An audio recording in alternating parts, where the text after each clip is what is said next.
ਨਾ ਕਈ ਵਾਰ ਅਸੀਂ ਗੱਲ ਕਰਦੇ ਹਾਂ ਪੁਨਰ ਜਨਮ ਦੀ ਨਾ ਜੀ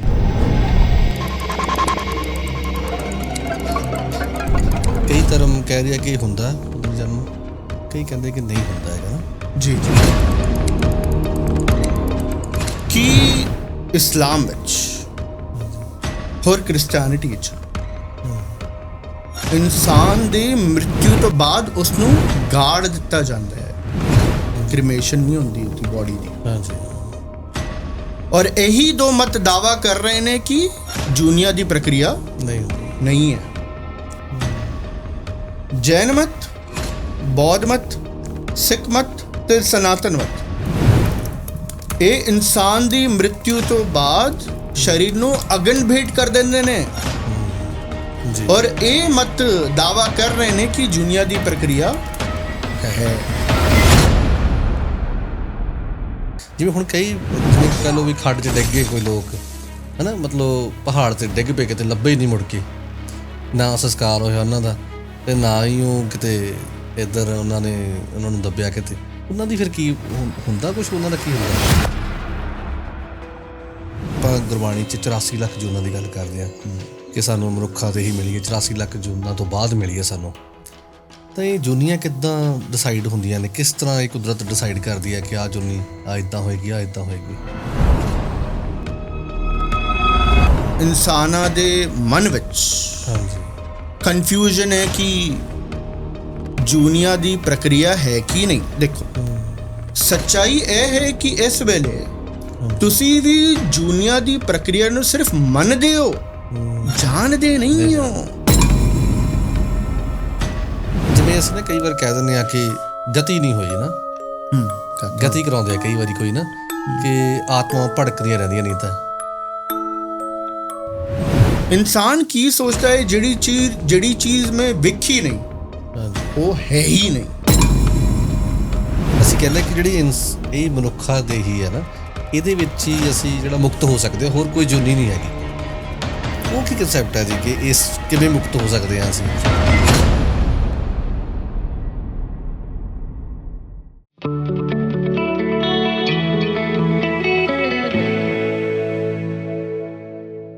ਸਭ ਨੂੰ ਪਿਆਰ ਭਰੀ ਸਤਿ ਸ਼੍ਰੀ ਅਕਾਲ ਜੀ। ਸਵਾਗਤ ਹੈ ਤੁਹਾਡਾ GSK ਟਾਕਸ ਦੇ ਵਿੱਚ। ਹਰ ਵਾਰ ਦੀ ਤਰ੍ਹਾਂ ਇੱਕ ਨਵੇਂ ਪੋਡਕਾਸਟ ਵਿੱਚ ਇੱਕ ਨਵੀਂ ਸ਼ਖਸੀਅਤ ਦੇ ਨਾਲ ਬਹੁਤ ਸਾਰੀਆਂ ਗੱਲਾਂ ਬਾਤਾਂ ਰਾਜਨੀਤਿਕ, ਸਮਾਜਿਕ, ਧਾਰਮਿਕ, ਅਧਿਆਤਮਿਕ ਅਤੇ ਹੋਰ ਜਿਹੜੇ ਕਰੰਟ ਮੁੱਦੇ ਹੁੰਦੇ ਆ ਉਹਨਾਂ ਬਾਰੇ ਆਪਾਂ ਵਿਚਾਰ ਕਰਦੇ ਹਾਂ।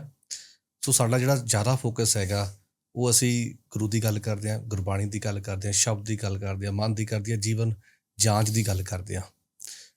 ਗੁਰਬਾਣੀ ਦਾ ਬਚਨ ਹੈ ਕਿ ਤੈਂ ਸਾਹਿਬ ਕੀ ਬਾਤ 'ਚ ਆਖਾਂ ਕਹੋ ਨਾਨਕਿਆ ਦੀਜੈ, ਸੀਸ ਵਡੇ ਕਰ ਬੈਸਨ ਦੀਜੈ, ਬਿਨ ਸਿਰ ਸੇਵ ਕਰੀਜੈ।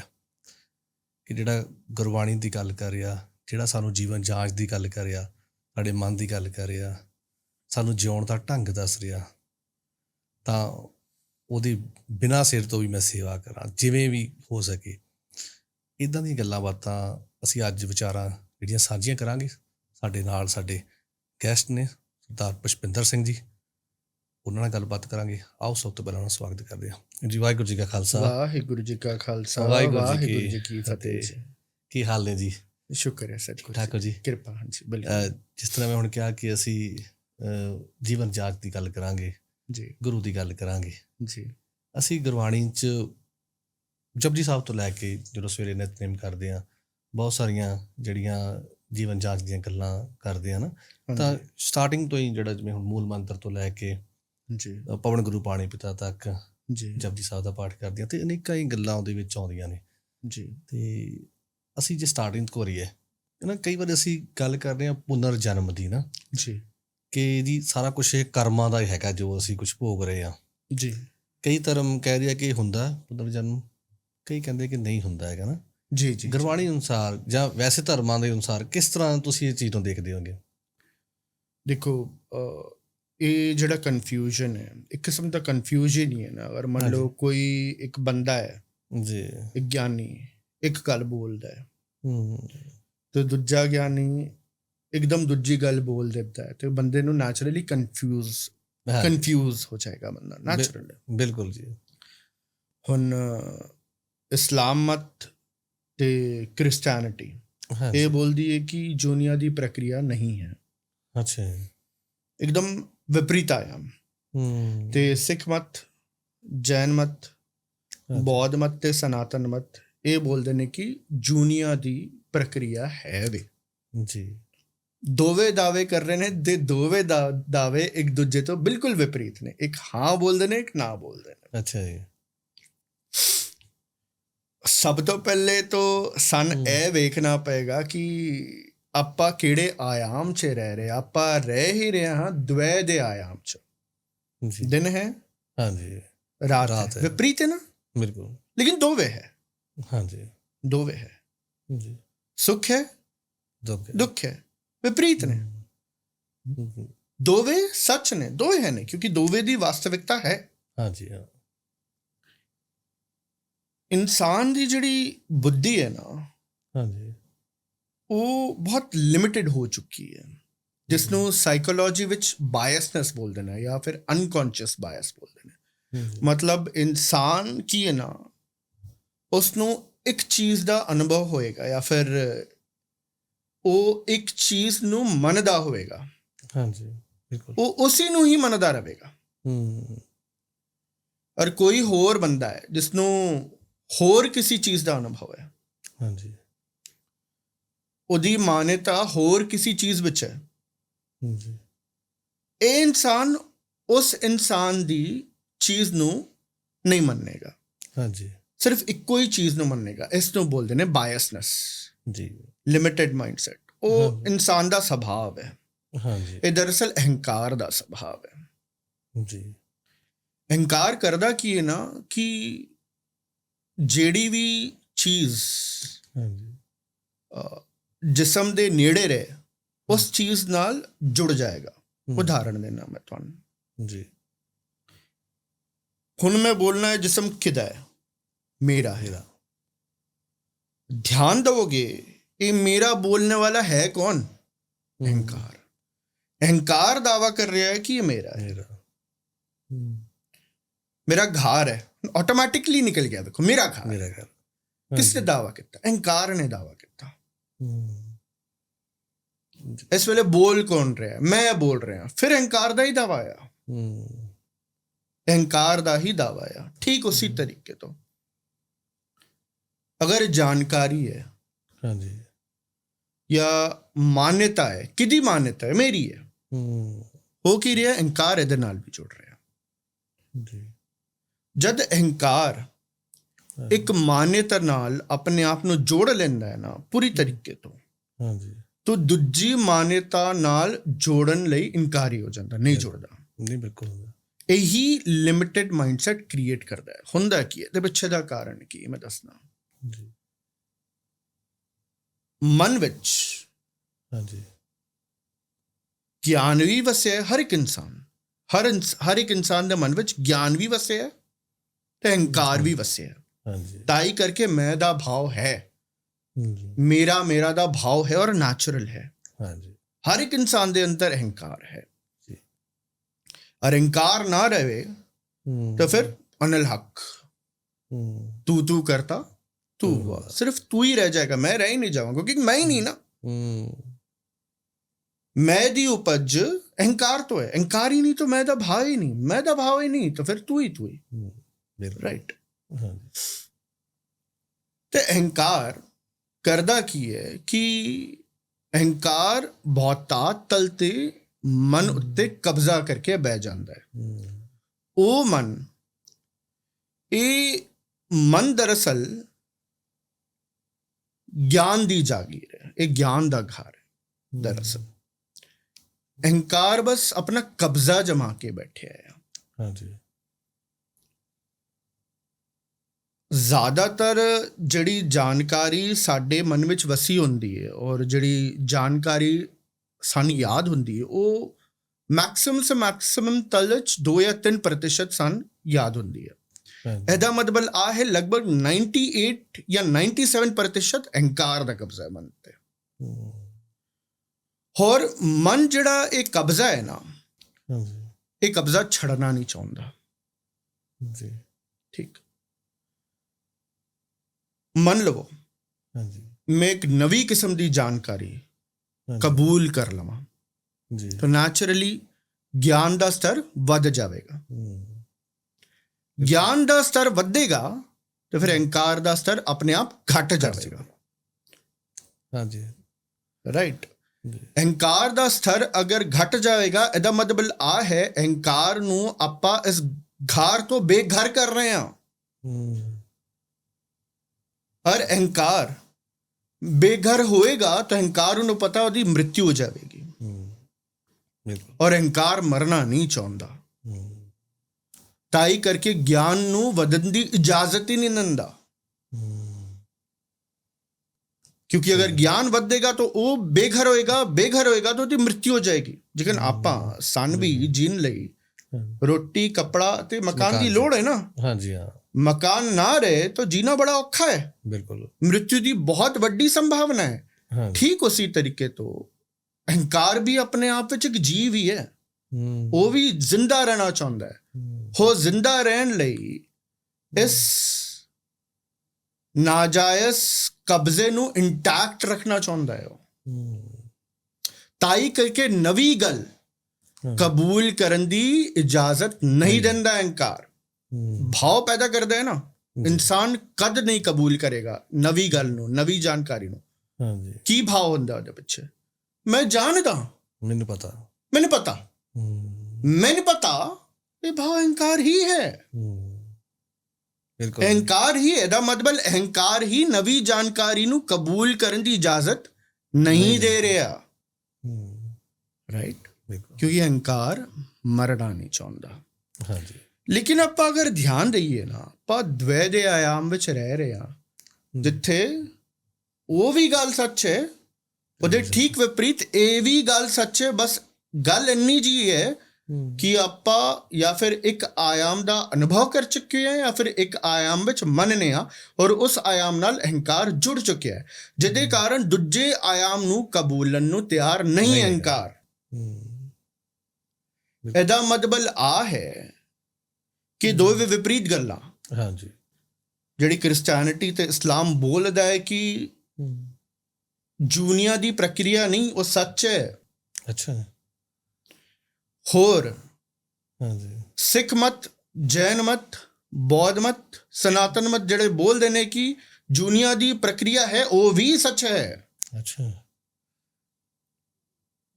ਲੇਕਿਨ ਹੁਣ ਲਿਮਿਟਿਡ ਮਾਈਂਡਸੈਟ ਜਿਨ੍ਹਾਂ ਇਨਸਾਨ ਕੋਲ, ਉਹ ਸੋਚੇਗਾ ਯਾਰ ਇਹ ਕਿਸ ਤਰ੍ਹਾਂ ਹੋ ਸਕਦਾ ਹੈ, ਚੀਜ਼ਾਂ ਕਿੱਦਾਂ ਹੋ ਸਕਦੀਆਂ। ਉਹਦੇ ਲਈ ਸਾਨੂੰ ਐਕਸਪੈਂਸਿਵ ਮਾਈਂਡਸੈਟ ਹੋਣਾ ਪਏਗਾ। ਸਾਡੀ ਬੁੱਧੀ ਦਾ ਵਿਸਤਾਰ ਕਰਨਾ ਪਏਗਾ। ਕਦ ਵਿਸਤਾਰ ਹੋਏਗਾ? ਜਦ ਆਪਾਂ ਨਵੀਂ ਜਾਣਕਾਰੀ ਨੂੰ ਕਬੂਲਾਂਗੇ ਤਦ।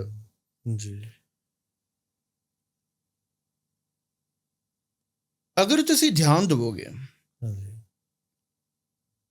ਕਿ ਇਸਲਾਮ ਵਿੱਚ ਹੋਰ ਕ੍ਰਿਸਚੈਨਿਟੀ ਵਿੱਚ ਇਨਸਾਨ ਦੀ ਮ੍ਰਿਤਿੂ ਤੋਂ ਬਾਅਦ ਉਸਨੂੰ ਗਾੜ ਦਿੱਤਾ ਜਾਂਦਾ ਹੈ। ਕ੍ਰਿਮੇਸ਼ਨ ਨਹੀਂ ਹੁੰਦੀ ਉਹਦੀ ਬੋਡੀ ਦੀ। ਔਰ ਇਹੀ ਦੋ ਮਤ ਦਾਵਾ ਕਰ ਰਹੇ ਨੇ ਕਿ ਜੂਨੀਆ ਦੀ ਪ੍ਰਕਿਰਿਆ ਨਹੀਂ ਹੈ। ਜੈਨ ਮਤ, ਬੌਧ ਮਤ, ਸਿੱਖ ਮਤ ਤੇ ਸਨਾਤਨ ਮਤ, ਇਹ ਇਨਸਾਨ ਦੀ ਮ੍ਰਿਤਿੂ ਤੋਂ ਬਾਅਦ ਸਰੀਰ ਨੂੰ ਅਗਨ ਭੇਟ ਕਰ ਦਿੰਦੇ ਨੇ। ਔਰ ਇਹ ਮਤ ਦਾਵਾ ਕਰ ਰਹੇ ਨੇ ਕਿ ਜੂਨੀਆ ਦੀ ਪ੍ਰਕਿਰਿਆ ਹੈ। ਇਹਦੇ ਪਿੱਛੇ ਦਾ ਕਾਰਨ ਇਹੀ ਹੈ। ਇੱਕ ਕਾਰਨ ਹੈ, ਦੂਜਾ ਇੱਕ ਹੋਰ ਵੀ ਕਾਰਨ ਹੈ। ਪਹਿਲੇ ਆਪਾਂ ਸਤਿਗੁਰੂ ਜੀ ਦੀ ਕਿਰਪਾ ਨਾਲ ਇਹ ਇੱਕ ਕਾਰਨ ਨੂੰ ਆਪਾਂ ਖੋਲ ਲੈਂਦੇ ਹਾਂ। ਆਪਾਂ ਅਗਰ ਧਿਆਨ ਦੇਈਏ, ਜਿਹੜਾ ਕ੍ਰਿਮੇਸ਼ਨ ਸਿਸਟਮ ਹੈ, ਜਿਹੜਾ ਆਪਾਂ ਅਗਨ ਭੇਟ ਕਰ ਦਿੰਦੇ ਹਾਂ, ਜਿਹੜਾ ਤਨ ਹੈ ਪੰਜ ਤੱਤਾਂ ਦਾ ਸੰਮੇਲਨ ਹੈ। ਰਾਈਟ। ਸਭ ਤੋਂ ਪਹਿਲੇ ਸਰੀਰ ਨੂੰ ਆਪਾਂ ਅਗਨ ਭੇਟ ਕਰਨੇ ਆ ਮ੍ਰਿਤਿੂ ਹੋਣ ਤੋਂ ਬਾਅਦ। ਇਹਦਾ ਮਤਲਬ ਕੁਦਰਤ ਦਾ ਇੱਕ ਤੱਤ ਨਾਲ ਮਿਲ ਗਿਆ, ਵਾਪਸ ਕਰ ਦਿੱਤਾ ਆਪਾਂ ਨੇ। ਉਧਾਰ ਮਿਲਿਆ ਨਾ ਤਨ, ਉਧਾਰ ਮਿਲਿਆ ਤਨ, ਸਾਨੂੰ ਕੁਦਰਤ ਨੇ ਉਧਾਰ ਦਿੱਤਾ ਆ। ਇਹ ਉਧਾਰ ਬਗੈਰ ਬੋਲੇ ਦਿੱਤਾ ਆ, ਸਾਨੂੰ ਪੁੱਛ ਕੇ ਨਹੀਂ ਦਿੱਤਾ ਗਿਆ। ਕੁਦਰਤ ਨੇ ਸਾਨੂੰ ਪੁੱਛਿਆ ਨਹੀਂ ਦੇਣ ਤੋਂ ਪਹਿਲੇ, ਲੈਣ ਤੋਂ ਪਹਿਲੇ ਵੀ ਕੁਦਰਤ ਨਹੀਂ ਪੁੱਛਦੀ। ਬਿਲਕੁਲ ਰਾਈਟ। ਹਾਂ, ਤੋ ਸਭ ਤੋਂ ਪਹਿਲੇ ਪਹਿਲਾ ਉਧਾਰ ਆਪਾਂ ਵਾਪਸ ਕਰਨੇ ਆ ਜਿਹੜੀ ਅਗਨੀ ਹੈ, ਜਦ ਤਨ ਨੂੰ ਅਗਨ ਭੇਟ ਕਰਨੇ ਆ। ਹਾਂ ਰਾਈਟ। ਜੀ, ਜਦ ਅਗਨੀ ਵਿੱਚ ਸੜਦਾ ਹੁੰਦਾ ਆ ਤਨ, ਹਾਂਜੀ ਉਸ ਵੇਲੇ ਤੁਸੀਂ ਵੇਖੋਗੇ ਧੂਆ ਉੱਠੇਗਾ। ਇਹਦਾ ਮਤਲਬ ਦੂਜਾ ਤੱਤ ਪਵਨ ਪਵਨ ਚ ਨੂੰ ਮਿਲ ਗਈ। ਵਾਪਸ ਹੋ ਗਿਆ, ਉਧਾਰ ਚੁਕਤਾ ਹੋ ਗਿਆ, ਤਨ ਦਾ ਉਧਾਰ ਚੁਕਤਾ ਹੋਇਆ। ਹਾਂਜੀ ਰਾਈਟ। ਫਿਰ ਉਸ ਤੋਂ ਬਾਅਦ ਆਪਾਂ ਕੀ ਕਰਨੇ ਆ? ਜਲ ਪ੍ਰਵਾਹ, ਅਸਥੀਆਂ ਜਲ ਪ੍ਰਵਾਹ ਕਰ ਤ੍ਰਿਜਾ ਪਾਣੀ ਨਾਲ। ਤੱਤ ਵਾਪਸ ਕਰ ਦਿੱਤਾ ਆਪਾਂ ਨੇ, ਉਧਾਰ ਹੈ ਵਾਪਸ ਕਰ ਦਿੱਤਾ। ਹਾਂਜੀ ਰਾਈਟ। ਇਹ ਜਿਹੜੀ ਰਾਖ ਹੈ, ਹਾਂਜੀ ਸਲੋਲੀ ਐਂਡ ਸਟਡੀਲੀ ਫਿਰ ਮਿੱਟੀ ਚ ਮਿੱਟੀ ਵਿੱਚ ਮਿਲ ਜਾਂਦੀ ਆਪਣੇ ਆਪ ਹੀ। ਜਿਕਨ ਮਿੱਟੀ ਤੋਂ ਰੋੜੇ ਜਾਂਦੀ ਨਾ, ਜਲ ਪ੍ਰਵਾਜਤ ਕਰਨੇ ਕੀ ਕਰਨੇ? ਖਾਕੀ ਤੋਂ ਕਰਨੇ, ਮਿੱਟੀ ਤੇ ਕਰਨੇ। ਹਾਂਜੀ ਜਿਹੜੀ ਨਦੀ ਹੁੰਦੀ ਆ, ਸਮੁੰਦਰ ਹੁੰਦਾ, ਉਹਦੇ ਵਿੱਚ ਮਿੱਟੀ ਹੈ ਨਾ, ਹਾਂਜੀ ਸਬਸਾਈਡ ਹੋ ਜਾਂਦੀ ਹੈ ਮਿੱਟੀ। ਇਹਦਾ ਮਤਲਬ ਚੌਥਾ ਤੱਤ ਮਿੱਟੀ ਚ ਮਿਲ ਗਈ। ਚੌਥੇ ਤੱਤ ਨਾਲ ਮਿਲ ਗਿਆ, ਰਲ ਗਿਆ, ਵਾਪਸ ਕਰ ਦਿੱਤਾ। ਜਦ 4 ਤੱਤ ਵਾਪਸ ਕਰ ਦਿੱਤੇ ਗਏ ਤਾਂ ਪੰਜਵਾਂ ਤੱਤ ਜਿਹੜਾ ਕਿ ਆਕਾਸ਼ ਤੱਤ ਹੈ, ਜਿਹੜਾ ਕਿ ਸ਼ੂਨਯਤਾ ਤੋਂ ਬਹੁਤ ਨਜ਼ਦੀਕ ਹੈ, ਉਹ ਆਪਣੇ ਆਪ ਹੀ ਵਾਪਸ ਹੋ ਜਾਏਗਾ। ਕਿਉਂਕਿ ਆਕਾਸ਼ ਤੱਤ ਆਪਣੇ ਆਪ ਵਿੱਚ ਖਾਲੀਪਨ ਨਹੀਂ ਹੈ, ਐਮਟੀਨੈਸ ਹੈ ਆਕਾਸ਼ ਤੱਤ, ਜਿਸ ਨੂੰ ਸਪੇਸ ਬੋਲਦੇ ਆ, ਉਸ ਨੂੰ ਐਮਟੀ ਸਪੇਸ ਵੀ ਬੋਲਦੇ ਆ। ਹਾਂਜੀ ਇਹਦਾ ਮਤਲਬ ਇਹ ਹੈ ਕਿ ਤਨ ਪੂਰੀ ਤਰੀਕੇ ਤੋਂ 100% ਨਾਸ਼ ਹੋ ਗਿਆ, ਕੁਛ ਵੀ ਨਹੀਂ ਰਹਿ ਗਿਆ। ਬਿਲਕੁਲ। ਇਹ ਹੈ ਪ੍ਰਕਿਰਿਆ ਜੈਨ ਮਤ, ਬੌਧ ਮਤ, ਸਿੱਖ ਮਤ ਤੇ ਸਨਾਤਨ ਮਤ। ਹਾਂਜੀ ਰਾਈਟ। ਹੁਣ ਆਪਾਂ ਇਸ ਪਾਸੇ ਆਉਂਦੇ ਆ, ਕ੍ਰਿਸਚੈਨਿਟੀ ਵੱਲ ਤੇ ਇਸਲਾਮ। ਇਹ ਲੋਕੀ ਇਨਸਾਨ ਦੀ ਮ੍ਰਿਤੂ ਦੇ ਬਾਅਦ ਤਨ ਨੂੰ ਗਾੜ ਦਿੰਦੇ ਨੇ। ਹਾਂਜੀ। ਹੋਰ ਤੁਸੀਂ ਅਗਰ ਜਾਣਦੇ ਹੋ ਇਹਦੇ ਬਾਰੇ ਕਿ ਗਾੜਨ ਤੋਂ ਬਾਅਦ ਤਨ ਪੂਰੀ ਤਰੀਕੇ ਤੋਂ ਨਸ਼ਟ ਨਹੀਂ ਹੁੰਦਾ। ਕਿੰਨੇ ਕੀ ਸਾਲਾਂ ਤੋਂ ਬਾਅਦ ਵੀ ਅਗਰ ਤੁਸੀਂ ਜੋ ਵੀ ਗੜਾ ਵਾ ਮੁਰਦਾ ਉਸ ਤੋਂ ਖੋਦੋਗੇ ਤਾਂ ਹੱਡੀਆਂ ਨਿਕਲਣਗੀਆਂ। ਹਾਂਜੀ। ਤਨ ਪੂਰੀ ਤਰੀਕੇ ਤੋਂ ਨਾਸ਼ ਨਹੀਂ ਹੁੰਦਾ। 5 ਤੱਤ ਵਾਪਸ ਨਹੀਂ ਕੀਤੇ ਜਾਂਦੇ ਇਸ ਪ੍ਰਕਿਰਿਆ 'ਚ। ਹਾਂਜੀ। ਰਾਈਟ। ਥੋੜਾ ਜਿਹਾ ਨਾ ਆਪਾਂ ਸਾਇੰਟਿਫਿਕ ਆਯਾਮ ਨੂੰ ਇਸ ਪ੍ਰਕਿਰਿਆ ਵਿੱਚ ਲੈ ਕੇ ਆਉਂਦੇ ਜੀ। ਸਾਡੇ ਜਿਸਮ ਵਿੱਚ ਆਇਰਨ ਹੈ। ਹਾਂਜੀ। ਖੂਨ ਵਿੱਚ ਆਇਰਨ ਹੈ। ਹਾਂਜੀ। ਹੱਡੀਆਂ ਵਿੱਚ ਆਇਰਨ ਹੈ। ਜੀ। ਰਾਈਟ। ਗੌਰ ਕਰਨਾ, ਹੱਡੀਆਂ ਵਿੱਚ ਆਇਰਨ ਹੈ। ਹਾਂਜੀ। ਹੋਰ ਆਇਰਨ ਵਿੱਚ ਮੈਗਨੈਟਿਕ ਪੁਲ ਹੁੰਦੀ ਹੈ। ਆਇਰਨ ਹੈ, ਰਾਈਟ ਜੀ। ਇਹਦੇ ਚੁੰਬਕ ਇਹਦੇ ਨੇੜੇ ਲਾ ਕੇ ਲਾਓਗੇ ਤਾਂ ਚਿਪਕ ਜਾਏਗਾ। ਹਾਂਜੀ। ਮੈਗਨੈਟਿਕ ਪੁਲ ਹੈ ਇਹਦੇ ਵਿੱਚ, ਚੁੰਬਕੀ ਖੇਤਰ ਹੈ ਆਪਣੇ ਆਪ ਵਿੱਚ, ਰਾਈਟ। ਤੇ ਨੈਚੁਰਲੀ ਅਗਰ ਆਇਰਨ ਖੂਨ ਵਿੱਚ ਹੋਏਗਾ, ਹੱਡੀਆਂ ਵਿੱਚ ਹੋਏਗਾ, ਤਾਂ ਘੱਟ ਤੋਂ ਘੱਟ ਮਾਤਰਾ 'ਚ ਉਹਦੇ ਵਿੱਚ ਵੀ ਮੈਗਨੈਟਿਕ ਪੁਲ ਹੋਵੇਗੀ। ਤੁਸੀਂ ਗੌਰ ਕਰੋਗੇ ਇਨਸਾਨ ਦੇ ਤਰਫ ਆਕਰਸ਼ਣ ਇਸ ਤਰ੍ਹਾਂ ਹੀ ਨਹੀਂ ਹੁੰਦਾ। ਇਹਦੇ ਪਿੱਛੇ ਦਾ ਇੱਕ ਕਾਰਨ ਇਹ ਵੀ ਹੈ, ਮੈਗਨੈਟਿਕ ਪੁਲ। ਇਹ ਮੈਗਨੈਟਿਕ ਪੁਲ ਆਕਰਸ਼ਣ ਹੋਰ ਕੀ ਹੈ? ਇੱਕ ਕਿਸਮ ਦਾ ਮੈਗਨੈਟਿਕ ਪੁਲ ਹੀ ਹੈ ਨਾ। ਜੀ ਜੀ। ਰਾਈਟ। ਹਾਂਜੀ। ਹੁਣ ਜੀਵਨ ਊਰਜਾ ਜਿਸ ਨੂੰ ਬੋਲਦੇ ਨੇ, ਊਰਜਾ ਹੈ। ਇਹ ਊਰਜਾ 10 ਵੱਖ-ਵੱਖ ਆਯਾਮ ਵਿੱਚ ਵੰਡੇ ਨੇ। ਜੀ। ਇੱਕ ਔਰਾ ਆਫ ਐਨਰਜੀ ਜਿਸ ਨੂੰ ਆਭਾ ਮੰਡਲ ਬੋਲਦੇ ਨੇ। ਹਾਂਜੀ। ਔਰਾ ਆਫ ਐਨਰਜੀਜ਼, ਵਾਈਬ੍ਰੇਸ਼ਨਲ ਐਨਰਜੀਜ਼ ਜਿਸ ਨੂੰ ਤਰੰਗੇ ਬੋਲਦੇ ਨੇ। ਰਾਈਟ। ਮੈਗਨੈਟਿਕ ਐਨਰਜੀ, ਕਾਇਨੈਟਿਕ ਐਨਰਜੀ ਵਿਪਰੀਤ ਨੇ, ਪੂਰੇ ਦੇ ਪੂਰੇ ਇੱਕ ਦੂਜੇ ਤੋਂ। ਔਰਾ ਵਾਈਬ੍ਰੇਸ਼ਨਲ ਵਿਪਰੀਤ ਨੇ, ਕਾਇਨੈਟਿਕ ਮੈਗਨੈਟਿਕ ਵਿਪਰੀਤ ਨੇ। ਹਾਂਜੀ। ਫੈਮਿਨਾਈਨ ਮੈਸਕੁਲਾਈਨ ਇਹ ਵੀ ਐਨਰਜੀਜ਼। ਹਾਂਜੀ। ਨੈਗੇਟਿਵ ਪੋਜ਼ਿਟਿਵ ਇਹ ਵੀ ਐਨਰਜੀਜ਼ ਵਿਪਰੀਤ ਨੇ। ਦੇਖੋ ਦੋਵੇਂ ਇੱਕ ਦੂਜੇ ਦੇ ਵਿਪਰੀਤ ਨੇ। ਠੀਕ ਹੈ। ਵੇਪਰਸ ਆਫ ਐਨਰਜੀਜ਼ ਔਰ ਇੱਕ ਹੋਰ ਇੱਕ ਕਿਸਮ ਦੀ ਐਨਰਜੀ ਜਿਹਦਾ ਨਾਮ ਇਸ ਵੇਲੇ ਮੈਨੂੰ ਯਾਦ ਨਹੀਂ ਆ ਰਿਹਾ। ਜੀ। ਤੋ ਇਹਦੇ ਵਿੱਚੋਂ ਇੱਕ ਹੈ ਮੈਗਨੈਟਿਕ ਐਨਰਜੀ। ਮਤਲਬ ਇਹ ਜੀਵਨ ਊਰਜਾ ਜਿਸ ਨੂੰ ਲੋਕੀ ਆਤਮਾ ਵੀ ਕਹਿ ਦਿੰਦੇ ਨੇ। ਹਾਂਜੀ। ਇਹ ਆਪਣੇ ਆਪ ਵਿੱਚ ਅਧੂਰਾ ਪਰਮਾਤਮਾ ਹੈ। ਆਤਮਾ ਆਪਣੇ ਆਪ ਵਿੱਚ ਅਧੂਰਾ ਪਰਮਾਤਮਾ ਹੈ। ਰਾਈਟ। ਇਹਦੇ ਵਿੱਚ ਮੈਗਨੈਟਿਕ ਪੁਲ ਹੈ। ਹੋਰ ਤਨ ਦੇ ਹੱਡੀਆਂ ਵਿੱਚ ਵੀ ਮੈਗਨੈਟਿਕ ਪੁੱਲ ਹੈ। ਰਾਈਟ। ਹਾਂਜੀ ਹੁਣ ਮੰਨ ਲਓ ਤਨ ਨੂੰ ਗਾੜਨ ਤੋਂ ਬਾਅਦ ਅਗਰ ਹੱਡੀਆਂ ਇੰਟੈਕਟ ਰਹਿ ਜਾਣਗੀਆਂ, ਇਹਦਾ ਮਤਲਬ ਆਇਰਨ ਇੰਟੈਕਟ ਰਹਿ ਗਿਆ, ਕਿਉਂਕਿ ਆਇਰਨ ਦਾ ਕੰਮ ਹੈ ਹੱਡੀਆਂ ਨੂੰ ਮਜ਼ਬੂਤ ਕਰਨਾ। ਹੱਡੀਆਂ ਕਮਜ਼ੋਰ ਹੋ ਜਾਂਦੀਆਂ ਨੇ ਹਾਂਜੀ ਲੇਕਿਨ ਫਿਰ ਵੀ ਇੰਟੈਕਟ ਰਹਿੰਦੀਆਂ ਨੇ। ਇੰਟੈਕਟ ਹੈ ਇਹਦਾ ਮਤਲਬ ਆਇਰਨ ਹਲੀ ਵੀ ਘੱਟ ਤੋਂ ਘੱਟ ਮਾਤਰਾ ਵਿੱਚ ਇੰਟੈਕਟ ਹੈ। ਜੀ ਹੋਰ ਅਗਰ ਆਇਰਨ ਘੱਟ ਤੋਂ ਘੱਟ ਮਾਤਰਾ ਵਿੱਚ ਇੰਟੈਕਟ ਹੈ, ਇਹਦਾ ਮਤਲਬ ਇਹ ਹੈ ਕਿ ਮੈਗਨੈਟਿਕ ਪੁੱਲ ਵੀ ਘੱਟ ਤੋਂ ਘੱਟ ਮਾਤਰਾ ਵਿੱਚ ਇੰਟੈਕਟ ਹੈ। ਬਿਲਕੁਲ। ਹੋਰ ਅਗਰ ਮੈਗਨੈਟਿਕ ਪੁੱਲ ਘੱਟ ਤੋਂ ਘੱਟ ਮਾਤਰਾ ਵਿੱਚ ਇੰਟੈਕਟ ਰਹੇਗੀ ਤੇ ਜਿਹੜੇ ਹੱਡੀਆਂ ਵਿੱਚ ਮੈਗਨੈਟਿਕ ਪੁੱਲ ਹੈ, ਹਾਂਜੀ ਜਿਹੜਾ ਆਤਮਾ ਵਿੱਚ ਮੈਗਨੈਟਿਕ ਪੁੱਲ ਹੈ, ਉਹਨਾਂ ਦੋਵਾਂ ਦਾ ਆਕਰਸ਼ਣ ਬਣਿਆ ਰਹੇਗਾ। ਇਹ ਸਾਇੰਟੀਫਿਕ ਆਯਾਮ ਦੱਸ ਰਿਹਾ ਤੁਹਾਨੂੰ, ਪੂਰੀ ਤਰੀਕੇ ਤੋਂ ਲੌਜੀਕਲ ਹੈ, ਇਹਦੇ ਵਿੱਚ ਕੁਝ ਵੀ ਲੌਜੀਕਲ ਨਹੀਂ ਹੈ, ਇਲੌਜੀਕਲ ਕੁਝ ਵੀ ਨਹੀਂ ਇਹਦੇ ਵਿੱਚ। ਜੀ ਜੀ ਅਗਰ ਆਤਮਾ ਹਾਂਜੀ ਹੋਰ ਤਨ ਦੇ ਵਿਚਕਾਰ ਹੱਡੀਆਂ ਦੇ ਵਿਚਕਾਰ ਮੈਗਨੈਟਿਕ ਪੁੱਲ ਬਣਿਆ ਰਹੇਗਾ ਤਾਂ ਫਿਰ ਆਤਮਾ ਅੱਗੇ ਵਧੇਗੀ ਕਿਸ ਤਰ੍ਹਾਂ? डिस्कनेक्शन ही नहीं हो रहा ना इधर, तन हली भी इंटैक्ट है, इधर तन की हो रहा, तन पूरी तरीके तो नाश हो जा रहा, खत्म हो जा रहा, वो मैग्नेटिक पुल रही नहीं जा रही। ਤੇ ਫਿਰ ਇਹ ਜਿਹੜੀ ਜੀਵਨ ਊਰਜਾ ਹੈ ਜਾਂ ਫਿਰ ਆਤਮਾ ਅੱਗੇ ਵੱਧ ਜਾ ਰਹੀ, ਇੱਧਰ ਅੱਗੇ ਵਧਣ ਦਾ ਮੌਕਾ ਹੀ ਨਹੀਂ ਮਿਲ ਰਿਹਾ। ਤਾਂ ਹੀ ਕਰਕੇ ਇਹ ਲੋਕ ਇੱਕਦਮ ਸਟੀਕ ਦਾਅਵਾ ਕਰਦੇ ਨੇ ਕਿ ਇਹ ਤੁਹਾਡੀ ਰੂਹ ਜਿਹੜੀ ਹੈ ਉਹ ਜਜਮੈਂਟ ਡੇ ਵਿੱਚ ਬਾਹਰ ਨਿਕਲੇਗੀ, ਜਦ ਪੂਰੀ ਦੀ ਪੂਰੀ ਪ੍ਰਿਥਵੀ ਖਤਮ ਹੋ ਜਾਏਗੀ। ਅਗਰ ਖਤਮ ਹੋ ਜਾਏਗੀ ਪ੍ਰਿਥਵੀ, ਇਹਦਾ ਮਤਲਬ ਆ ਹੈ ਕਿ ਉਹ ਹੱਡੀਆਂ ਵੀ ਖਤਮ ਹੋ ਜਾਣਗੀਆਂ। ਹੱਡੀਆਂ ਖਤਮ ਹੋ ਜਾਣਗੀਆਂ और मैग्नेटिक पुल खत्म हो जाएगा तो फिर नेचुरली आत्मा रिलीज हो जाएगी, ਜਿਹੜੀ ਜੀਵਨ ਊਰਜਾ ਰਿਲੀਜ਼ ਹੋ ਜਾਏਗੀ। तो बिल्कुल सटीक बोल रहे ने हो। ਹਾਂਜੀ ਬਸ ਫਰਕ ਪ੍ਰਕਿਰਿਆ ਵਿੱਚ ਹੈ। ਇਹ ਇੱਕ ਕਾਰਨ ਹੈ। ਅੱਛਾ ਜੀ। ਦੂਜਾ ਕਾਰਨ ਇਹ ਹੈ ਜਿਹਦੇ ਵਜ੍ਹਾ ਤੋਂ ਇਨਸਾਨਾਂ ਦੇ ਮਨ ਵਿੱਚ ਹਾਂਜੀ ਕਨਫਿਊਜ਼ਨ ਹੈ ਕਿ ਜੂਨੀਆ ਦੀ ਪ੍ਰਕਿਰਿਆ ਹੈ ਕਿ ਨਹੀਂ। ਦੇਖੋ ਸੱਚਾਈ ਇਹ ਹੈ ਕਿ ਇਸ ਵੇਲੇ ਤੁਸੀਂ ਵੀ ਜੂਨੀਆ ਦੀ ਪ੍ਰਕਿਰਿਆ ਨੂੰ ਸਿਰਫ ਮੰਨਦੇ ਹੋ, ਜਾਣਦੇ ਨਹੀਂ ਹੋ। ਕਿਉਂ ਨਹੀਂ ਜਾਣਦੇ?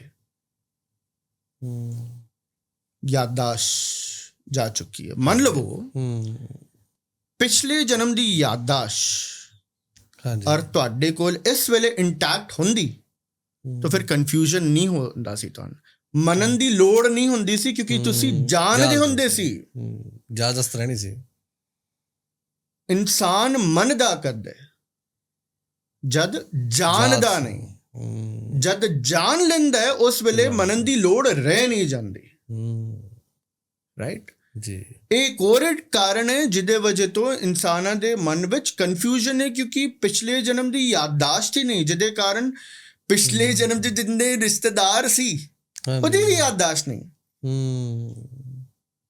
ਇਹ ਜੂਨੀ ਦੀ ਜਿਹੜੇ ਤੁਹਾਡੇ ਰਿਸ਼ਤੇਦਾਰ ਨੇ, ਭੈਣ ਨੇ, ਭਰਾ ਨੇ, ਹਾਂਜੀ ਹਾਂ, ਉਹ ਸਾਰੇ ਦੇ ਸਾਰੇ ਤੁਹਾਨੂੰ ਯਾਦ ਹੈ ਨਾ, ਕਿਉਂਕਿ ਇਹ ਜਨਮ ਦੇ ਰਿਸ਼ਤੇਦਾਰ ਨੇ। ਮੰਨ ਲਵੋ ਅਗਰ ਤੁਸੀਂ ਹਲੀ ਇਸ ਵੇਲੇ ਤੁਹਾਡੀ ਸਾਰੀ ਦੀ ਸਾਰੀ ਯਾਦਾਸ਼ਤ ਖੋ ਜਾਵੇ, ਤੁਸੀਂ ਉਹਨਾਂ ਨੂੰ ਵੀ ਨਹੀਂ ਪਹਿਚਾਣ ਪਾਓਗੇ। ਬਿਲਕੁਲ। ਅਗਰ ਉਹਨਾਂ ਨੂੰ ਨਹੀਂ ਪਹਿਚਾਣ ਪਾਏ ਤੇ ਉਹਨਾਂ ਦੀ ਵਾਸਤਵਿਕਤਾ ਤੁਹਾਡੇ ਜ਼ਿੰਦਗੀ ਵਿੱਚ ਇੱਕ ਪ੍ਰਸ਼ਨ ਚਿੰਨ੍ਹ ਬਣ ਕੇ ਰਹਿ ਜਾਏਗੀ। ਤੁਹਾਨੂੰ ਪਤਾ ਹੀ ਨਹੀਂ ਕਿ ਹੈ ਕੌਣ ਹੈ। ਹਾਂਜੀ ਹਾਂ, ਪਛਾਣਾਂਗੇ ਨਹੀਂ ਅਸੀਂ ਉਹਨਾਂ ਨੂੰ ਕੌਣ ਹੈ। ਤੇ ਇੱਕ ਕਾਰਨ ਇਹ ਵੀ ਹੈ ਜਿਹਦੇ ਵਜ੍ਹਾ ਤੋਂ ਜੂਨੀਆ ਬਾਰੇ ਕਨਫਿਊਜ਼ਨ ਹੈ, because of lack of memories. ਯਾਦ ਹੀ ਨਹੀਂ ਹੈ ਸਾਨੂੰ। ਤੇ ਇਹ ਦੋ ਮੂਲ ਕਾਰਨ ਨੇ। ਇੱਕ ਜੀ ਜਿਹੜੀ ਪ੍ਰਕਿਰਿਆ ਵੱਖ ਹੈ, ਦੋ ਯਾਦਾਸ਼ਤ ਦੀ ਕਮੀ। ਜਿਵੇਂ ਹੁਣ ਕਈ, ਜਿਵੇਂ ਕਹਿ ਲਓ ਵੀ ਖੱਡ 'ਚ ਡਿੱਗ ਗਏ ਕੋਈ ਲੋਕ, ਹੈ ਨਾ, ਮਤਲਬ ਪਹਾੜ 'ਤੇ ਡਿੱਗ ਪਏ, ਕਿਤੇ ਲੱਭੇ ਹੀ ਨਹੀਂ ਮੁੜ ਕੇ, ਨਾ ਸੰਸਕਾਰ ਹੋਇਆ ਉਹਨਾਂ ਦਾ ਅਤੇ ਨਾ ਹੀ ਉਹ ਕਿਤੇ ਇੱਧਰ ਉਹਨਾਂ ਨੂੰ ਦੱਬਿਆ ਕਿਤੇ। ਉਹਨਾਂ ਦੀ ਫਿਰ ਕੀ ਹੁੰਦਾ? ਕੁਛ ਉਹਨਾਂ ਦਾ ਕੀ ਹੁੰਦਾ?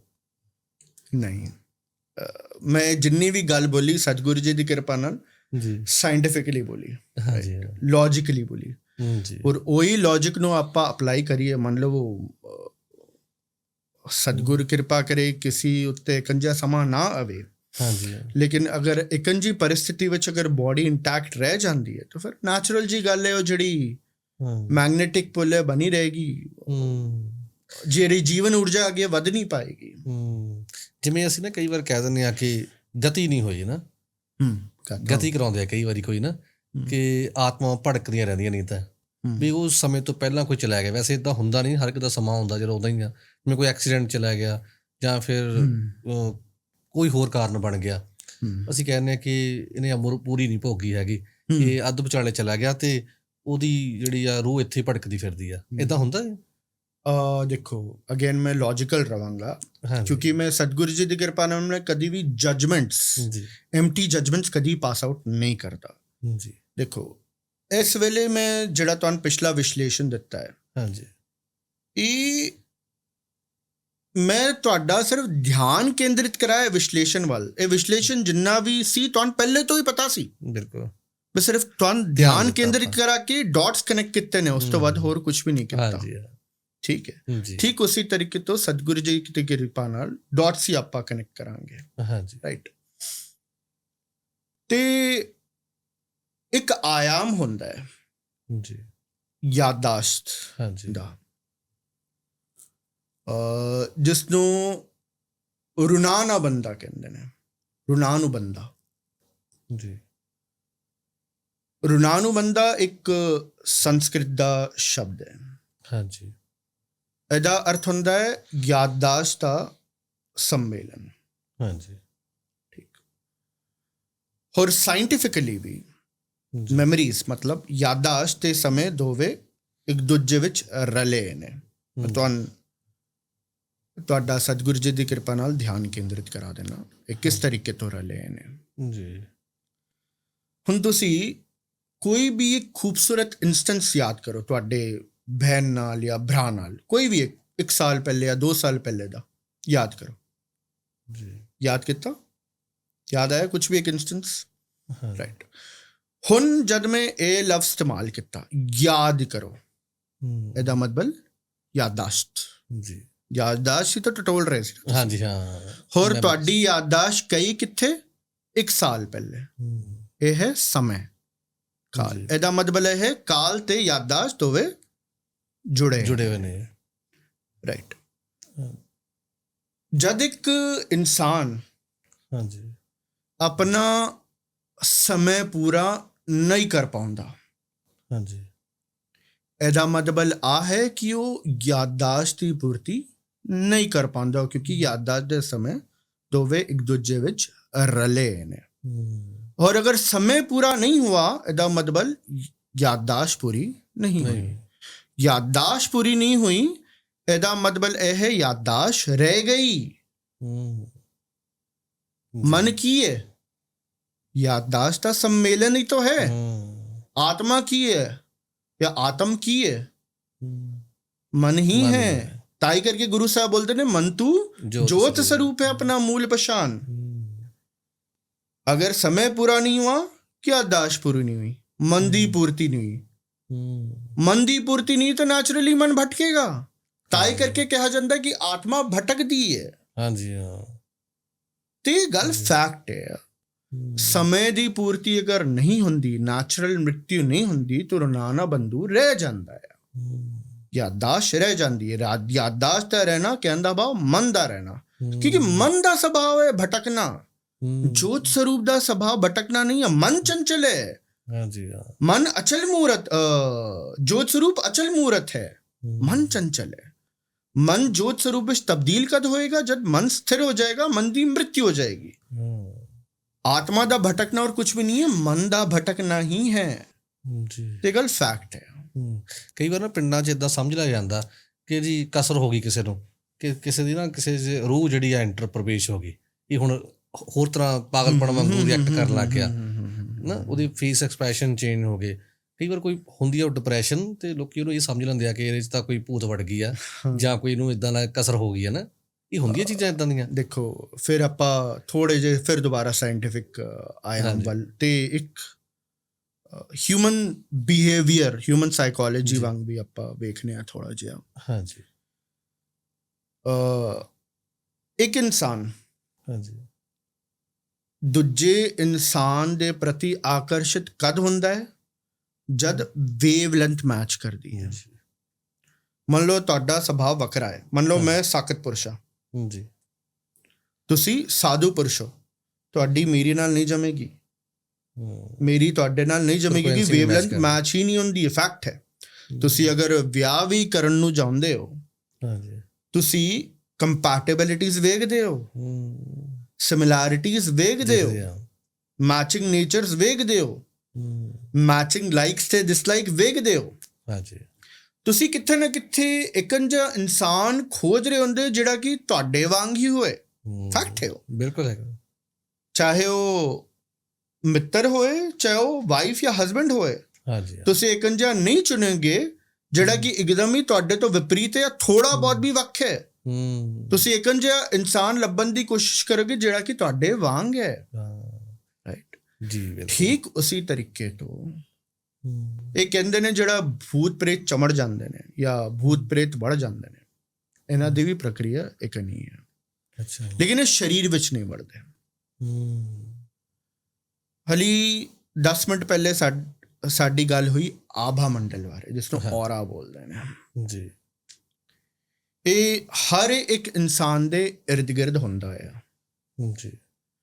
ਇਹਦਾ ਸ਼ੇਪ ਹੁੰਦਾ ਹੈ ਸਿਲੰਡਰੀਕਲ ਜਿਵੇਂ ਸਿਲੰਡਰ ਹੁੰਦਾ ਨਾ, ਸਿਲੰਡਰ ਦਾ ਸ਼ੇਪ ਕਿਸ ਤਰ੍ਹਾਂ ਹੁੰਦਾ ਹੈ? ਕਿਉਂਕਿ ਆਪਾਂ ਕੀ ਹੈ ਨਾ, ਆਪਾਂ ਇਨਸਾਨ ਆ ਜੀ, ਆਪਾਂ ਸਿੱਧੇ ਖਲੇ ਹੋਣੇ ਆ। ਸਾਡੇ ਇਰਦ ਗਿਰਦ ਜਿਸ ਕਿਸਮ ਦਾ ਔਰਾ ਹੋਏਗਾ ਨੈਚੁਰਲੀ ਉਹੀ ਸ਼ੇਪ ਦਾ ਹੋਏਗਾ, ਸਿਲੰਡਰੀਕਲ ਹੋਏਗਾ, ਕਿਉਂਕਿ ਆਪਾਂ ਸਿੱਧੇ ਖਲ ਹੁੰਦੇ ਆ ਜੀ।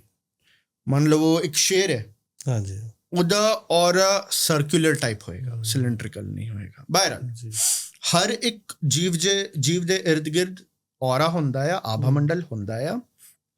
ਵਸਤੂਆਂ ਦੇ ਇਰਦ ਗਿਰਦ ਵੀ ਆਭਾ ਮੰਡਲ ਹੁੰਦਾ ਆ। ਆਪਾਂ ਸਮਝਦੇ ਹਾਂ ਕਿ ਜਿਹੜੀ ਵਸਤੂ ਪਈ ਹੈ, ਟੇਬਲ ਪਿਆ ਹੈ, ਇਹ ਜ਼ਿੰਦਾ ਨਹੀਂ ਹੈ, ਲੇਕਿਨ ਆਪਾਂ ਧਿਆਨ ਦੇਈਏ ਤਾਂ ਇਹ ਵੀ ਜ਼ਿੰਦਾ ਹੈ, ਕਿਉਂਕਿ ਇਹਦੇ ਵਿੱਚ ਮਾਈਕਰੋ ਆਰਗੈਨਿਜ਼ਮਸ ਨੇ ਜੀ। ਰਾਈਟ। ਲੇਕਿਨ ਲੱਗਦਾ ਹੈ ਆਪਾਂ ਧਿਆਨ ਦੇਣ ਦੀ ਦੇਰੀ ਹੈ। ਬਹਰਹਾਲ ਤੇ ਇਹ ਜਿਹੜਾ ਔਰਾ ਹੁੰਦਾ ਆ, ਇਹ ਵੱਖ-ਵੱਖ ਐਨਰਜੀਜ਼, ਮੈਂ ਹਾਲੇ ਬਹੁਤ ਸਾਰੀ ਐਨਰਜੀਜ਼ ਤੁਹਾਨੂੰ ਗਿਣਾਈਆਂ ਜੀ। ਵੱਖ-ਵੱਖ ਐਨਰਜੀਜ਼ ਤੇ ਵੱਖ-ਵੱਖ ਇਮੋਸ਼ਨਸ ਦਾ ਕੰਬੀਨੇਸ਼ਨ ਹੁੰਦਾ ਹੈ ਔਰਾ। ਜਿਹੜਾ ਸਾਡਾ ਤਨ ਹੈ ਨਾ, ਇੱਕ ਸੀਲਡ ਬੋਟਲ ਵਾਂਗ ਹੈ। ਇੱਕ ਬੋਟਲ ਜਿਹੜੀ ਸੀਲਡ ਹੈ, ਉਹਦੇ ਵਿੱਚ ਤੁਸੀਂ ਕੁਝ ਵਾੜ ਨਹੀਂ ਸਕਦੇ। ਰਾਈਟ। ਤਾਂ ਹੀ ਕਰਕੇ ਕੋਈ ਵੀ ਚੀਜ਼ ਜਿਸ ਨੂੰ ਬੋਲਦੇ ਨੇ ਆਤਮਾ, ਸਾਡੇ ਸਰੀਰ ਵਿੱਚ ਵੜ ਨਹੀਂ ਸਕਦੀ, ਕਿਉਂਕਿ ਸੀਲਡ ਬੋਟਲ ਵਾਂਗ ਹੈ। ਰਾਈਟ। ਲੇਕਿਨ ਇਹ ਔਰਾ ਨੂੰ ਪੀਅਰਸ ਕਰ ਸਕਦੀ ਹੈ। ਕਿਸ ਕਿਸਮ ਦੇ ਔਰਾ ਨੂੰ ਪੀਅਰਸ ਕਰੇਗੀ? ਜਿਸ ਕਿਸਮ ਦੇ ਔਰਾ ਉਸ ਆਤਮਾ ਦੀ ਵੇਵਲੈਂਥ ਨਾਲ ਮੈਚ ਕਰਦੀ ਹੈ। ਇਹਦਾ ਮਤਲਬ ਇਹ ਹੈ ਕਿ ਲਗਭਗ ਉਹ ਬੰਦਾ ਭੂਤ ਪ੍ਰੇਤ ਬਣ ਚੁੱਕਿਆ ਸੀ। ਗੁਰੂ ਸਾਹਿਬ ਵੀ ਵੱਖ-ਵੱਖ ਥਾਵਾਂ ਤੇ ਜ਼ਿਕਰ ਕਰਦੇ ਨੇ। ਕਈ ਕੋਟ ਭੂਤ ਪ੍ਰੇਤ ਸੂਕਰ ਮਲਾਸ਼ ਇੱਕ ਥਾਂ ਤੇ। ਹੋਰ ਭੂਤ ਪ੍ਰੇਤ ਤੋਂ ਵੀ ਹੋਰ ਜ਼ਿਆਦਾ ਨਕਾਰਾਤਮਕ ਇੱਕ ਆਯਾਮ ਹੈ, ਜਿਸ ਤੋਂ ਬੋਲਦੇ ਨੇ ਜਿਨ, ਡੈਵਲ, ਡੀਮਨ। ਗੁਰੂ ਸਾਹਿਬ ਬੋਲਦੇ ਨੇ ਕੱਲੀ ਅੰਦਰ ਨਾਨਕਾ ਜਿੰਨਾਂ ਦਾ ਅਵਤਾਰ। ਇਹ ਹੋਰ ਜ਼ਿਆਦਾ ਵਰਸ, ਹੋਰ ਜ਼ਿਆਦਾ ਨੈਗੇਟਿਵ ਹੈ। ਇਹਦਾ ਮਤਲਬ ਆ ਹੈ ਜਿਸ ਇਨਸਾਨ ਨੂੰ ਭੂਤ ਪ੍ਰੇਤ ਚਿੰਮੜ ਗਿਆ ਹੈ, ਉਹ ਕਿੱਥੇ ਨਾ ਕਿੱਥੇ ਪ੍ਰੋਪਰ ਵਰਡ ਹੋਏਗਾ, ਚਿੰਮੜਦੇ ਨੇ, ਕਿਉਂਕਿ ਔਰਾ ਨੂੰ ਪੀਅਰਸ ਕਰਦੇ ਨੇ, ਤਨ ਦੇ ਬਾਹਰ ਹੀ ਰਹਿੰਦੇ ਨੇ। ਇਹ ਜਿਹੜਾ ਔਰਾ ਹੁੰਦਾ ਹੈ ਤਨ ਦੇ ਇਰਦ ਗਿਰਦ ਹੈ। ਰਾਈਟ। ਇਹਦਾ ਮਤਲਬ ਤਨ ਦੇ ਬਾਹਰ ਹੈ। ਅਗਰ ਔਰਾ ਨੂੰ ਪੀਅਰਸ ਕਰੇਗਾ, ਉਹ ਪ੍ਰੇਤ ਆਤਮਾ ਜੋ ਵੀ ਹੈ ਔਰਾ ਨੂੰ ਪੀਅਰਸ ਕਰੇਗਾ, ਤਾਂ ਮਤਲਬ ਇਹੀ ਹੈ ਕਿ ਤਨ ਨੂੰ ਚਿਮੜੇ ਹੈ, ਔਰਾ ਉੱਤੇ ਕਾਬੂ ਕਰ ਲੈਂਦਾ ਹੈ। ਦੇਖੋ, ਮੈਂ ਥੋੜਾ ਜਿਹਾ ਹੋਰ ਤੁਹਾਨੂੰ ਥੋੜਾ ਜਿਹਾ ਸਾਈਕੋਲੋਜੀਕਲ ਐਸਪੈਕਟ ਵੱਲ ਲੈ ਕੇ ਆਉਂਦੇ ਹਾਂ। ਤੁਸੀਂ ਗੌਰ ਕਰੋਗੇ ਕਿ ਤੁਸੀਂ ਵੱਖਰੀ ਥਾਵਾਂ ਵਿੱਚ ਜਾਂਦੇ ਹੋ। ਮੰਨ ਲਓ ਕੋਈ ਇਨਸਾਨ ਹੈ, ਕੋਈ ਪੱਬ ਜਾਂ ਬਾਰ ਵਿੱਚ ਜਾ ਰਿਹਾ, ਆਟੋਮੈਟਿਕਲੀ ਉਹਦੀ ਵਿਚਾਰਧਾਰਾ ਹੈ ਉਹ ਤਬਦੀਲ ਹੋ ਜਾਏਗੀ, ਇੱਕਦਮ ਵੱਖਰੀ ਹੋ ਜਾਏਗੀ। ਬਿਲਕੁਲ ਨੈਚੁਰਲੀ ਉਹਦੀ ਵਿਚਾਰਧਾਰਾ ਵਿੱਚ ਨਕਾਰਾਤਮਕਤਾ ਆ ਜਾਏਗੀ, ਨੈਗੇਟਿਵਿਟੀ ਆ ਜਾਏਗੀ। ਉਹੀ ਬੰਦਾ ਗੁਰਦੁਆਰੇ ਜਾਂਦਾ ਹੈ, ਵਿਚਾਰਧਾਰਾ ਇੱਕਦਮ ਤਬਦੀਲ ਹੋ ਜਾਏਗੀ। ਜ਼ਿਆਦਾਤਰ ਵਿਚਾਰਧਾਰਾ ਸਕਾਰਾਤਮਕ ਰਹੇਗੀ ਜੀ। ਇਹਦਾ ਮਤਲਬ ਐਕਸਟਰਨਲ ਐਟਮੋਸਫੀਅਰ ਸਾਡੇ ਵਿਚਾਰਧਾਰਾ ਉੱਤੇ ਅਸਰ ਕਰਦਾ ਕਰ ਰਹੀ ਹੈ। ਹਾਂਜੀ ਜਿਕਨ ਮੈਂ ਬੋਲਿਆ ਸਿਰਫ ਤਨ ਦਾ ਹੀ ਔਰਾ ਨਹੀਂ ਹੁੰਦਾ, ਤਨ ਦਾ ਹੀ ਆਭਾ ਮੰਡਲ ਨਹੀਂ ਹੁੰਦਾ, ਥਾਵਾਂ ਦਾ ਵੀ ਆਭਾ ਮੰਡਲ ਹੁੰਦਾ ਆ। ਉਹ ਆਭਾ ਮੰਡਲ ਕੀ ਕਰਦਾ ਹੈ? ਸਾਡੇ ਤਨ ਦੇ ਆਭਾ ਮੰਡਲ ਉੱਤੇ ਅਸਰ ਕਰਦਾ ਆ। ਤਨ ਦਾ ਆਭਾ ਮੰਡਲ ਫਿਰ ਕੀ ਕਰੇਗਾ? ਜਿੰਨੇ ਵੀ ਸਾਡੇ ਭਾਵ ਨੇ, ਐਨਰਜੀਜ਼ ਨੇ, ਉਹਨਾਂ ਉੱਤੇ ਅਸਰ ਕਰੇਗਾ। ਉਹ ਇਮੋਸ਼ਨਸ, ਐਨਰਜੀਜ਼ ਯਾਦਦਾਸ਼ਤ ਨਾਲ ਜੁੜਨਗੇ, ਜਿਹਦੇ ਕਾਰਨ ਹੀ ਵੱਖਰੇ ਵੱਖਰੇ ਕਿਸਮ ਦੇ ਵਿਚਾਰਧਾਰਾ ਪੈਦਾ ਹੁੰਦੇ ਨੇ। ਜਿਹੜੇ ਵਿਚਾਰ ਹੁੰਦੀ ਹੈ, ਫੁਰਨੇ ਹੁੰਦੇ ਨੇ, ਉਹ ਵਾਸਨਾ, ਭਾਵ ਤੇ ਯਾਦਦਾਸ਼ਤ ਦਾ ਸੰਮੇਲਨ ਹੁੰਦੇ ਨੇ। ਜਦ ਵਾਸਨਾ ਭਾਵ ਨਾਲ ਜੁੜਦੀ ਹੈ ਤੇ ਵਾਸਨਾ ਅਤੇ ਭਾਵ ਯਾਦਦਾਸ਼ਤ ਨਾਲ ਜੁੜਦੇ ਨੇ, ਤਦ ਜਾ ਕੇ ਵਿਚਾਰ ਪੈਦਾ ਹੁੰਦੇ ਨੇ। ਤੋ ਹੁੰਦਾ ਕੀ ਹੈ? ਜਦ ਇਹ ਆਤਮਾ ਔਰਾ ਨੂੰ ਪੀਅਰਸ ਕਰਦੀ ਹੈ, ਔਰਾ ਉਸ ਉੱਤੇ ਕਾਬਜ਼ ਹੋ ਜਾਂਦੀ ਹੈ। ਔਰਾ ਉੱਤੇ ਕਾਬਜ਼ ਹੋਏਗੀ, ਇਹਦਾ ਮਤਲਬ ਆ ਹੈ ਭਾਵ ਉੱਤੇ ਕਾਬਜ਼ ਹੋ ਗਈ, ਇਮੋਸ਼ਨਸ ਉੱਤੇ ਕਾਬਜ਼ ਹੋ ਗਈ। ਇਮੋਸ਼ਨਸ ਉੱਤੇ ਕਾਬਜ਼ ਹੋ ਗਏ, ਇਹਦਾ ਮਤਲਬ ਡਿਜ਼ਾਇਰਸ ਮਾਨੇ ਵਾਸਨਾ ਉੱਤੇ ਵੀ ਕਾਬਜ਼ ਹੋ ਗਈ, ਔਰ ਵਾਸਨਾ ਇਮੋਸ਼ਨਸ ਉੱਤੇ ਕਾਬਜ਼ ਹੋਈ, ਇਹਦਾ ਮਤਲਬ ਵਿਚਾਰਧਾਰਾ ਉੱਤੇ ਵੀ ਕਾਬਜ਼ ਹੋ ਗਈ। ਔਰ ਜੋ ਵੀ ਕੁਝ ਇਨਸਾਨ ਸੋਚਦਾ ਹੈ ਉਹੀ ਕੁਝ ਤਾਂ ਕਰਦਾ ਹੈ ਨਾ। ਬਿਲਕੁਲ। ਹਾਂਜੀ ਹਾਲੀ ਆਪਾਂ ਬੈਠੇ ਇੱਧਰ ਇੱਕ ਦੂਜੇ ਨਾਲ ਗੱਲਬਾਤ ਕਰ ਰਹੇ ਹਾਂ। ਹਾਂਜੀ ਇੱਕ ਕਿਸਮ ਦਾ ਜਿਸਮ ਜਿਹੜੀ ਐਕਸ਼ਨ ਪਰਫਾਰਮ ਕਰ ਰਹੀ ਹੈ, ਕਰਮ ਹੈ ਨਾ ਜੀ। ਇਹ ਕਰਮ ਤੋਂ ਪਹਿਲੇ ਕੀ ਸੀ? ਵਿਚਾਰ ਸੀ ਨਾ। ਤੁਸਾਂ ਨੇ ਸੋਚਿਆ ਸੀ ਕਿ ਭਈ ਇਹ ਮੂਰਖ ਬੰਦੇ ਨਾਲ ਮੈਂ ਗੱਲ ਕਰਾਂ ਨਾ ਕਰਾਂ, ਮਜ਼ਾਕ ਕਰ ਰਿਹਾ, ਵਿਚਾਰ ਹੀ ਤੁਸੀਂ ਨਾ। ਅਗਰ ਉਸ ਆਤਮਾ ਨੇ ਔਰਾ ਉੱਤੇ, ਵਾਸਨਾ ਉੱਤੇ, ਭਾਵ ਉੱਤੇ, ਯਾਦਾਸ਼ਤ ਉੱਤੇ, ਵਿਚਾਰ ਉੱਤੇ ਕਾਬਜ਼ ਕਰ ਲਿੱਤਾ, ਫਿਰ ਤਨ ਦੇ ਉੱਤੇ ਆਪਣੇ ਆਪ ਹੀ ਉਹਦਾ ਕਾਬਜ਼ ਹੋ ਗਿਆ। ਕਿਉਂਕਿ ਤਨ ਜੋ ਵੀ ਕੁਝ ਕਰਮ ਕਰਦਾ ਹੈ ਉਹ ਵਿਚਾਰ ਦੀ ਪੈਦਾਵਾਰ ਹੈ, ਭਾਵ ਦੀ ਪੈਦਾਵਾਰ ਹੈ, ਵਾਸਨਾ ਦੀ ਪੈਦਾਵਾਰ ਹੈ ਜੀ। ਸਿੱਧੀ ਜੀ ਗੱਲ ਹੈ। ਤੋ ਇਹ ਹੁੰਦਾ ਆ, ਇਹ ਕੀ ਹੈ? ਇੱਕ ਮੈਟਾਫਿਜ਼ੀਕਲ ਰੈਲਮ ਹੈ, ਇੱਕ ਆਧਿਆਤਮਿਕ ਆਯਾਮ ਹੈ। ਉਹ ਆਯਾਮ ਹੈ ਜਿਹੜਾ ਕਿ ਫਿਜ਼ੀਕਲ ਨਹੀਂ। ਮੈਟਾਫਿਜ਼ਿਕਸ ਮਤਲਬ ਜਿਹੜਾ ਕਿ ਫਿਜ਼ੀਕਲ ਨਹੀਂ, ਜਿਹੜਾ ਕਿ ਸਾਡੇ ਨੇਕਡ ਆਈ ਤੋਂ ਦਿਸਦਾ ਨਹੀਂ, ਉਹ ਆਯਾਮ ਹੈ। ਹੁਣ ਚੱਕਰ ਕੀ ਹੈ ਨਾ, ਵੇਖੋ ਇਨਸਾਨ ਕੀ ਸੋਚਦਾ ਹੈ? ਜਿਹੜੀ ਚੀਜ਼ ਮੈਂ ਵੇਖੀ ਨਹੀਂ, ਉਹ ਹੈ ਹੀ ਨਹੀਂ, ਮੰਨਦਾ ਨਹੀਂ। ਇਹ ਫਿਰ ਲਿਮਿਟਡ ਮਾਈਂਡਸੈਟ ਦੀ ਨਿਸ਼ਾਨੀ ਹੈ, ਜਿਸ ਤਰ੍ਹਾਂ ਥੋੜੀ ਦੇਰ ਪਹਿਲੇ ਜ਼ਿਕਰ ਕੀਤਾ, ਹਿਊਮਨ ਬਾਇਸਨੈਸ ਜੀ। ਉਸ ਤਾਂ ਆਪਾਂ ਨੇ ਪ੍ਰਿਥਵੀ ਨੂੰ ਵੀ ਬਾਹਰ ਤੋਂ ਨਹੀਂ ਵੇਖਿਆ ਕਿ ਆਪਾਂ ਪ੍ਰਿਥਵੀ ਵਿੱਚ ਨਹੀਂ ਰਹਿ ਰਹੇ ਆ ਕਿ ਫਿਰ। ਤੇ ਇਨਸਾਨ ਦਾ ਇੱਕ ਲਿਮਿਟਡ ਮਾਈਂਡਸੈਟ ਹੈ, ਜਿਹਦੇ ਕਾਰਨ ਇਨਸਾਨ ਕੁਛ ਹੋਰ ਮੰਨਦਾ ਹੈ, ਦੂਜਾ ਇਨਸਾਨ ਕੁਛ ਹੋਰ ਮੰਨਦਾ ਹੈ। ਇੱਕ ਕਾਰਨ ਇਹ ਵੀ ਹੈ ਕਿ ਇਨਸਾਨ ਅੱਜ ਦੀ ਤਾਰੀਖ ਵਿੱਚ ਸਿਰਫ ਮੰਨਣਾ ਚਾਹੁੰਦਾ ਹੈ, ਜਾਣਨਾ ਨਹੀਂ ਚਾਹੁੰਦਾ। ਚੱਕਰ ਹੈ ਵੀ ਹੈ। ਹਾਂਜੀ ਜਿਵੇਂ ਹੁਣ ਜੀ ਆਪਾਂ ਇਹ ਜੂਨੀਆਂ ਦੀ ਗੱਲ ਕਰ ਰਹੇ ਹਾਂ ਨਾ, ਇੱਕ ਜੂਨੀ ਤੋਂ ਜਿਵੇਂ ਹੁਣ ਆਪਾਂ ਗੁਰਬਾਣੀ 'ਚ 84 ਲੱਖ ਜੂਨਾਂ ਦੀ ਗੱਲ ਕਰਦੇ ਹਾਂ ਕਿ ਸਾਨੂੰ ਮਨੁੱਖਾਂ ਤੇ ਹੀ ਮਿਲੀ ਹੈ, 84 ਲੱਖ ਜੂਨਾਂ ਤੋਂ ਬਾਅਦ ਮਿਲੀ ਹੈ ਸਾਨੂੰ। ਤਾਂ ਇਹ ਜੂਨੀਆਂ ਕਿੱਦਾਂ ਡਿਸਾਈਡ ਹੁੰਦੀਆਂ ਨੇ? ਕਿਸ ਤਰ੍ਹਾਂ ਇਹ ਕੁਦਰਤ ਡਿਸਾਈਡ ਕਰਦੀ ਹੈ ਕਿ ਆਹ ਜੂਨੀ ਆ ਇੱਦਾਂ ਹੋਏਗੀ, ਆ ਇੱਦਾਂ ਹੋਏਗੀ? Beautiful, perfect question.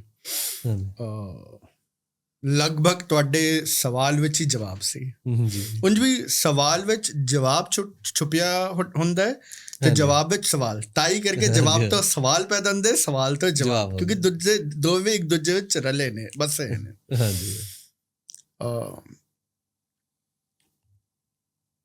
Guru Sahib ਬੋਲਦੇ ਨੇ, ਜੋ ਬ੍ਰਹਮੰਡ ਹੈ ਸੋਈ ਪਿੰਡ ਹੈ, ਜੋ ਖੋਜੇ ਸੋ ਪਾਵੇ।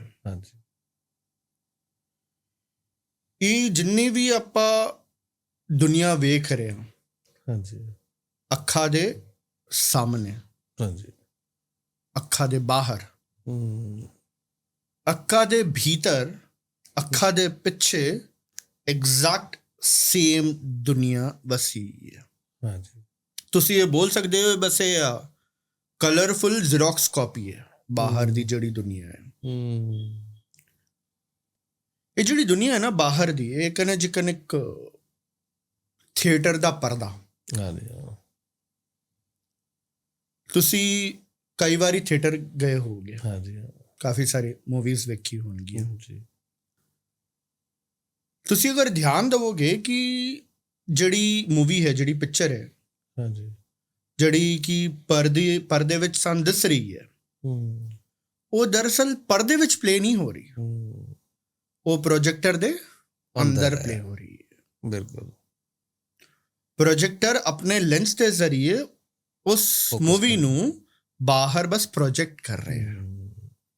ਦਰਅਸਲ ਪ੍ਰੋਜੈਕਟਰ ਦੇ ਅੰਦਰ ਮੂਵੀ ਚੱਲ ਰਹੀ ਹੈ ਜੀ। ਇਹ ਜਿਹੜਾ ਸਾਡਾ ਤਨ ਹੈ ਨਾ, ਹਾਂਜੀ, ਇੱਕ ਕਿਸਮ ਦਾ ਪ੍ਰੋਜੈਕਟਰ ਹੀ ਹੈ। ਅੱਛਾ। ਹੋਰ ਸਾਡੇ ਜਿਹੜੇ ਗਿਆਨ ਇੰਦਰੀਆਂ ਨੇ ਨਾ, ਇਹ ਇਸ ਪ੍ਰੋਜੈਕਟਰ ਦੇ ਲੈਂਸ ਨੇ, ਜਿਹੜੇ ਕਿ ਬਾਹਰ ਦੀ ਤਰਫ ਕੇਂਦਰਿਤ ਹੈ। ਤਾਂ ਹੀ ਕਰਕੇ ਸਾਡਾ ਜਿਹੜਾ ਗਿਆਨ ਹੈ, ਧਿਆਨ ਹੈ, ਬਹੁਤਾਤ ਤਲ ਤੇ ਬਾਹਰ ਦੇ ਤਰਫ ਫਲੋ ਹੁੰਦਾ, ਜ਼ਿਆਦਾ ਹੁੰਦਾ। ਅੰਦਰ ਦੀ ਤਰਫ ਫਲੋ ਹੋਣਾ ਬਹੁਤ ਕਠਿਨ ਹੈ, ਬਹੁਤ ਜ਼ਿਆਦਾ ਮੁਸ਼ਕਿਲ ਹੈ, ਇੰਨਾ ਆਸਾਨ ਨਹੀਂ ਹੈ। ਗੁਰੂ ਸਾਹਿਬ ਬੋਲਦੇ ਨੇ, ਜਨ ਨਾਨਕ ਇਹ ਖੇਲ ਕਠਿਨ ਹੈ, ਕਿਨਹੀ ਗੁਰਮੁਖ ਜਾਣਾ, ਕੋਈ ਵਿਰਲਾ ਹੀ ਜਾਣਦਾ ਕਿੰਨਾ ਕਠਿਨ ਹੈ। ਤੇ ਇਹ ਜਿਹੜਾ ਵੀ ਕੁਝ ਸਾਹਮਣੇ ਦਿਸ ਰਿਹਾ ਹੈ ਨਾ, ਇਹ ਦਰਅਸਲ ਉਹ ਮੂਵੀ ਹੈ ਜਿਹੜੀ ਕਿ ਸਾਡੇ ਅੰਦਰ ਚੱਲ ਰਹੀ ਹੈ।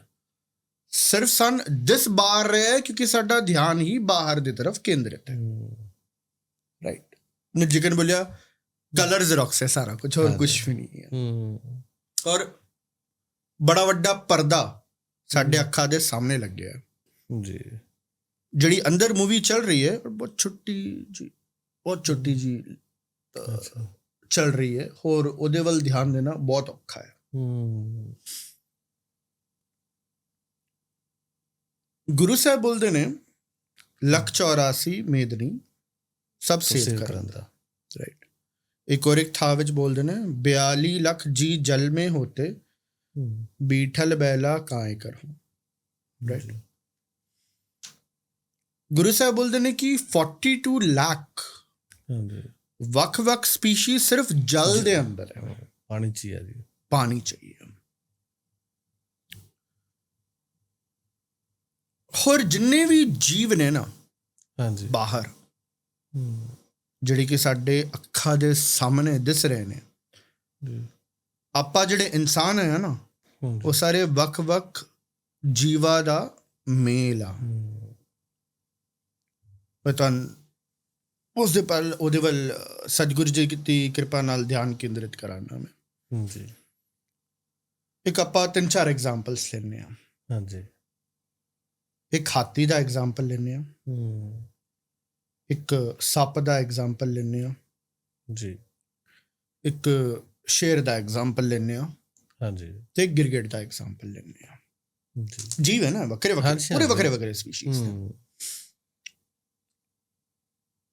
ਅਗਰ ਤੁਸੀਂ ਗਿਰਗਿਟ ਨੂੰ ਵੇਖੋਗੇ, ਹਾਂਜੀ, ਗਿਰਗਿਟ ਦੀ ਖੂਬੀ ਹੁੰਦੀ ਕਿ ਉਹ ਆਪਣਾ ਰੰਗ ਬਦਲ ਲੈਂਦਾ ਹੈ।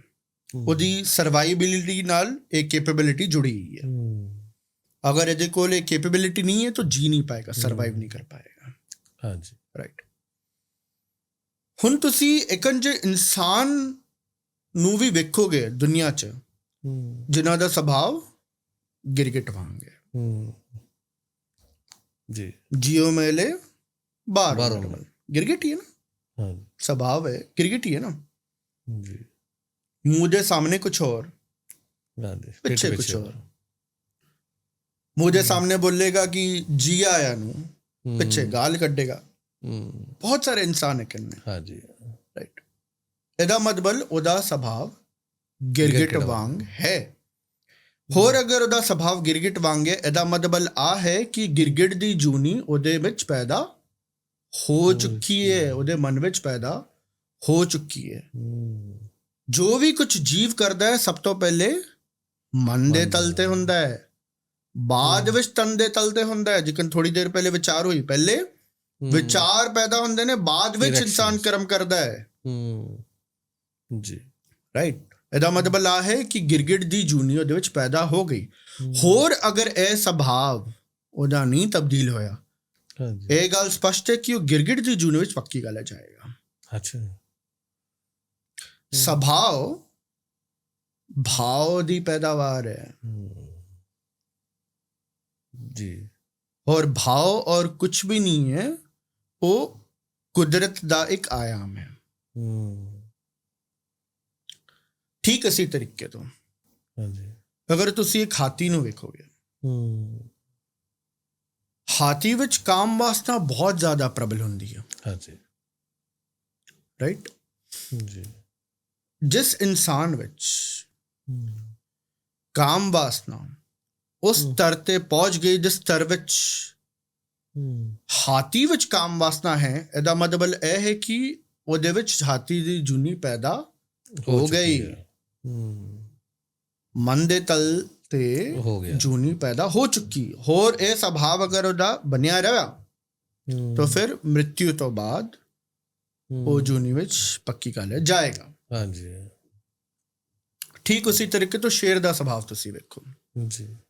ਸ਼ੇਰ ਬਹੁਤ ਜ਼ਿਆਦਾ ਅਹੰਕਾਰੀ ਹੁੰਦਾ ਹੈ, ਤਾਂ ਹੀ ਕਰਕੇ ਸ਼ੇਰ ਬਹੁਤ ਜ਼ਿਆਦਾ ਟੈਰੀਟੋਰੀਅਲ ਵੀ ਹੁੰਦਾ ਹੈ। ਉਹ ਕਿਸੇ ਹੋਰ ਮੇਲ ਸ਼ੇਰ ਨੂੰ ਆਪਣੀ ਟੈਰੀਟਰੀ ਵਿੱਚ ਐਂਟਰ ਨਹੀਂ ਕਰਨ ਦਿੰਦਾ। ਮੇਰੀ ਟੈਰੀਟਰੀ, ਮੈਂ, ਅਹੰਕਾਰ। ਰਾਈਟ। ਤੇ ਮੰਨ ਲਓ ਕਿਸੇ ਇਨਸਾਨ ਦੇ ਵਿੱਚ ਉਸ ਤਰ੍ਹਾਂ ਦਾ ਅਹੰਕਾਰ ਪੈਦਾ ਹੋ ਗਿਆ, ਜਿਸ ਤਰ੍ਹਾਂ ਦਾ ਅਹੰਕਾਰ ਇੱਕ ਸ਼ੇਰ ਵਿੱਚ ਹੈ, ਇਹਦਾ ਮਤਲਬ ਇਹ ਹੈ ਕਿ ਉਹਦੇ ਮਨ ਵਿੱਚ ਸ਼ੇਰ ਦੀ ਜੂਨੀ ਪੈਦਾ ਹੋ ਗਈ। ਰਾਈਟ। ਆਖਿਰ ਵਿੱਚ ਸੱਪ। ਗੁਰੂ ਸਾਹਿਬ ਬੋਲਦੇ ਨੇ, ਅੰਤ ਕਾਲ ਜੇ ਲక్ష్ਮੀ ਸਿਮਰੇ, ਐਸੀ ਚਿੰਤਾ ਮੇਂ ਜੇ ਮਰੇ, ਸਰਬ ਜੋਨ ਪਲ ਪਲ ਉਤਰੇ। ਇੱਕ ਸੱਪ ਦਾ ਸੁਭਾਅ ਹੁੰਦਾ ਹੈ ਕਿ ਸੱਪ ਵਫਾਦਾਰ ਨਹੀਂ ਹੋ ਸਕਦਾ, ਕਦੀ ਵੀ ਧੋਖਾ ਦੇ ਸਕਦਾ। ਤਾਂ ਹੀ ਕਰਕੇ ਆਮ ਤੌਰ ਤੇ ਕਿਹਾ ਜਾਂਦਾ ਹੈ ਕਿ ਤੁਸੀਂ ਸੱਪ ਨੂੰ ਕਿੰਨਾ ਵੀ ਦੁੱਧ ਪਿਲਾ ਲਓ, ਡਸਣ ਦੇ ਫੁੱਲ ਚਾਂਸਸ ਹੁੰਦੇ ਨੇ। ਹੁਣ ਇਕੰਜੇ ਇਨਸਾਨ ਵੀ ਤੁਹਾਨੂੰ ਲੱਭ ਜਾਣਗੇ। ਹਾਂਜੀ। ਤੁਸੀਂ ਉਸਨੂੰ ਕਿੰਨਾ ਵੀ ਆਪਣਾ ਯਾਰ ਬਣਾ ਲਵੋ, ਮਿੱਤਰ ਬਣਾ ਲਵੋ, ਭਰਾ ਬਣਾ ਲਵੋ, ਬੜੀ ਵੱਡੀ ਸੰਭਾਵਨਾ ਹੈ ਕਿ ਉਹ ਤੁਹਾਨੂੰ ਧੋਖਾ ਦੇਵੇਗਾ। ਰਾਈਟ। ਇਹਦਾ ਮਤਲਬ ਉਹਦੇ ਵਿੱਚ ਸੱਪ ਦਾ ਸੁਭਾਅ ਬਣ ਚੁੱਕਿਆ। ਇਹਦਾ ਮਤਲਬ ਸੱਪ ਦੀ ਜੂਨੀ ਉਹਦੇ ਵਿੱਚ ਪੈਦਾ ਹੋ ਚੁੱਕੀ ਹੈ। ਹੁਣ ਤੁਸੀਂ ਅਗਰ ਗੌਰ ਕਰੋਗੇ, ਇੱਧਰ ਗੁਰੂ ਸਾਹਿਬ ਬੋਲਦੇ ਨੇ, ਅੰਤ ਕਾਲ ਜੇ ਲక్ష్ਮੀ ਸਿਮਰੇ, ਲక్ష్ਮੀ ਨਾਲ ਜੋੜਦੇ ਨੇ ਇਸ ਜੂਨੀ ਨੂੰ। ਜਿਹੜਾ ਇਨਸਾਨ ਬਹੁਤ ਜ਼ਿਆਦਾ ਦੌਲਤਮੰਦ ਹੁੰਦਾ ਹੈ, ਲੇਕਿਨ ਅਡਾਨੀ ਤੇ ਅੰਬਾਨੀ, ਇਹ 100% ਕਿਰਤ ਕਮਾਈ ਹੋ ਹੀ ਨਹੀਂ ਸਕਦੀ। ਇਹ ਧੋਖੇਬਾਜ਼ੀ ਦੀ ਕਮਾਈ ਹੈ। ਜੀ। ਦਸਾਂ ਨੌਹਾਂ ਦੀ ਨਹੀਂ ਹੁੰਦੀ। ਹੋਰ ਅਗਰ ਧੋਖੇਬਾਜ਼ੀ ਦੀ ਕਮਾਈ ਹੈ, ਇਹਦਾ ਮਤਲਬ ਉਹਨਾਂ ਨੇ ਉਸ ਸੁਭਾਅ ਤੇ ਕਮਾਈ ਕੀਤੀ ਹੈ ਜਿਹੜਾ ਸੁਭਾਅ ਸੱਪ ਦਾ ਹੈ। ਤਾਂ ਹੀ ਕਰਕੇ ਗੁਰੂ ਸਾਹਿਬ ਬੋਲਦੇ ਨੇ, ਅੰਤ ਕਾਲ ਜੇ ਲక్ష్ਮੀ ਸਿਮਰੇ। ਅਗਰ ਜਿਹੜਾ ਇਨਸਾਨ ਦਾ ਸੁਭਾਅ ਹੁੰਦਾ ਹੈ ਨਾ, ਮੰਨ ਲਓ ਇੱਕ ਇਨਸਾਨ ਕੋਲ ਤਾਕਤ ਹੈ ਜੀ, ਉਸਨੂੰ ਹੋਰ ਤਾਕਤ ਚਾਹੀਦੀ ਹੋਏਗੀ, ਉਹ ਸੰਤੁਸ਼ਟ ਨਹੀਂ ਰਹੇਗਾ ਆਪਣੇ ਤਾਕਤ। ਨਹੀਂ ਹੁੰਦਾ ਜੀ। ਇੱਕ ਇਨਸਾਨ ਕੋਲ ਦੌਲਤ ਹੈ, ਉਸਨੂੰ ਹੋਰ ਦੌਲਤ ਚਾਹੀਦੀ ਰਹੇਗੀ, ਉਹ ਸੰਤੁਸ਼ਟ ਨਹੀਂ ਰਹੇਗਾ। ਹੋਰ ਇਕੰਜਾ ਇਨਸਾਨ ਅੰਤ ਵੇਲੇ ਵੀ ਦੌਲਤ ਨੂੰ ਹੀ ਯਾਦ ਕਰੇਗਾ, ਲక్ష్ਮੀ ਨੂੰ ਹੀ ਯਾਦ ਕਰੇਗਾ, ਜਿਹੜੀ ਕਿ ਧੋਖੇਬਾਜ਼ੀ ਤੋਂ ਕਮਾਈ ਗਈ ਸੀ, ਜਿਹੜੀ ਕਿ ਸੱਪ ਦੇ ਸੁਭਾਅ ਤੋਂ ਕਮਾਈ ਗਈ ਸੀ। ਤਾਈ ਕਰਕੇ ਇਹ ਜਿਹੜਾ ਪਰਸਪੈਕਟਿਵ ਹੈ, ਇਹ ਗੁਰਬਾਣੀ ਦੀ ਪੰਕਤੀ ਨਾਲ ਫਿੱਟ ਪਾਉਂਦੀ ਹੈ ਕਿ ਜਿਹੜਾ ਇਨਸਾਨ ਅੰਤ ਕਾਲ ਵਿੱਚ ਵੀ ਲక్ష్ਮੀ ਨੂੰ ਸਿਮਰੇਗਾ, ਇਹਦਾ ਮਤਲਬ ਆ ਹੈ ਕਿ ਉਹ ਸੱਪ ਦੀ ਜੂਨੀ ਵਿੱਚ ਜਾਏਗਾ, ਕਿਉਂਕਿ ਉਹਦਾ ਸੁਭਾਅ ਵੀ ਸੱਪ ਵਾਂਗ ਹੈ। ਉਹ ਧੋਖੇਬਾਜ਼ੀ ਹੀ ਕਰੇਗਾ, ਧੋਖੇਬਾਜ਼ੀ ਕਰ ਕਰਕੇ ਹੀ ਉਸਨੇ ਇੰਨੀ ਜ਼ਿਆਦਾ ਦੌਲਤ ਕਮਾਈ ਹੈ। ਇਸ ਤਰੀਕੇ ਤੋਂ ਮਨ ਵਿੱਚ ਪਹਿਲੇ ਤੋਂ ਹੀ ਜੂਨੀਆਂ ਪੈਦਾ ਹੋ ਜਾਂਦੀਆਂ ਨੇ। ਹੋਰ ਇਹ ਸਾਰੇ ਦੇ ਸਾਰੇ ਜੂਨੀਆਂ ਇਨਸਾਨ ਦੇ ਚਿਹਰੇ ਉੱਤੇ ਨਜ਼ਰ ਆਉਂਦੇ ਨੇ। ਬਹੁਤ ਈਜ਼ੀ ਕਰ ਦੇਣਾ ਮੈਂ, ਤੁਹਾਨੂੰ ਵੀ ਨਜ਼ਰ ਆਉਂਦੀਆਂ ਨੇ, ਤੇ ਧਿਆਨ ਦੇਣ ਦੀ ਗੱਲ ਹੈ ਜੀ। ਮੰਨ ਲਓ ਹਾਂਜੀ, ਇੱਕ ਇਨਸਾਨ ਬਹੁਤ ਜ਼ਿਆਦਾ ਅਹੰਕਾਰੀ ਹੈ। ਇੱਕ ਇਨਸਾਨ ਹੈ ਜਿਹੜਾ ਕਿ ਅਨਨੋਨ ਹੈ ਤੁਹਾਡੇ ਲਈ। ਤੁਸੀਂ ਉਸ ਇਨਸਾਨ ਨੂੰ ਪਹਿਲੀ ਵਾਰੀ ਵੇਖਦੇ ਹੋ। ਹਾਂਜੀ। ਹੋਰ ਉਹ ਇਨਸਾਨ ਬਹੁਤ ਜ਼ਿਆਦਾ ਅਹੰਕਾਰੀ ਹੈ ਜੀ। ਪਹਿਲੀ ਵਾਰੀ ਵੇਖਦੇ ਸਾਰ ਤੁਸੀਂ ਤੁਹਾਡੇ ਮਨ ਵਿੱਚ ਭਾਵ ਪੈਦਾ ਹੋਏਗਾ, ਯਾਰ ਇਹ ਬੰਦਾ ਬਹੁਤ ਜ਼ਿਆਦਾ ਹੰਕਾਰੀ ਦਿਸ ਰਿਹਾ, ਚਿਹਰੇ ਨੂੰ ਹੀ ਵੇਖ ਕੇ। ਹਾਂਜੀ ਯਾਰ, ਔਰ ਤੁਸੀਂ ਐਕਿਊਰੇਟ ਹੋ, ਗਲਤ ਨਹੀਂ, ਉਧਰ ਐਕਿਊਰੇਟ ਹੈ, ਕਿਉਂਕਿ ਉਹਦੇ ਚਿਹਰੇ ਉੱਤੇ ਦਿਸਦਾ ਹੈ ਕਿ ਉਹ ਹੰਕਾਰੀ ਹੈ। ਉਹ ਇਕਨ ਰਹੇਗਾ ਹੰਕਾਰੀ ਬੰਦਾ ਇਸ ਤਰ੍ਹਾਂ ਹੀ ਹੁੰਦਾ ਨਾ, ਚਿਹਰੇ ਨੂੰ ਵੇਖ ਕੇ, ਜਿਸ ਤੋਂ ਫੇਸ਼ੀਅਲ ਐਕਸਪ੍ਰੈਸ਼ਨਸ ਬੋਲਦੇ ਨੇ, ਬੋਡੀ ਲੈਂਗੁਏਜ ਬੋਲਦੇ ਨੇ, ਰਾਈਟ। ਹਿਊਮਨ ਬਿਹੇਵੀਅਰ ਦਾ ਹੀ ਐਸਪੈਕਟ ਹੈ ਬੋਡੀ ਲੈਂਗੁਏਜ, ਫੇਸ਼ੀਅਲ ਐਕਸਪ੍ਰੈਸ਼ਨਸ ਵੇਖ ਕੇ ਪਹਿਚਾਨ ਜਾਂਦੇ ਹੋ। ਇਹਦਾ ਮਤਲਬ ਤੁਹਾਨੂੰ ਸਪਸ਼ਟ ਹੋ ਗਿਆ ਨਾ ਕਿ ਇਹ ਬੰਦਾ ਮ੍ਰਿਤੂ ਦੇ ਬਾਅਦ ਹਾਥੀ ਦੇ ਜੂਨੀ ਵਿੱਚ ਜਾਏਗਾ ਹੀ ਜਾਏਗਾ, ਜਾਂ ਸ਼ੇਰ ਦੀ ਜੂਨੀ ਵਿੱਚ ਜਾਏਗਾ ਹੀ ਜਾਏਗਾ। ਇਨਸਾਨ ਮੰਨ ਲਓ ਇੱਕ ਕਾਮੀ ਹੈ, ਉਹਦੀ ਅੱਖਾਂ ਤੋਂ ਪਤਾ ਲੱਗ ਜਾਂਦਾ ਹੈ ਬਿਲਕੁਲ ਉਹ ਕਿਸ ਨਿਗਾਹਾਂ ਨਾਲ ਪਰਾਈ ਇਸਤਰੀ ਨੂੰ ਵੇਖਦਾ ਹੈ, ਸੋ ਪਤਾ ਲੱਗ ਜਾਂਦਾ ਹੈ। ਉਹਦੀ ਰਸਨਾ ਤੋਂ, ਉਹਦੇ ਸ਼ਬਦਾਂ ਤੋਂ ਪਤਾ ਲੱਗ ਜਾਂਦਾ ਹੈ ਬੰਦਾ ਕਾਮੀ ਹੈ ਕਿ ਨਹੀਂ ਹੈ। ਔਰ ਅੱਜ ਦੀ ਤਾਰੀਖ ਵਿੱਚ ਕਾਮ ਵਾਸਨਾ ਬਹੁਤ ਸਾਰੇ ਇਨਸਾਨਾਂ ਵਿੱਚ ਬਹੁਤ ਜ਼ਿਆਦਾ ਪ੍ਰਬਲ ਹੋਈ ਹੈ, ਹਾਈਪਰ ਸੈਕਸ਼ੂਅਲਾਈਜ਼ ਹੋ ਚੁੱਕੇ ਨੇ ਅੱਜ ਦੇ ਤਾਰੀਖ ਵਿੱਚ ਹਿਊਮਨ ਮਾਈਂਡਸ, ਰਾਈਟ। ਹੋਰ ਉਹਨਾਂ ਦੀ ਅੱਖਾਂ ਵਿੱਚੋਂ ਪਤਾ ਲੱਗਦਾ ਹੈ। ਇਹਦਾ ਮਤਲਬ ਤੁਸੀਂ ਅੱਖਾਂ ਦੇ ਹਾਵ ਭਾਵ ਨੂੰ ਹੀ ਵੇਖ ਕੇ ਤੁਹਾਨੂੰ ਪਤਾ ਲੱਗ ਜਾਏਗਾ ਕਿ ਹਾਥੀ ਦੀ ਜੂਨੀ ਵਿੱਚ ਜਾਏਗਾ, ਜਿਹੜਾ ਹੰਕਾਰੀ ਹੈ ਉਹ ਸ਼ੇਰ ਦੀ ਜੂਨੀ ਵਿੱਚ ਜਾਏਗਾ, ਜਿਹੜਾ ਕ੍ਰੋਧੀ ਹੈ ਸ਼ੇਰ ਦੀ ਜੂਨੀ ਵਿੱਚ ਜਾਏਗਾ, ਰਾਈਟ ਜੀ। ਇਹਦਾ ਮਤਲਬ ਆ ਹੈ ਕਿ ਜਿੰਨੀ ਵੀ ਜੂਨੀਆਂ ਹੈ ਨੇ ਉਹ ਚਿਹਰੇ ਤੇ ਦਿਸ ਰਹੇ ਨੇ ਸਾਫ਼-ਸਾਫ਼, ਬਸ ਡਾਟਸ ਕਨੈਕਟ ਕਰਨ ਦੀ ਦੇਰੀ ਹੈ। ਵੱਖ-ਵੱਖ ਆयाम ਨੇ ਨਾ, ਇਹ ਵੱਖਰਾ ਆयाम ਹੈ, ਇੱਕ ਵੱਖਰਾ ਆयाम ਹੈ, ਇੱਕ ਵੱਖਰਾ ਆयाम ਹੈ, ਇੱਕ ਵੱਖਰਾ ਆयाम ਹੈ। ਚਾਰੋਂ ਆयाम ਨੂੰ ਜੋੜ ਦਵੋ, ਗੱਲ ਸਪਸ਼ਟ ਹੋ ਜਾਂਦੀ ਹੈ। ਬਸ ਧਿਆਨ ਦੇਣ ਦੀ ਦੇਰੀ ਹੈ, ਬਸ, ਹੋਰ ਕੁਝ ਵੀ ਨਹੀਂ। ਬਿਲਕੁਲ ਤੁਸੀਂ ਸਹੀ ਕਿਹਾ ਵੀ ਅਸੀਂ ਬਿਰਤੀ ਜਿਹੜੀ ਸਮਝ ਲੈਂਦੇ ਆ ਨਾ, ਕਈ ਵਾਰ ਕੋਈ ਬੋਲਦਾ ਨਹੀਂ, ਉਹਦੇ ਫੇਸ ਤੇ ਸਾਰਾ ਕੁਝ ਹੁੰਦਾ, ਉਹਦੇ ਐਕਸ਼ਨ ਵਿੱਚ ਸਾਰਾ ਕੁਝ ਹੁੰਦਾ ਨਾ। ਐਬਸੋਲੂਟਲੀ। ਜਿਹੜੀਆਂ ਦੂਸਰੀਆਂ ਜੂਨੀਆਂ ਜਿਵੇਂ ਅੰਡਰ, ਜੇਰੇ, ਸੇ ਤੇ, ਹਾਂਜੀ ਮੈਂ ਉਹਦੇ ਉੱਤੇ ਹੀ ਆ ਰਿਹਾ। ਹਾਂਜੀ, ਹੁਣ ਇੱਕ ਇਹ ਆयाम ਹੈ ਜੀ, ਰਾਈਟ। ਹੁਣ ਉਹ ਕਿਹੜੀ ਚੀਜ਼ ਹੈ ਜਿਹੜੀ ਕਿ ਇਨਸਾਨ ਦੇ ਵਿੱਚ ਇੱਕ ਅੰਜਾ ਸੁਭਾਅ ਪੈਦਾ ਕਰਦੇ ਨੇ ਜੀ, ਉਹ ਹੈ ਵੱਖ-ਵੱਖ ਭਾਵ, ਹਾਂਜੀ, ਵੱਖ-ਵੱਖ ਮਾਇਆ ਦੇ ਰੂਪ। ਹੋਰ ਮਾਇਆ ਹੈ ਕਿ ਮਾਇਆ ਅਗਨ ਸਭ ਇੱਕੋ ਜਿਹੀ ਕਰਤੇ ਖੇਡ ਚ। ਮਾਇਆ ਹੋਰ ਕੁਛ ਵੀ ਨਹੀਂ ਹੈ, ਅਗਨੀ ਹੀ ਹੈ, ਜਿਸ ਨੂੰ ਇਮੋਸ਼ਨਸ ਵੀ ਬੋਲਦੇ ਨੇ। ਇਮੋਸ਼ਨਸ ਹੋਰ ਕੁਛ ਵੀ ਨਹੀਂ ਹੈ, ਵੱਖ-ਵੱਖ ਸਤਰ ਦੀ ਅਗਨੀ ਹੈ, ਵੱਖ-ਵੱਖ ਸਤਰ ਦੀ ਅਗਨੀ ਜਿਹੜੀ ਕਿ ਜਿਸਮ ਤੋਂ ਬਾਹਰ ਲੰਘਦੀ ਹੈ, ਕਿਉਂਕਿ ਤੁਸੀਂ ਜਿਸਮ ਵਿੱਚ ਕੁਝ ਵੀ ਸਾਂਭ ਕੇ ਨਹੀਂ ਰੱਖ ਸਕਦੇ। ਮੈਂ ਇੱਕ ਦੋ ਉਦਾਹਰਣ ਦੇ ਦਿੰਦਾ ਤੁਹਾਨੂੰ ਜੀ। ਤੁਸੀਂ ਰੋਟੀ ਖਾਂਦੇ ਹੋ, ਹਾਂਜੀ, ਤੁਸੀਂ ਉਸ ਰੋਟੀ ਨੂੰ ਸਾਂਭ ਕੇ ਨਹੀਂ ਰੱਖ ਸਕਦੇ ਆਪਣੇ ਸਰੀਰ ਵਿੱਚ, ਮਲ ਦੇ ਰੂਪ ਵਿੱਚ ਬਾਹਰ ਲੰਘ ਜਾਂਦੀ ਹੈ। ਹਾਂਜੀ, ਤੁਸੀਂ ਜਲ ਛਕਦੇ ਹੋ, ਜਲ ਮੂਤਰ ਦੇ ਰੂਪ ਵਿੱਚ ਬਾਹਰ ਲੰਘ ਜਾਂਦੀ ਹੈ। ਹਵਾ ਅੰਦਰ ਲੈਂਦੇ ਹੋ, ਪਵਨ ਅੰਦਰ ਲੈਂਦੇ ਹੋ, ਹਾਂਜੀ, ਉਹੀ ਸਵਾਸ ਫਿਰ ਤੁਸੀਂ ਦੁਬਾਰਾ ਬਾਹਰ ਛੱਡ ਦਿੰਦੇ ਹੋ। ਕੋਈ ਵੀ ਚੀਜ਼ ਤੁਸੀਂ ਤਨ ਵਿੱਚ ਪਰਮਾਨੈਂਟਲੀ ਸਾਂਭ ਕੇ ਨਹੀਂ ਰੱਖ ਸਕਦੇ, ਕਿਉਂਕਿ ਜਿਹੜਾ ਯੂਨੀਵਰਸ ਹੈ ਨਾ ਆਪਣੇ ਆਪ ਵਿੱਚ ਇੱਕ ਰੀਸਾਈਕਲ ਬਿਨ ਹੈ।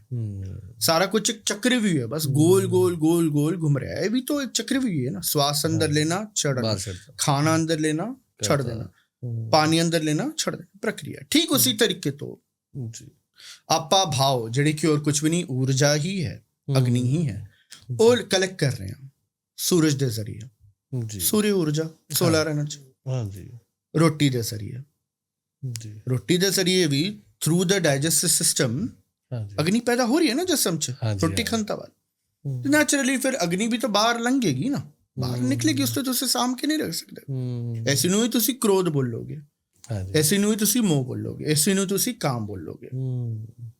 ਜਦ ਕ੍ਰੋਧ ਇਨਸਾਨ ਨੂੰ ਚੜ੍ਹਦਾ ਹੈ, ਕ੍ਰੋਧ ਇਨਸਾਨ ਕੱਢਦਾ ਹੈ ਨਾ, ਕੱਢਦਾ ਬਾਹਰ, ਕਾਮ ਕੱਢਦਾ ਹੈ ਨਾ ਬਾਹਰ। ਜਦ ਇੱਕ ਮਾਂ ਮੋਹਿਤ ਹੋ ਕੇ ਆਪਣੇ ਸਪੁੱਤਰ ਨੂੰ ਗਲੇ ਲਾਉਂਦੀ ਹੈ ਨਾ, ਮੂੰਹ ਬਾਹਰ ਨਿਕਲ ਰਿਹਾ ਨਾ, ਝਲਕ ਰਿਹਾ ਨਾ ਮੂੰਹ ਬਾਹਰ, ਹਾਂਜੀ, ਨਿਕਲ ਜਾਂਦੀ ਹੈ ਊਰਜਾ। ਤੇ ਇਹ ਇੱਕੋ ਹੀ ਜੀਵਨ ਊਰਜਾ ਹੈ, ਇੱਕੋ ਹੀ ਅਗਨੀ ਹੈ ਜਿਹੜੇ ਕਿ ਵੱਖ-ਵੱਖ ਸਤਰ ਵਿੱਚ ਜਿਸਮ ਤੋਂ ਬਾਹਰ ਲੰਘ ਜਾਂਦੇ ਨੇ। ਔਰ ਇਹੀ ਭਾਵ ਇਨਸਾਨੀ ਸੁਭਾਅ ਪੈਦਾ ਕਰਦੇ ਨੇ, ਜਾਨਵਰਾਂ ਦਾ ਵੀ ਸੁਭਾਅ ਪੈਦਾ ਕਰਦੇ ਨੇ, ਭਾਵ ਹੀ ਸੁਭਾਅ ਪੈਦਾ ਕਰਦੇ ਨੇ। ਤਾਂ ਹੀ ਕਰਕੇ ਸੁਭਾਅ ਵਿੱਚ ਭਾਵ ਸ਼ਬਦ ਮੌਜੂਦ ਹੈ, ਠੀਕ ਹੈ। ਹੁਣ ਮੰਨ ਲਵੋ ਇੱਕ ਇਨਸਾਨ ਦੇ ਤਨ ਵਿੱਚ ਇੱਕ ਸਤਰ ਦੀ ਅਗਨੀ ਹੈ। ਠੀਕ ਹੈ। ਦੂਜੇ ਇਨਸਾਨ ਵਿੱਚ ਜੀ ਉਹ ਅਗਨੀ ਜ਼ਿਆਦਾ ਸਤਰ ਵਿੱਚ ਹੈ। ਇਹਦਾ ਮਤਲਬ ਆ ਹੈ ਉਹਦੇ ਵਿੱਚ ਮਾਇਆ ਜ਼ਿਆਦਾ ਪ੍ਰਬਲ ਹੈ।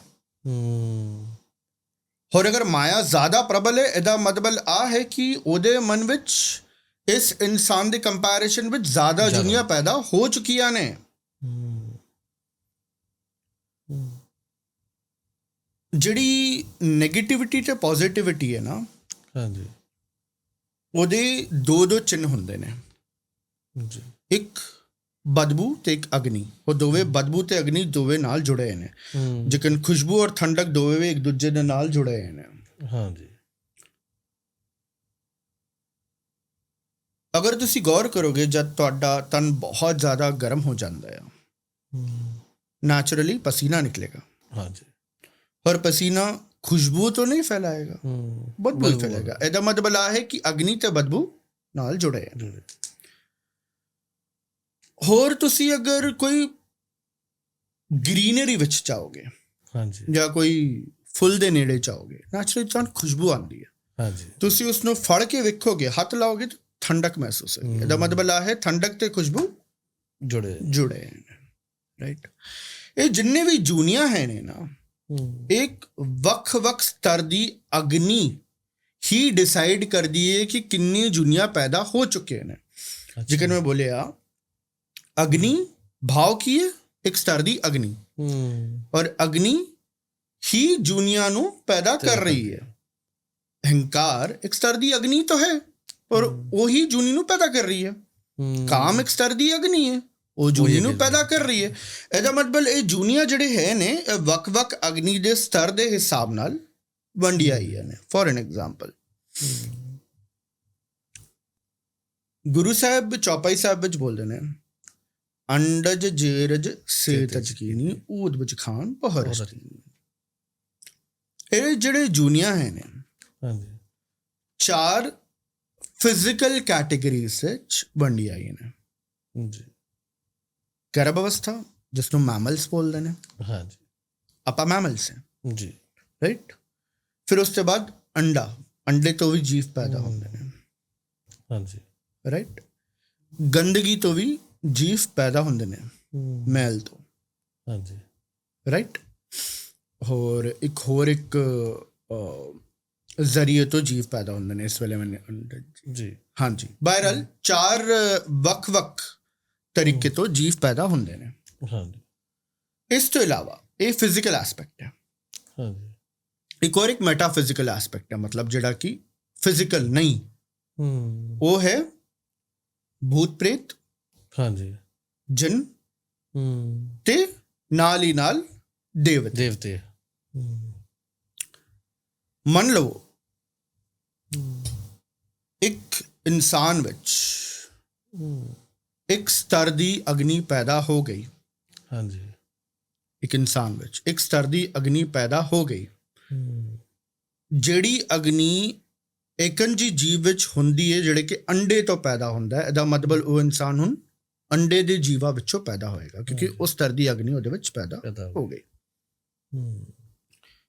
ਮੰਨ ਲਓ ਉਸ ਇਨਸਾਨ ਵਿੱਚ ਹੀ ਇਸ ਸਤਰ ਦੀ ਅਗਨੀ ਹੈ, ਜਿਸ ਸਤਰ ਦੀ ਅਗਨੀ ਵਿੱਚੋਂ ਇੱਕ ਮੈਮਲ ਪੈਦਾ ਹੁੰਦਾ ਹੈ, ਇੱਕ ਜਾਨਵਰ ਪੈਦਾ ਹੁੰਦਾ, ਕੁੱਤਾ, ਬਿੱਲੀ, ਸੂਅਰ, ਵਾਟਐਵਰ।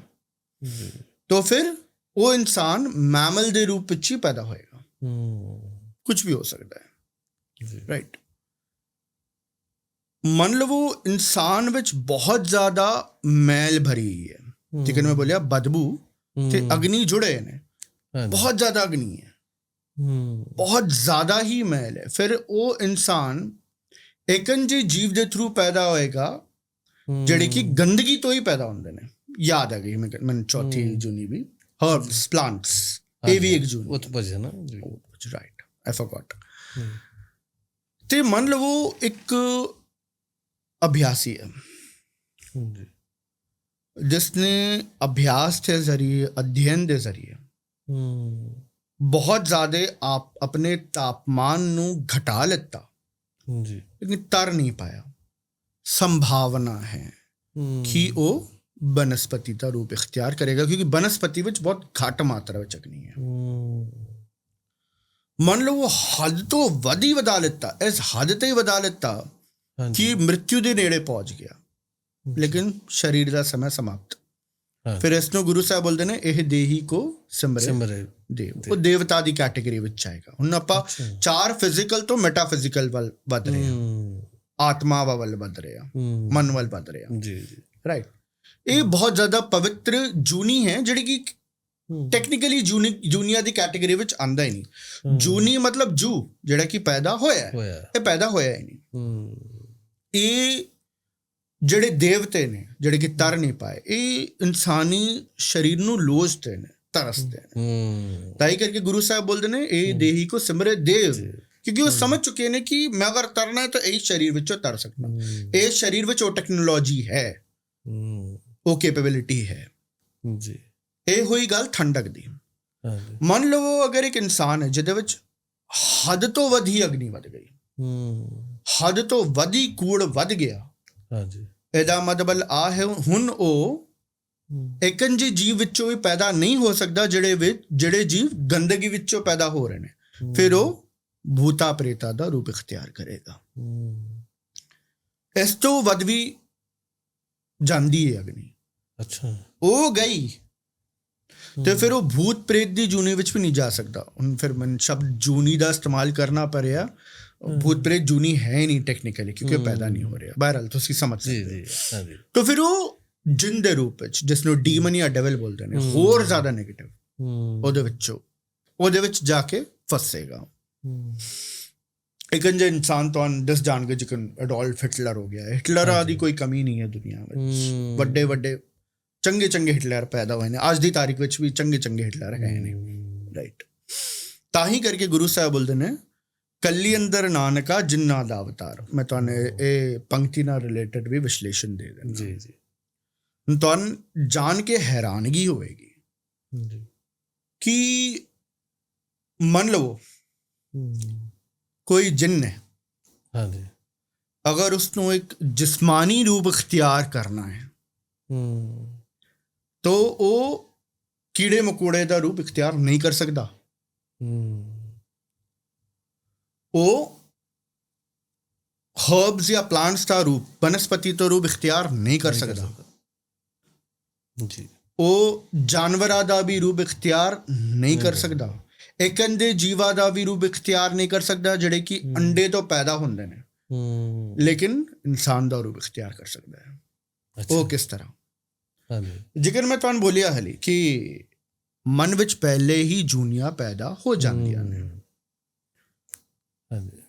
ਮੰਨ ਲਵੋ ਇੱਕ ਮਾਤਾ ਹੈ ਤੇ ਇੱਕ ਪਿਤਾ ਹੈ। ਗੁਰੂ ਸਾਹਿਬ ਕੀ ਬੋਲਦੇ ਨੇ ਅੱਜ ਦੀ ਤਾਰੀਖ ਵਿੱਚ? ਕੂੜ ਮੀਆਂ ਕੂੜ ਬੀਬੀ ਖੱਪੇ ਹੋਏ। ਅੱਜ ਦੀ ਤਾਰੀਖ ਵਿੱਚ ਇਹ ਕੱਲ ਦਾ ਯੁੱਗ ਹੈ। ਰਾਈਟ, ਕਲਯੁਗ ਰਥ ਅਗਨ ਕਾ ਕੂੜ ਅਗੇ ਰਥਵਾਓ। ਮੈਂ ਇਹੀ ਤਾਂ ਗੱਲ ਬੋਲੀ ਨਾ, ਕੂੜ ਤੇ ਅਗਨ ਜੁੜੇ ਨੇ, ਬਦਬੂ ਤੇ ਅਗਨੀ ਜੁੜੀ ਹੈ। ਕੂੜ ਅਗੇ ਰਥਵਾਓ, ਚਲਾਉਣ ਵਾਲਾ ਹੀ ਕੂੜ ਹੈ। ਤੇ ਅੱਜ ਦੀ ਤਾਰੀਖ ਵਿੱਚ ਹਰ ਕਿਸੇ ਵਿੱਚ ਕੂੜ ਤੇ ਮਾਇਆ ਬਲਵਾਨ ਹੈ। ਮੰਨ ਲਵੋ ਕੋਈ ਹਸਬੈਂਡ ਅਤੇ ਵਾਈਫ ਵਿੱਚ ਜੂਨੀਆਂ 84 ਲੱਖ ਨੂੰ ਵੀ ਪਾਰ ਕਰ ਗਈਆਂ। ਇਸ ਸਤਰ ਦੀ ਅਗਨੀ ਵੱਧ ਗਈ ਕਿ ਉਹ ਮ੍ਰਿਤਿੂ ਤੋਂ ਬਾਅਦ ਉਹ ਡੀਮਨ ਯਾਨੀ ਕਿ ਜਿੰਨ ਦੀ ਜੂਨੀ ਵਿੱਚ ਜਾਣ ਗਏ। ਹੋਰ ਉਹਨਾਂ ਨੇ ਅਗਰ ਬੱਚਾ ਪੈਦਾ ਕੀਤਾ ਤੇ ਫਿਰ ਉਹਨਾਂ ਦੇ ਗਰਭ ਵਿੱਚ ਜਿੰਨ ਪੈਦਾ ਹੋਏਗਾ, ਕਿਉਂਕਿ ਉਹ ਵੇਵਲੈਂਥ ਮੈਚ ਕਰਦੀ ਹੈ। ਵੇਵਲੈਂਥ ਮੈਚ ਕਰਨਾ ਕਹਿਣ ਦਾ ਭਾਵ ਕਰਮ ਮੈਚ ਕਰਨਾ, ਭਾਵ ਮੈਚ ਕਰਨਾ, ਸੁਭਾਅ ਮੈਚ ਕਰਨਾ, ਹਰ ਇੱਕ ਚੀਜ਼ A to Z ਮੈਚ ਕਰਨਾ। ਮੈਂ ਤੁਹਾਨੂੰ ਇੱਕ ਵਾਰ ਇੱਕ ਐਗਜ਼ਾਮਪਲ ਦੇਣਾ ਤਾਂ ਕਿ ਗੱਲ ਜਿਹੜੀ ਹੈ ਨਾ ਸਪਸ਼ਟ ਹੋ ਜਾਏ, ਸਟੀਕ। ਮੰਨ ਲਵੋ ਅਗਰ ਇੱਕ ਇਨਸਾਨ ਵਿੱਚ, ਕਿਸੇ ਇਨਸਾਨ ਵਿੱਚ, ਮੰਨ ਲਓ ਪੁਰਸ਼ ਵਿੱਚ 70 ਲੱਖ ਜੂਨੀਆਂ ਪੈਦਾ ਹੋ ਚੁੱਕੀਆਂ ਨੇ, ਜਿਹੜੇ ਕਿ ਅੱਜ ਦੇ ਯੁੱਗ ਵਿੱਚ ਕਾਫੀ ਹੱਦ ਤੱਕ ਕਾਮਨ ਨੇ। ਬਹੁਤ ਲੱਖਾਂ ਜੂਨੀਆਂ ਪੈਦਾ ਹੋਈਆਂ ਹੀ ਨੇ ਇਨਸਾਨ ਵਿੱਚ। ਮੰਨ ਲਓ ਕੋਈ ਪੁਰਸ਼ ਵਿੱਚ, ਹਸਬੈਂਡ ਵਿੱਚ 70 ਲੱਖ ਜੂਨੀਆਂ ਪੈਦਾ ਹੋ ਚੁੱਕੀਆਂ ਨੇ।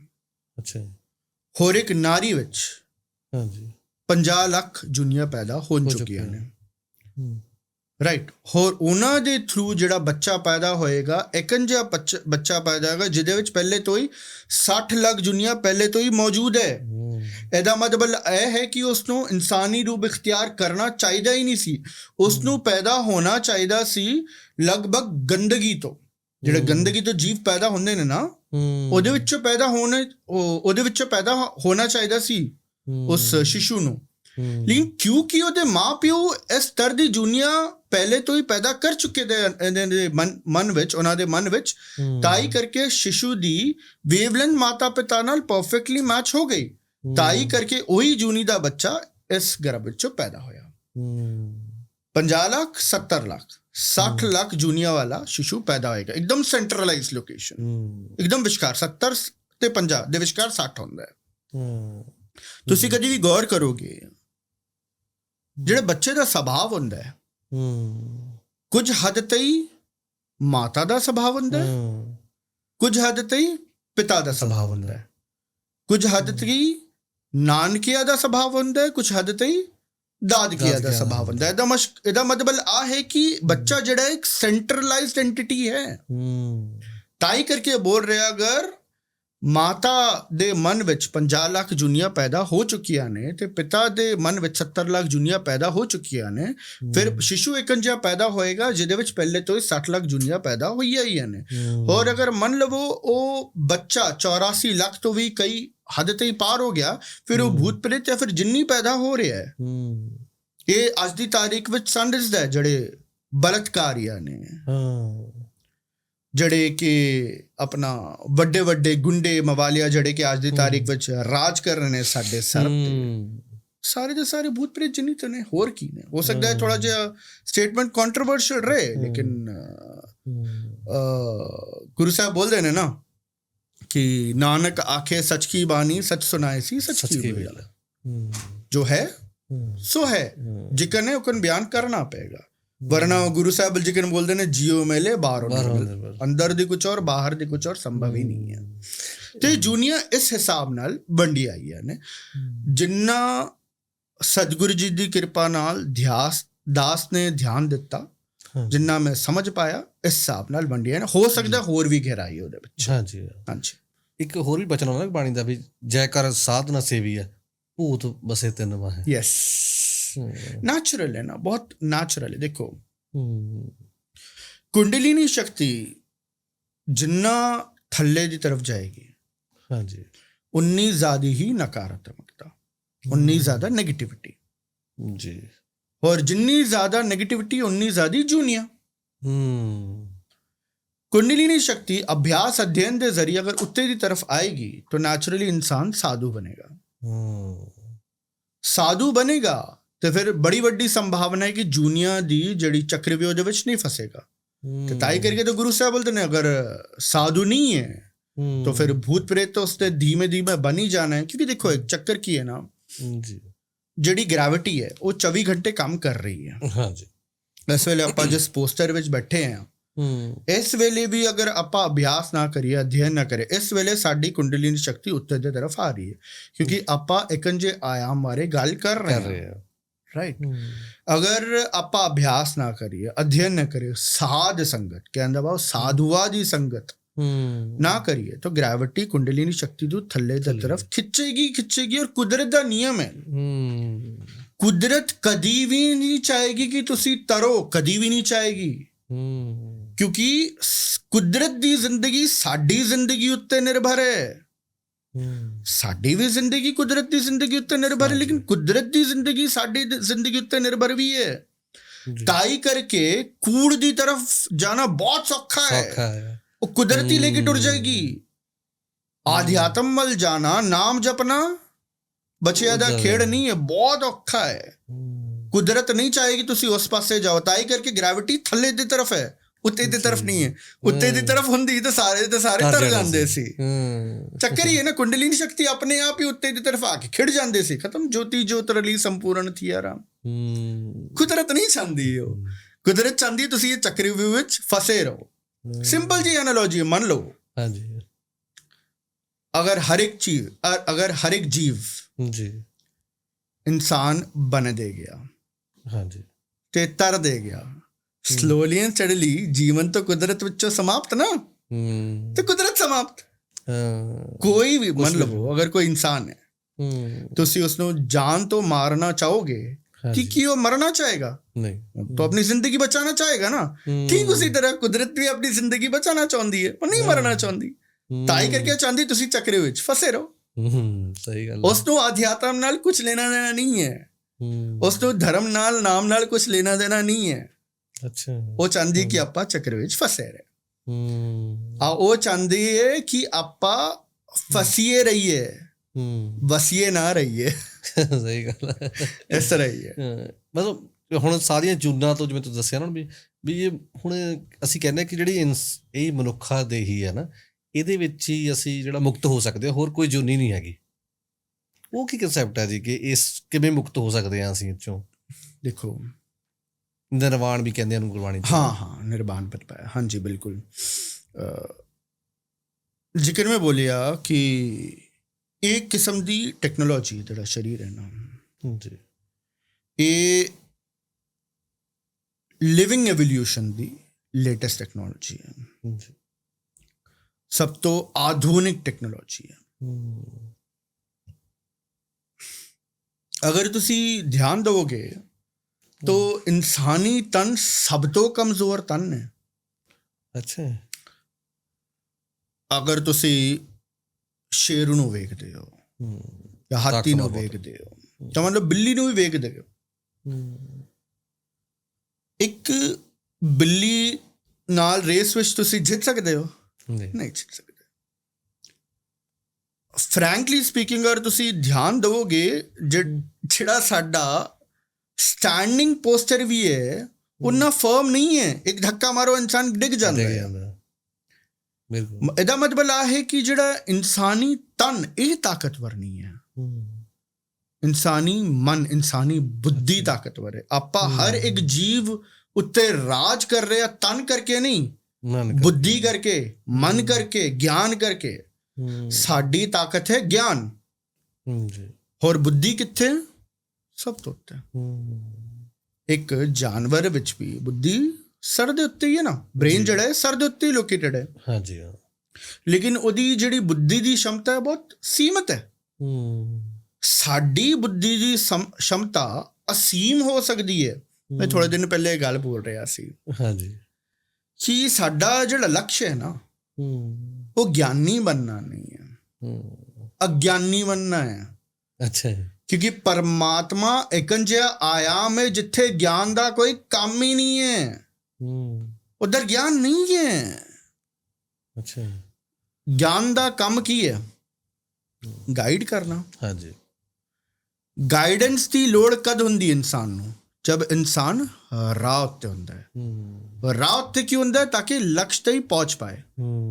ਲਕਸ਼ ਕੀ ਹੈ? ਪਰਮਾਤਮਾ। ਹਾਂਜੀ, ਇੱਕ ਵਾਰੀ ਪਰਮਾਤਮਾ ਤੇ ਹੀ ਪਹੁੰਚ ਗਏ ਤਾਂ ਫਿਰ ਰਾਹ ਪਿੱਛੇ ਛੁੱਟ ਜਾਂਦੀ ਹੈ। ਇਹਦਾ ਮਤਲਬ ਗਿਆਨ ਪਿੱਛੇ ਛੁੱਟ ਜਾਂਦਾ ਹੈ। ਇਹਦਾ ਮਤਲਬ ਇਨਸਾਨ ਗਿਆਨੀ ਨਹੀਂ ਅਗਿਆਨੀ ਬਣ ਜਾਂਦਾ ਹੈ। ਇਸ ਨੂੰ ਹੀ ਪਾਰ ਬ੍ਰਹਮ ਕਿਹਾ ਜਾਂਦਾ ਹੈ ਜਾਂ ਪਰਾ ਬ੍ਰਹਮ ਕਿਹਾ ਜਾਂਦਾ। ਤੇ ਆਪਾਂ ਅਗਰ ਵੇਖੀਏ ਨਾ ਕਿ ਇਸ ਹੀ ਜੂਨੀ ਵਿੱਚ ਇਸ ਸਤਰ ਦਾ ਗਿਆਨ ਹਾਸਿਲ ਹੋ ਸਕਦਾ ਹੈ। ਹਾਂਜੀ, ਇਸ ਸਤਰ ਦੀ ਤਾਕਤ ਹਾਸਿਲ ਹੋ ਸਕਦੀ ਹੈ, ਬੁੱਧੀ ਦੀ ਤਾਕਤ, ਜਿਹਦੇ ਕਰਕੇ ਆਪਾਂ ਹਰ ਇੱਕ ਜੀਵ ਉੱਤੇ ਰਾਜ ਕਰ ਰਹੇ ਹਾਂ ਔਰ ਬੇੜਾ ਗਰਕ ਵੀ ਕਰ ਰਹੇ ਹਾਂ। ਬਿਲਕੁਲ ਬੇੜਾ ਗਰਕ ਕਰ ਰਹੇ ਹਾਂ। ਫੈਕਟ ਇਹ ਕੁਦਰਤ ਦਾ ਹਰ ਇੱਕ ਜੀਵ ਦਾ ਬੇੜਾ ਗਰਕ ਕਰ ਰਿਹਾ। ਇਨਸਾਨਾਂ ਕਰਕੇ ਕਿੰਨੇ ਜੀਵ ਐਕਸਟਿੰਕਟ ਹੋ ਚੁੱਕੇ ਨੇ ਇਨਸਾਨਾਂ ਕਰਕੇ। ਬਿਲਕੁਲ ਰਾਈਟ। ਇਹਦਾ ਮਤਲਬ ਆਪਾਂ ਸਭ ਤੋਂ ਤਾਕਤਵਰ ਹਾਂ। ਸਾਡੀ ਜਿਹੜੀ ਬੁੱਧੀ ਦੀ ਤਾਕਤ ਹੈ ਆਪਾਂ ਸਕਾਰਾਤਮਕ ਰੂਪ ਵਿੱਚ ਯੂਜ਼ ਨਹੀਂ ਕਰ ਰਹੇ, ਨਕਾਰਾਤਮਕ ਰੂਪ ਵਿੱਚ ਯੂਜ਼ ਕਰ ਰਹੇ। ਤਾਂ ਹੀ ਕਰਕੇ ਆਪਾਂ ਕ੍ਰੀਏਟਿਵ ਨਹੀਂ ਹੈ, ਡਿਸਟਰਕਟਿਵ ਹਾਂ ਨੇਚਰ ਲਈ। ਬਿਲਕੁਲ, ਨੇਚਰ ਵੀ ਸਾਡੇ ਤੋਂ ਦੁਖੀ ਹੋ ਚੁੱਕੀ ਹੈ। ਫੈਕਟ ਇਹੀ ਹੈ, ਰਾਈਟ। ਤੋ ਇਹ ਜਿਹੜਾ ਤਨ ਹੈ ਸਭ ਤੋਂ ਟੈਕਨੋਲੋਜੀਕਲੀ ਐਡਵਾਂਸ ਤਨ ਹੈ।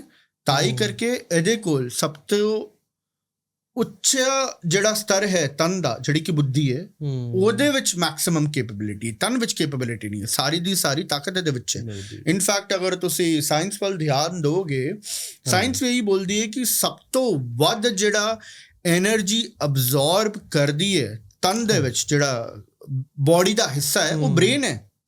ਬ੍ਰੇਨ ਸਭ ਤੋਂ ਵੱਧ એનર્ਜੀ ਅਬਜ਼ੌਰਬ ਕਰਦੀ ਹੈ, ਕਿਉਂਕਿ ਇੱਕ ਇਨਸਾਨ ਜਿਹੜਾ ਹੈ ਉਹ ਬੁੱਧੀਮਾਨ ਜੀਵ ਹੈ, ਉਹਦੀ ਬੁੱਧੀ ਤਾਕਤਵਰ ਹੈ, ਤਨ ਨਹੀਂ ਹੈ। ਤਾਂ ਹੀ ਕਰਕੇ ਟੈਕਨੋਲੋਜੀਕਲੀ ਸਭ ਤੋਂ ਐਡਵਾਂਸ ਚਾਹੀਏ, ਤੇ ਤਾਂ ਹੀ ਅਸੀਂ ਕਹਿੰਦੇ ਕਿ ਇਸੇ ਚੀਜ਼ ਜੂਨ ਚ ਉਹ ਮੁਕਤ ਹੋ ਸਕਦਾ ਨਾ। ਐਬਸੋਲੂਟਲੀ।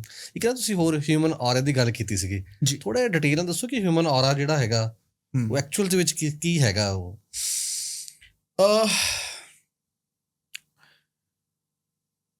ਇਹ ਜ਼ਿਕਰ ਮੈਂ ਬੋਲਿਆ ਕਿ ਔਰਾ ਹਰ ਇੱਕ ਜੀਵ ਔਰ ਹਰ ਇੱਕ ਐਟਮੋਸਫੀਅਰ ਵਿੱਚ ਹੁੰਦਾ ਹੈ। ਇਸ ਐਟਮੋਸਫੀਅਰ ਦਾ ਔਰਾ ਵੱਖਰਾ ਹੋਏਗਾ, ਰਾਈਟ। ਹੁਣ ਇਸ ਐਟਮੋਸਫੀਅਰ ਦਾ ਜਿਹੜਾ ਔਰਾ ਹੈ ਮੇਰੇ ਔਰਾ ਨੂੰ ਇਫੈਕਟ ਕਰੇਗਾ ਜੀ, ਔਰ ਮੇਰਾ ਜਿਹੜਾ ਔਰਾ ਹੈ ਇਸ ਐਟਮੋਸਫੀਅਰ ਦੇ ਔਰਾ ਨੂੰ ਇਫੈਕਟ ਕਰੇਗਾ, ਕਿਉਂਕਿ ਹਰ ਇੱਕ ਚੀਜ਼ ਕੁਦਰਤ ਵਿੱਚ ਟ੍ਰਾਂਜੈਕਸ਼ਨਲ ਹੈ ਜੀ। ਜੇਕਰ ਤੁਸੀਂ ਇਸ ਵੇਲੇ ਮੈਨੂੰ ਧਿਆਨ ਦੇ ਰਹੇ ਹੋ ਔਰ ਮੈਂ ਤੁਹਾਨੂੰ ਗਿਆਨ ਦੇ ਰਿਹਾ, ਟ੍ਰਾਂਜੈਕਸ਼ਨ ਹੈ ਨਾ। ਹਾਂਜੀ, ਹਾਂ, ਲੈਣੇ ਦੇਣੇ, ਹਰ ਇੱਕ ਚੀਜ਼ ਕੁਦਰਤ ਵਿੱਚ ਲੈਣ ਦੇਣ ਵਿੱਚ, ਰਾਈਟ। ਇਹ ਔਰਾ ਮੇਜਰਲੀ ਮੰਨ ਲਓ ਅਗਰ ਕੁੰਡਲਿਨੀ ਸ਼ਕਤੀ ਥੱਲੇ ਦੀ ਤਰਫ ਹੈ ਤਾਂ ਔਰਾ ਬਹੁਤ ਛੋਟਾ ਹੋਏਗਾ, ਬਹੁਤ ਸ਼੍ਰਿੰਕਡ ਹੋਏਗਾ, ਜਿਸਮ ਤੋਂ ਆਲਮੋਸਟ ਚਿਪਕਿਆ ਆਇਆ ਹੋਏਗਾ, ਨੈਗੇਟਿਵ ਹੈ ਕਿਉਂਕਿ। ਹੋਰ ਅਗਰ ਉੱਤੇ ਦੀ ਤਰਫ ਆना शुरू हो जाए जी तो ऑटोमेटिकली एक्सपैंड होना शुरू हो जाएगा। ਇਹਦਾ ਜ਼ਿਕਰ ਕਬੀਰ ਜੀ ਮੇਰੇ ਹਿਸਾਬ ਨਾਲ ਕਰਦੇ ਨੇ, ਇੱਕ ਪੰਕਤੀ ਜਿੱਥੇ ਕਬੀਰ ਜੀ ਬੋਲਦੇ ਨੇ ਪਵਿੱਤਰ ਹੋਵੇ ਗ੍ਰਾਮ ਬੋਲ ਕੇ ਬੋਲ। ਹਾਂਜੀ, ਹਾਂ, ਮੈਨੂੰ ਯਾਦ ਨਹੀਂ ਆ ਰਹੀ ਇਸ ਵੇਲੇ ਵਾਲੀ ਪੰਕਤੀ। ਤੇ ਇਹ ਜਿਹੜਾ ਔਰਾ ਹੈ ਲਗਭਗ 80 to 100 ਕਿਲੋਮੀਟਰ ਤੱਕ ਵੀ ਪਹੁੰਚ ਸਕਦਾ ਇੱਕ ਇਨਸਾਨ ਦਾ ਔਰਾ। ਤਾਂ ਹੀ ਕਰਕੇ ਕਬੀਰ ਜੀ ਬੋਲਦੇ ਨੇ ਕਿ ਸਾਰਾ ਦਾ ਸਾਰਾ ਗ੍ਰਾਮ, ਕਹਿੰਦਾ ਭਾਵ ਗਾਂਵ, ਪਵਿੱਤਰ ਕਰਨ ਦੀ ਸ਼ਮਤਾ ਰੱਖਦਾ ਹੈ ਇੱਕ ਐਨਲਾਈਟਨ ਬੀਇੰਗ, ਇੱਕ ਬ੍ਰਹਮ ਗਿਆਨੀ, ਇੱਕ ਇਨਸਾਨ, ਰਾਈਟ। ਤੇ ਇਹ ਜਿਹੜਾ ਔਰਾ ਫੈਲਦਾ ਹੈ, ਇਸ ਨੂੰ ਫੈਲਾਉਣ ਵਾਲੀ ਹੁੰਦੀ ਹੈ ਵਾਈਬ੍ਰੇਸ਼ਨਲ ਐਨਰਜੀਜ਼। ਵਾਈਬ੍ਰੇਸ਼ਨਲ ਐਨਰਜੀਜ਼ ਕਰਦੀ ਕੀ ਹੈ ਕਿ ਇਹ ਜਿਹੜੇ ਸਾਡੇ ਕੇਸ਼ ਹੁੰਦੇ ਨੇ, ਇਹ ਕੇਸ਼ਾਂ ਵਿੱਚੋਂ ਬਾਹਰ ਲੰਘਦੇ ਨੇ ਵਾਈਬ੍ਰੇਸ਼ਨਲ ਐਨਰਜੀ। ਚਲੋ ਮੈਂ ਰੈਜ਼ੋਨੇਟ ਕਰਾਣਾ ਤੁਹਾਨੂੰ ਜੀ। ਆਮ ਤੌਰ ਤੇ ਤੁਸਾਂ ਨੇ ਧਿਆਨ ਦਿੱਤਾ ਹੋਣਾ ਕਿ ਕੋਈ ਵੀ ਕਿਸਮ ਦੀ ਪਾਵਰਫੁਲ ਮੋਟੀਵੇਸ਼ਨਲ ਸਪੀਚ ਜੀ ਜਾਂ ਫਿਰ ਬੀਰਸ ਵਾਲਾ ਕੋਈ ਕੀਰਤਨ ਚੱਲਦਾ ਰਿਹਾ, ਉਸ ਵੇਲੇ ਰੋਂਗਟੇ ਖੜੇ ਹੁੰਦੇ ਨੇ, ਜਿਸਨੂੰ ਗੂਜ਼ ਬੰਪਸ ਬੋਲਦੇ ਨੇ। ਜਿਸਮ ਥੋੜਾ ਜਿਹਾ ਝੰਜਣਾ ਜਾਂਦਾ ਹੈ ਉਸ ਵੇਲੇ। और कुछ भी नहीं है, वो दरअसल वाइब्रेशनल एनर्जीज ही है। वो एक्सीडेंटल कुंडलिनी अवेकनिंग है। मतलब जड़ी कुंडलिनी शक्ति है ना, हाँ जी, वो धुन दी गुलाम है जी। कोई भी पॉजिटिव मोटिवेशनल स्पीच, हाँ जी, स्पीच माने साउंड, धुन ना, धुन है ना जी। कोई बीर रस विच कीर्तन कर रहा है, धुन है ना, हाँ जी। जो कुंडलिनी शक्ति है धुन दी गुलाम है, ताई करके धुन दे प्रति आकर्षित होके जागती है। ताही करके गुरु साहब बोलते ना, शब्द गुरु राइट। शब्द की है, धुन ही तो है ना, धुन है राइट।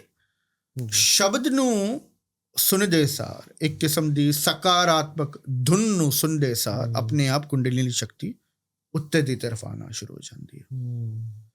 हुण इस कुंडलिनी शक्ति नू रिलीज चाहिए है, ठीक है। मैं बोलिया बाहर निकलेगी ऊर्जा, जिस्म तो बाहर निकलेगी तो वाइब्रेशंस तरंगा स्वरूप केशा राही बाहर लग जाती है। जद ये वाइब्रेशंस बाहर लंघदियां ने, हाँ जी, उसनू ऑरा सराउंड करके रखता है। उन हो की रहा जी, क्योंकि कुंडलिनी शक्ति जाग रही है, वाइब्रेशंस बाहर निकल रहे हैं, बाहर निकलेंगे लेकिन ऑरा उसनू बाहर लंघने की इजाजत देगी नहीं जी, राइट। तो फिर होएगा कि ਔਰਾ ਆਪਣੇ ਆਪ ਐਕਸਪੈਂਡ ਹੋਏਗਾ ਕਿਉਂਕਿ ਵਾਈਬ੍ਰੇਸ਼ਨਸ ਉਸਨੂੰ ਪੁਸ਼ ਕਰ ਰਹੇ ਨੇ ਬਾਹਰ ਦੀ ਤਰਫ, ਉਹ ਬਾਹਰ ਲੰਘਣਾ ਚਾਹੁੰਦੇ ਨੇ। ਔਰਾ ਇੱਕ ਮਾਤਾ ਦੇ ਗਰਭ ਦੇ ਵਾਂਗ ਤਾਈ ਕਰਕੇ ਸਰਾਊਂਡ ਰੇਡੀਅਸ ਟਾਈਪ ਹੁੰਦਾ ਐਗਜ਼ੈਕਟਲੀ, ਜਿਵੇਂ ਇੱਕ ਮਾਤਾ ਦਾ ਗਰਭ ਹੁੰਦਾ ਹੈ ਨਾ, ਹਾਂਜੀ, ਬੱਚੇ ਨੂੰ ਸਾਂਭ ਕੇ ਰੱਖਦਾ, ਠੀਕ ਉਸੇ ਤਰੀਕੇ ਤੋਂ ਹਰ ਇੱਕ એનર્ਜੀ ਨੂੰ ਔਰਾ ਸਾਂਭ ਕੇ ਰੱਖਦੀ ਹੈ ਔਰ ਵਾਈਬ੍ਰੇਸ਼ਨਸ ਬਾਹਰ ਲੰਘ ਜਾਂਦੀਆਂ ਚਾਹੁੰਦੀਆਂ ਨੇ ਔਰ ਔਰਾ ਉਸ ਨੂੰ ਲੰਘਣ ਦੀ ਇਜਾਜ਼ਤ ਦੇ ਦਿੰਦਾ। ਇਹ ਪ੍ਰਕਿਰਿਆ ਦੌਰਾਨ ਜਿਹੜੇ ਵਾਈਬ੍ਰੇਸ਼ਨਸ ਹੁੰਦੇ ਨੇ ਔਰਾ ਨੂੰ ਐਕਸਪੈਂਡ ਕਰਦੇ ਨੇ। ਇਹ ਹੁੰਦਾ ਕਦੇ ਜਦ ਕੁੰਡਲੀਨੀ ਸ਼ਕਤੀ ਉੱਤੇ ਦੀ ਤਰਫ ਆ ਕੇ ਵਾਈਬ੍ਰੇਸ਼ਨਸ ਰਿਲੀਜ਼ ਹੁੰਦੀਆਂ ਨੇ। ਇਹ ਸਿਰਫ ਇੱਕ ਐਸਪੈਕਟ ਹੈ ਔਰਾ ਦਾ, ਇਸ ਤਰੀਕੇ ਤੋਂ ਔਰਾ ਕੰਮ ਕਰਦਾ ਹੈ। ਔਰਾ ਦੇ ਜਿਹੜੀ ਪ੍ਰਕਿਰਿਆ ਹੁੰਦੀ ਹੈ ਕੰਮ ਕਰਨ ਦੀ, ਹੋਰ ਵੀ ਵੱਖ-ਵੱਖ ਆयाम ਨੇ, ਲੇਕਿਨ ਇਸ ਵੇਲੇ ਸਮੇਂ ਦੀ ਘਾਟ ਹੋਵੇਗੀ, ਰਾਈਟ? ਹਾਂਜੀ, ਹਾਂ, ਆਫ ਹਰ ਇੱਕ ਚੀਜ਼ ਐਕਸਪਲੇਨ ਨਹੀਂ ਕੀਤੀ ਜਾ ਸਕਦੀ। ਬਿਲਕੁਲ ਬਿਲਕੁਲ। ਮੈਂ ਵੀ ਪੜ੍ਹਿਆ ਥੋੜਾ ਜਿਹਾ ਵੀ ਉਹ 7 ਲੇਅਰਸ ਹੁੰਦੀਆਂ ਨੇ, ਇਮੋਸ਼ਨਲ ਬਾਡੀ ਹੁੰਦੀ ਆ ਲੇਅਰ ਦੇ ਵਿੱਚ ਨਾ, ਉੱਥੇ ਬੰਦਾ ਅਲੱਗ-ਅਲੱਗ ਜਿਹੜੀ એનર્ਜੀ ਹੁੰਦੀ ਆ ਉਹਦੀ। ਹਾਂਜੀ ਹਾਂਜੀ, ਕੋਸ਼ ਵੀ ਹੁੰਦੇ ਨੇ, ਕੋਸ਼ ਦੇ ਹਿਸਾਬ ਨਾਲ ਵੀ ਇਹ ਡਿਵਾਈਡਡ ਹੁੰਦੇ ਨੇ, ਤੇ ਨਾਲ ਹੀ ਨਾਲ ਸਪੈਸੀਫਿਕਲੀ ਜਿਹੜੀ ਇਮੋਸ਼ਨਸ ਹੋ ਜਾਏ ਤੇ ਵੱਖ-ਵੱਖ ਜਿੰਨੇ ਵੀ ਤੁਹਾਨੂੰ ਵਿਪਰੀਤ ਊਰਜਾਵਾਂ ਦੇ ਬਾਰੇ ਦੱਸਿਆ ਮੈਂ, ਕਾਈਨੇਟਿਕ, ਮੈਗਨੇਟਿਕ, ਨੈਗੇਟਿਵ, ਪੋਜ਼ਿਟਿਵ, ਇਹ ਵੀ ਰਿਸਪੌਂਸਿਬਲ ਹੁੰਦੀ ਹੈ ਸਪੈਸੀਫਿਕ ਕਿਸਮ ਦੇ ਔਰਾ ਨੂੰ ਕ੍ਰੀਏਟ ਕਰਨ ਲਈ। ਇਹ ਬਹੁਤ ਸਾਰੀ ਚੀਜ਼ਾਂ ਉੱਤੇ ਨਿਰਭਰ ਕਰਦਾ ਹੈ। ਇੱਥੋਂ ਮੇਰੇ ਇੱਕ ਹੋਰ ਵੀ ਮਨ 'ਚ ਸਵਾਲ ਆਇਆ, ਜਿਹੜੇ ਲੋਕੀ ਖਾਸ ਤੌਰ 'ਤੇ ਨਾ ਕਈ ਵਾਰੀ ਬਾਣੀ ਪੜ੍ਹਦੇ ਵੀ ਜਾਂ ਵੈਸੇ ਵੀ ਲੋਕੀ ਨਾ ਆਊਟ ਆਫ ਮਾਈਂਡ ਹੋ ਜਾਂਦੇ, ਕਈ ਵਾਰ ਡਿਪਰੈਸ਼ਨ ਕਹਿ ਦਿੰਦੇ ਨੇ, ਕਈ ਵਾਰ ਅਸੀਂ ਪਾਗਲਪਣ ਕਹਿ ਦਿੰਦੇ ਆ ਨਾ ਜੀ ਕਿਸੇ ਵਗੈਰਾ ਸੀ, ਕਿ ਉਹ ਕੀ ਚੀਜ਼, ਉਹ ਕਿੱਥੇ ਕੀ ਹੋ ਜਾਂਦਾ ਉਹ ਮਾਈਂਡ ਦੇ ਵਿੱਚ ਜਾਂ ਬ੍ਰੇਨ 'ਚ ਸਾਡੇ? ਅੱਜ ਦੀ ਤਾਰੀਖ ਵਿੱਚ ਹੋ ਕੀ ਚੁੱਕਿਆ ਨਾ, ਡਿਪਰੈਸ਼ਨ ਤੇ ਐਂਗਜ਼ਾਇਟੀ ਦਾ ਹਵਾ ਬਣਾ ਕੇ ਛੱਡ ਕੇ ਰੱਖ ਦਿੱਤਾ। ਅੱਛਾ ਜੀ। ਔਰ ਜਿਨ੍ਹਾਂ ਨੇ ਹਵਾ ਬਣਾਇਆ ਉਹਨਾਂ ਨੂੰ ਹਿਊਮਨ ਸਾਈਕੋਲੋਜੀ ਬਾਰੇ ਲਗਭਗ ਕੱਖ ਨਹੀਂ ਪਤਾ। ਇਹ ਜਿਹੜੀ ਮਾਡਰਨ ਡੇ ਅੰਡਰਸਟੈਂਡਿੰਗ ਹੈ ਹਿਊਮਨ ਸਾਈਕੋਲੋਜੀ ਦੀ, ਇਹ ਵੈਸਟ ਤੋਂ ਡਿਰਾਈਵਡ ਹੈ ਜੀ। ਔਰ ਵੈਸਟ ਨੇ ਮਨ ਦੇ ਆयाम ਨੂੰ ਨਹੀਂ ਖੋਜਿਆ, ਕਿਸ ਨੇ ਖੋਜਿਆ? ਔਰ ਜਿੰਨੀ ਵੀ ਸਾਡੀ ਸਾਈਕੋਲੋਜੀ ਦੀ ਅੰਡਰਸਟੈਂਡਿੰਗ ਹੈ ਅੱਜ ਦੀ ਮਾਡਰਨ ਸਾਈਕੋਲੋਜੀ, ਪੂਰੀ ਵੈਸਟੀ ਹੈ ਜੀ, ਔਰ ਇੱਕਦਮ ਬਚਕਾਨੀ ਹੈ। ਅੱਛਾ ਜੀ। ਸਤਿਗੁਰੂ ਜੀ ਦੀ ਕਿਰਪਾ ਨਾਲ, ਮੈਂ ਥੋੜੀ ਦੇਰ ਪਹਿਲੇ ਤੁਹਾਨੂੰ ਜ਼ਿਕਰ ਕਰ ਰਿਹਾ ਸੀ, ਮੇਰੇ ਸਾਹਮਣੇ ਸਾਈਕੋਲੋਜਿਸਟ, ਨਿਊਰੋ ਸਾਇੰਟਿਸਟ, ਸਾਈਕੈਟਰਿਸਟ, ਰਿਸਰਚਰਸ ਬੈਠੇ ਅਸੀਂ ਜੀ। ਉਹਨਾਂ ਨੂੰ ਹਾਲੇ ਤਾਈਂ ਇਹ ਪਤਾ ਨਹੀਂ ਲੱਗਿਆ ਕਿ ਮਨ ਵਿੱਚੋਂ ਵਿਚਾਰ ਕਿਸ ਤਰੀਕੇ ਤੋਂ ਪੈਦਾ ਹੁੰਦੇ ਨੇ, ਨਹੀਂ ਪਤਾ ਲੱਗਿਆ। ਉਹਨਾਂ ਨੂੰ ਇਹ ਪਤਾ ਨਹੀਂ ਲੱਗਿਆ ਕਿ ਹਿਊਮਨ ਇਮੋਸ਼ਨਸ ਕੀ ਹੁੰਦੇ ਨੇ। ਉਹਨਾਂ ਨੂੰ ਇਹ ਨਹੀਂ ਪਤਾ ਲੱਗਿਆ ਮਨ ਦਾ ਸੁਭਾਅ ਕੀ ਹੈ, ਮਨ ਦੀ ਪੈਦਾਵਾਰ ਕੀ ਹੈ, ਮਨ ਦੀ ਲੋਕੇਸ਼ਨ ਕੀ ਹੈ, ਕੁਛ ਵੀ ਨਹੀਂ ਪਤਾ ਲੱਗਿਆ। ਔਰ ਇਹਨਾਂ ਲੋਕਾਂ ਨੇ ਹੀ ਡਿਪਰੈਸ਼ਨ ਤੇ ਐਂਗਜ਼ਾਇਟੀ ਦਾ ਹਵਾ ਬਣਾ ਕੇ ਰੱਖ ਦਿੱਤਾ ਹੈ। ਮੈਂ ਤੁਹਾਨੂੰ ਗੱਲ ਦੱਸਾਂ ਜੀ, ਬਹੁਤ ਸਿੰਪਲ ਹੈ। ਹਾਂਜੀ, ਇੱਕ ਚੀਜ਼ ਹੁੰਦੀ ਹੈ ਜਿਸ ਨੂੰ ਬੋਲਦੇ ਨੇ ਪੋਸਟ ਪ੍ਰੈਗਨੈਂਸੀ ਡਿਪਰੈਸ਼ਨ। ਹਾਂਜੀ, ਕਿਉਂ ਹੁੰਦੀ ਹੈ? ਤਾਂ ਕਿ ਔਰਤ ਦੀ ਜਿਹੜੀ ਬੋਡੀ ਹੈ ਉਹ ਰਿਕਵਰ ਕਰੇ। ਡਿਪਰੈਸ਼ਨ ਵਿੱਚ ਹੁੰਦਾ ਕੀ ਹੈ? ਇਨਸਾਨ ਇੱਕਦਮ ਆਲਸੀ ਹੋ ਜਾਂਦਾ ਹੈ, ਲੋ ਫੀਲ ਕਰਦਾ, ਹਨੇਰੇ 'ਚ ਰਹਿਣਾ ਪਸੰਦ ਕਰਦਾ, ਇਕੱਲੇ ਰਹਿਣਾ ਪਸੰਦ ਕਰਦਾ। ਜਿੰਨਾ ਜ਼ਿਆਦਾ ਇਕੱਲੇ ਰਹੇਗਾ, ਜਿੰਨਾ ਜ਼ਿਆਦਾ ਉਸ ਇਨਸਾਨ ਨੂੰ ਨਿੰਦਰ ਆਏਗੀ, ਜਿੰਨਾ ਜ਼ਿਆਦਾ ਉਸਨੂੰ ਲੇਜ਼ੀਪਨਾ ਹੋਏਗਾ, ਉਨਾ ਜ਼ਿਆਦਾ ਉਹਦੀ ਬੋਡੀ ਨੂੰ ਰੈਸਟ ਮਿਲੇਗਾ। ਹਾਂਜੀ, ਜਿੰਨਾ ਜ਼ਿਆਦਾ ਰੈਸਟ ਮਿਲੇਗਾ ਉਨੀ ਜ਼ਿਆਦਾ ਹੀ ਬੋਡੀ ਐਨਰਜਾਈਜ਼ ਹੋਏਗੀ। ਇਹਦਾ ਮਤਲਬ ਆ ਹੈ ਕਿ ਬੋਡੀ ਜਿਹੜੀ ਹੈ ਇੱਕ ਰਿਕਵਰੀ, ਇੱਕ ਹੀਲਿੰਗ ਪ੍ਰੋਸੈਸ ਵਿੱਚ ਹੈ, ਉਹ ਹੀਲ ਕਰਦੀ ਹੁੰਦੀ ਹੈ। ਠੀਕ ਹੈ, ਮੈਂ ਮੰਨਣਾ ਕਿ ਇਹ ਬਿਮਾਰੀ ਹੈ, ਹਾਂਜੀ, ਇੱਕ ਮਾਨਸਿਕ ਰੋਗ ਹੈ, ਲੇਕਿਨ ਇਸ ਕਿਸਮ ਦਾ ਰੋਗ ਨਹੀਂ ਜਿਸ ਕਿਸਮ ਦਾ ਹਵਾ ਬਣਾ ਦਿੱਤਾ ਗਿਆ ਹੈ। ਬਗੈਰ ਐਂਗਜ਼ਾਇਟੀ, ਅਬ ਐਂਗਜ਼ਾਇਟੀ ਦੀ ਗੱਲ ਕਰਨਾ, ਬਗੈਰ ਐਂਗਜ਼ਾਇਟੀ ਤੇ ਤੁਸੀਂ ਸਰਵਾਈਵ ਹੀ ਨਹੀਂ ਕਰ ਸਕਦੇ। ਅੱਛਾ, ਐਂਗਜ਼ਾਇਟੀ ਜਿਹੜੀ ਹੈ ਫੀਅਰ ਦੀ ਕ੍ਰੀਏਸ਼ਨ ਹੈ, ਭੈ ਦੀ ਕ੍ਰੀਏਸ਼ਨ ਹੈ। ਮੰਨ ਲਓ, ਮੈਂ ਸਿਰਫ ਐਗਜ਼ਾਮਪਲ ਦੇ ਰਿਹਾ, ਚਲੋ ਮੈਂ ਪੁੱਠਾ ਐਗਜ਼ਾਮਪਲ ਦੇਣਾ ਬੈਟਰ। ਮੰਨ ਲਓ ਤੁਸੀਂ ਹਾਲੀ ਉੱਠ ਕੇ ਗੁੱਸੇ ਵਿੱਚ ਆ ਕੇ ਮੈਨੂੰ ਮੁੱਕਾ ਮਾਰਨ ਨੂੰ ਆਉਂਦੇ ਹੋ, ਬੋਡੀ ਦਾ ਰਿਫਲੈਕਸ ਐਕਸ਼ਨ ਕੀ ਰਹੇਗਾ? ਯਕੀਨ ਕਰ ਲਓ, ਆਟੋਮੈਟਿਕ ਹੈ, ਮੇਰੇ ਕੰਟਰੋਲ ਵਿੱਚ ਨਹੀਂ ਰਹੇਗਾ, ਆਟੋਮੈਟਿਕਲੀ ਹੋਏਗਾ। ਕਿਉਂ ਹੋ ਰਿਹਾ? ਆਊਟ ਆਫ ਵਿਚ ਇਮੋਸ਼ਨ, ਕਿਹੜਾ ਭਾਵ ਇਹ ਕਰਮ ਕਰ ਰਿਹਾ, ਐਕਸ਼ਨ ਕਮਿਟ ਕਰ ਰਿਹਾ? ਫੀਅਰ, ਭੈ। ਕਿਉਂ? ਕਿਉਂਕਿ ਭੈ ਚਾਹੁੰਦਾ ਹੈ ਕਿ ਮੈਂ ਸਰਵਾਈਵ ਕਰਾਂ, ਔਰ ਐਂਗਜ਼ਾਇਟੀ ਭੈ ਦੀ ਪੈਦਾਵਾਰ ਹੈ, ਫੀਅਰ ਦੀ ਪੈਦਾਵਾਰ ਹੈ। ਇਹਦਾ ਮਤਲਬ ਐਂਗਜ਼ਾਇਟੀ ਸਰਵਾਈਵਿਬਿਲਿਟੀ ਨੂੰ ਐਮਪਾਵਰ ਕਰਦੀ ਹੈ। ਇਹ ਬਹੁਤ ਜ਼ਰੂਰੀ ਆयाम है। ठीक है, मैं ਤੁਹਾਨੂੰ ਇੱਕ ਗੱਲ ਦੱਸਣਾ ਜੀ। ਭੈ ਵੀ ਰਿਫਲੈਕਸ ਐਕਸ਼ਨ ਕਮਿਟ ਕਰਦੀ ਹੈ, ਨਿਰਭਉ ਦੀ ਅਵਸਥਾ ਵੀ ਰਿਫਲੈਕਸ ਐਕਸ਼ਨ ਕਮਿਟ ਕਰਦੀ ਹੈ, ਲੇਕਿਨ ਨਿਰਭਉ ਦੀ ਅਵਸਥਾ ਪਹਾੜ ਦੀ ਚੋਟੀ ਹੈ। ਹਰ ਇੱਕ ਇਨਸਾਨ ਉਸ ਅਵਸਥਾ ਵਿੱਚ ਨਹੀਂ ਪਹੁੰਚ ਸਕਦਾ। ਤਾਂ ਇਹ ਕਰਕੇ ਅੱਜ ਦੀ ਤਾਰੀਖ ਵਿੱਚ ਜ਼ਿਆਦਾਤਰ ਰਿਫਲੈਕਸ ਐਕਸ਼ਨ ਕਮਿਟ ਕਰਨ ਦੀ ਜ਼ਿੰਮੇਵਾਰੀ ਭੈ ਦੇ ਹੱਥ ਵਿੱਚ ਹੈ, ਫੀਅਰ ਦੇ ਹੱਥ ਵਿੱਚ, ਜਿਹੜੀ ਕਿ ਐਂਗਜ਼ਾਇਟੀ ਪੈਦਾ ਕਰਦੀ ਹੈ। ਲਾਈਕ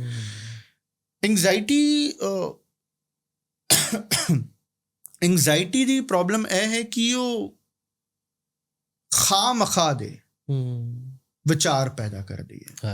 ਇੱਕਨ ਜੇ ਵਿਚਾਰ ਜਿਹੜੇ ਕਿ ਹੋਏ ਹੀ ਨਹੀਂ ਕਦੀ, ਫਿਊਚਰ ਨਾਲ ਰਿਲੇਟਡ ਐਂਗਜ਼ਾਇਟੀ ਜਾਂ ਪਾਸਟ ਨਾਲ, ਪਾਸਟ ਡਿਪਰੈਸ਼ਨ ਕਦੀ ਪਾਸਟ ਨਾਲ ਕਨੈਕਟਡ ਹੈ।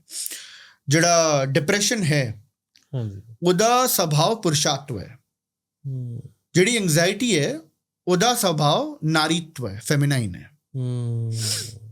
ਤਾਂ ਹੀ ਕਰਕੇ ਅਗਰ ਤੁਸੀਂ ਗੌਰ ਕਰੋਗੇ ਪੁਰਸ਼ਾਂ ਵਿੱਚ ਡਿਪਰੈਸ਼ਨ ਦੀ ਮਾਤਰਾ ਵੱਧ ਹੁੰਦੀ ਹੈ ਤੇ ਨਾਰੀਆਂ ਵਿੱਚ ਐਂਗਜ਼ਾਇਟੀ ਦੀ ਮਾਤਰਾ ਵੱਧ ਹੁੰਦੀ ਹੈ, ਕਿਉਂਕਿ ਨਾਰੀਆਂ ਦੀ ਜਿਹੜੀ ਸਾਈਕੋਲੋਜੀ ਹੁੰਦੀ ਹੈ ਉਹ ਫਿਊਚਰਿਸਟਿਕ ਹੁੰਦੀ ਹੈ। ਉਹ ਭਵਿੱਖ ਕਾਲ ਬਾਰੇ ਬਹੁਤ ਜ਼ਿਆਦਾ ਸੋਚ ਕੇ ਚਿੰਤਾ ਕਰਦੇ ਨੇ, ਤੇ ਪੁਰਸ਼ ਜਿਹੜਾ ਹੁੰਦਾ ਉਹ ਭੂਤਕਾਲ ਬਾਰੇ ਬਹੁਤ ਜ਼ਿਆਦਾ ਸੋਚਦਾ ਹੈ। ਤਾਂ ਹੀ ਕਰਕੇ ਪੁਰਸ਼ ਵਿੱਚ ਜਦ ਗੁਣ ਪੈਦਾ ਹੁੰਦੇ ਨੇ ਉਹ ਗਿਆਨੀ ਬਣ ਜਾਂਦਾ ਹੈ, ਕਿਉਂਕਿ ਗਿਆਨ ਜਿਹੜਾ ਹੈ ਭੂਤਕਾਲ ਵਿੱਚ ਪਿਆ ਹੈ, ਭਵਿੱਖ ਕਾਲ ਵਿੱਚ ਨਹੀਂ ਹੈ।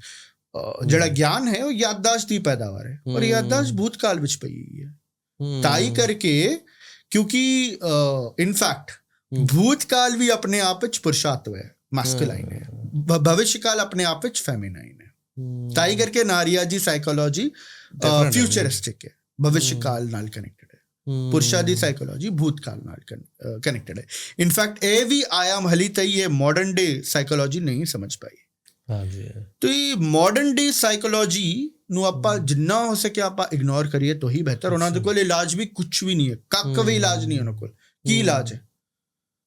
ਥੈਰੇਪੀ, ਜੋ ਕਿ ਥੈਰੇਪੀ ਉਲਟਾ ਜਿਹੜੇ ਥੈਰੇਪਿਸਟ ਨੇ ਕੰਮ ਹੋਰ ਖਰਾਬ ਹੀ ਕਰਦੇ ਨੇ, ਸਵਾਰਦੇ ਨਹੀਂ ਸਵਾਰਦੇ।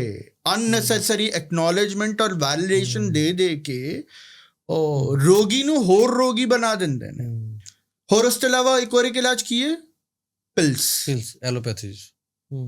ਉਹ ਹੋਰ ਮਲਟੀਪਲਾਈ ਕਰਦੇ ਨੇ ਪ੍ਰੋਬਲਮਸ ਆਫ ਪਿਲਸ। ਅੱਛਾ, ਸਤਿਗੁਰੂ ਜੀ ਦੀ ਕਿਰਪਾ ਨਾਲ ਮੈਂ ਮੈਡੀਟੇਸ਼ਨ ਸਿਖਾਉਣਾ, ਮੈਂ ਕਿੰਨੇ ਲੋਕਾਂ ਨੂੰ ਵੇਖ ਚੁੱਕਿਆ ਜਿਹੜੇ ਕਿ ਅੱਜ ਦੀ ਤਾਰੀਖ ਵਿੱਚ ਮੈਡੀਟੇਸ਼ਨ ਕਰਨ ਦੇ ਹਾਲਾਤ ਵਿੱਚ ਨਹੀਂ ਨੇ। ਕਿਉਂ? ਕਰ ਹੀ ਨਹੀਂ ਪਾਉਂਦੇ, ਪਿਲਸ ਖਾ ਕੇ ਆਦਤ ਹੋ ਗਈ, ਕਰ ਹੀ ਨਹੀਂ ਸਕਦੇ। ਉਹਨਾਂ ਦੇ ਰਿਐਕਸ਼ਨ ਹੁੰਦੇ ਨੇ ਮੈਡੀਟੇਸ਼ਨ ਕਰਾਏ। ਦੇਖੋ, ਜਿਹੜਾ ਕਿ ਮਾਨਸਿਕ ਰੋਗ ਹੈ ਉਹ ਮਨ ਦੀ ਚੰਚਲਤਾ ਦੀ ਪੈਦਾਵਾਰ ਹੈ।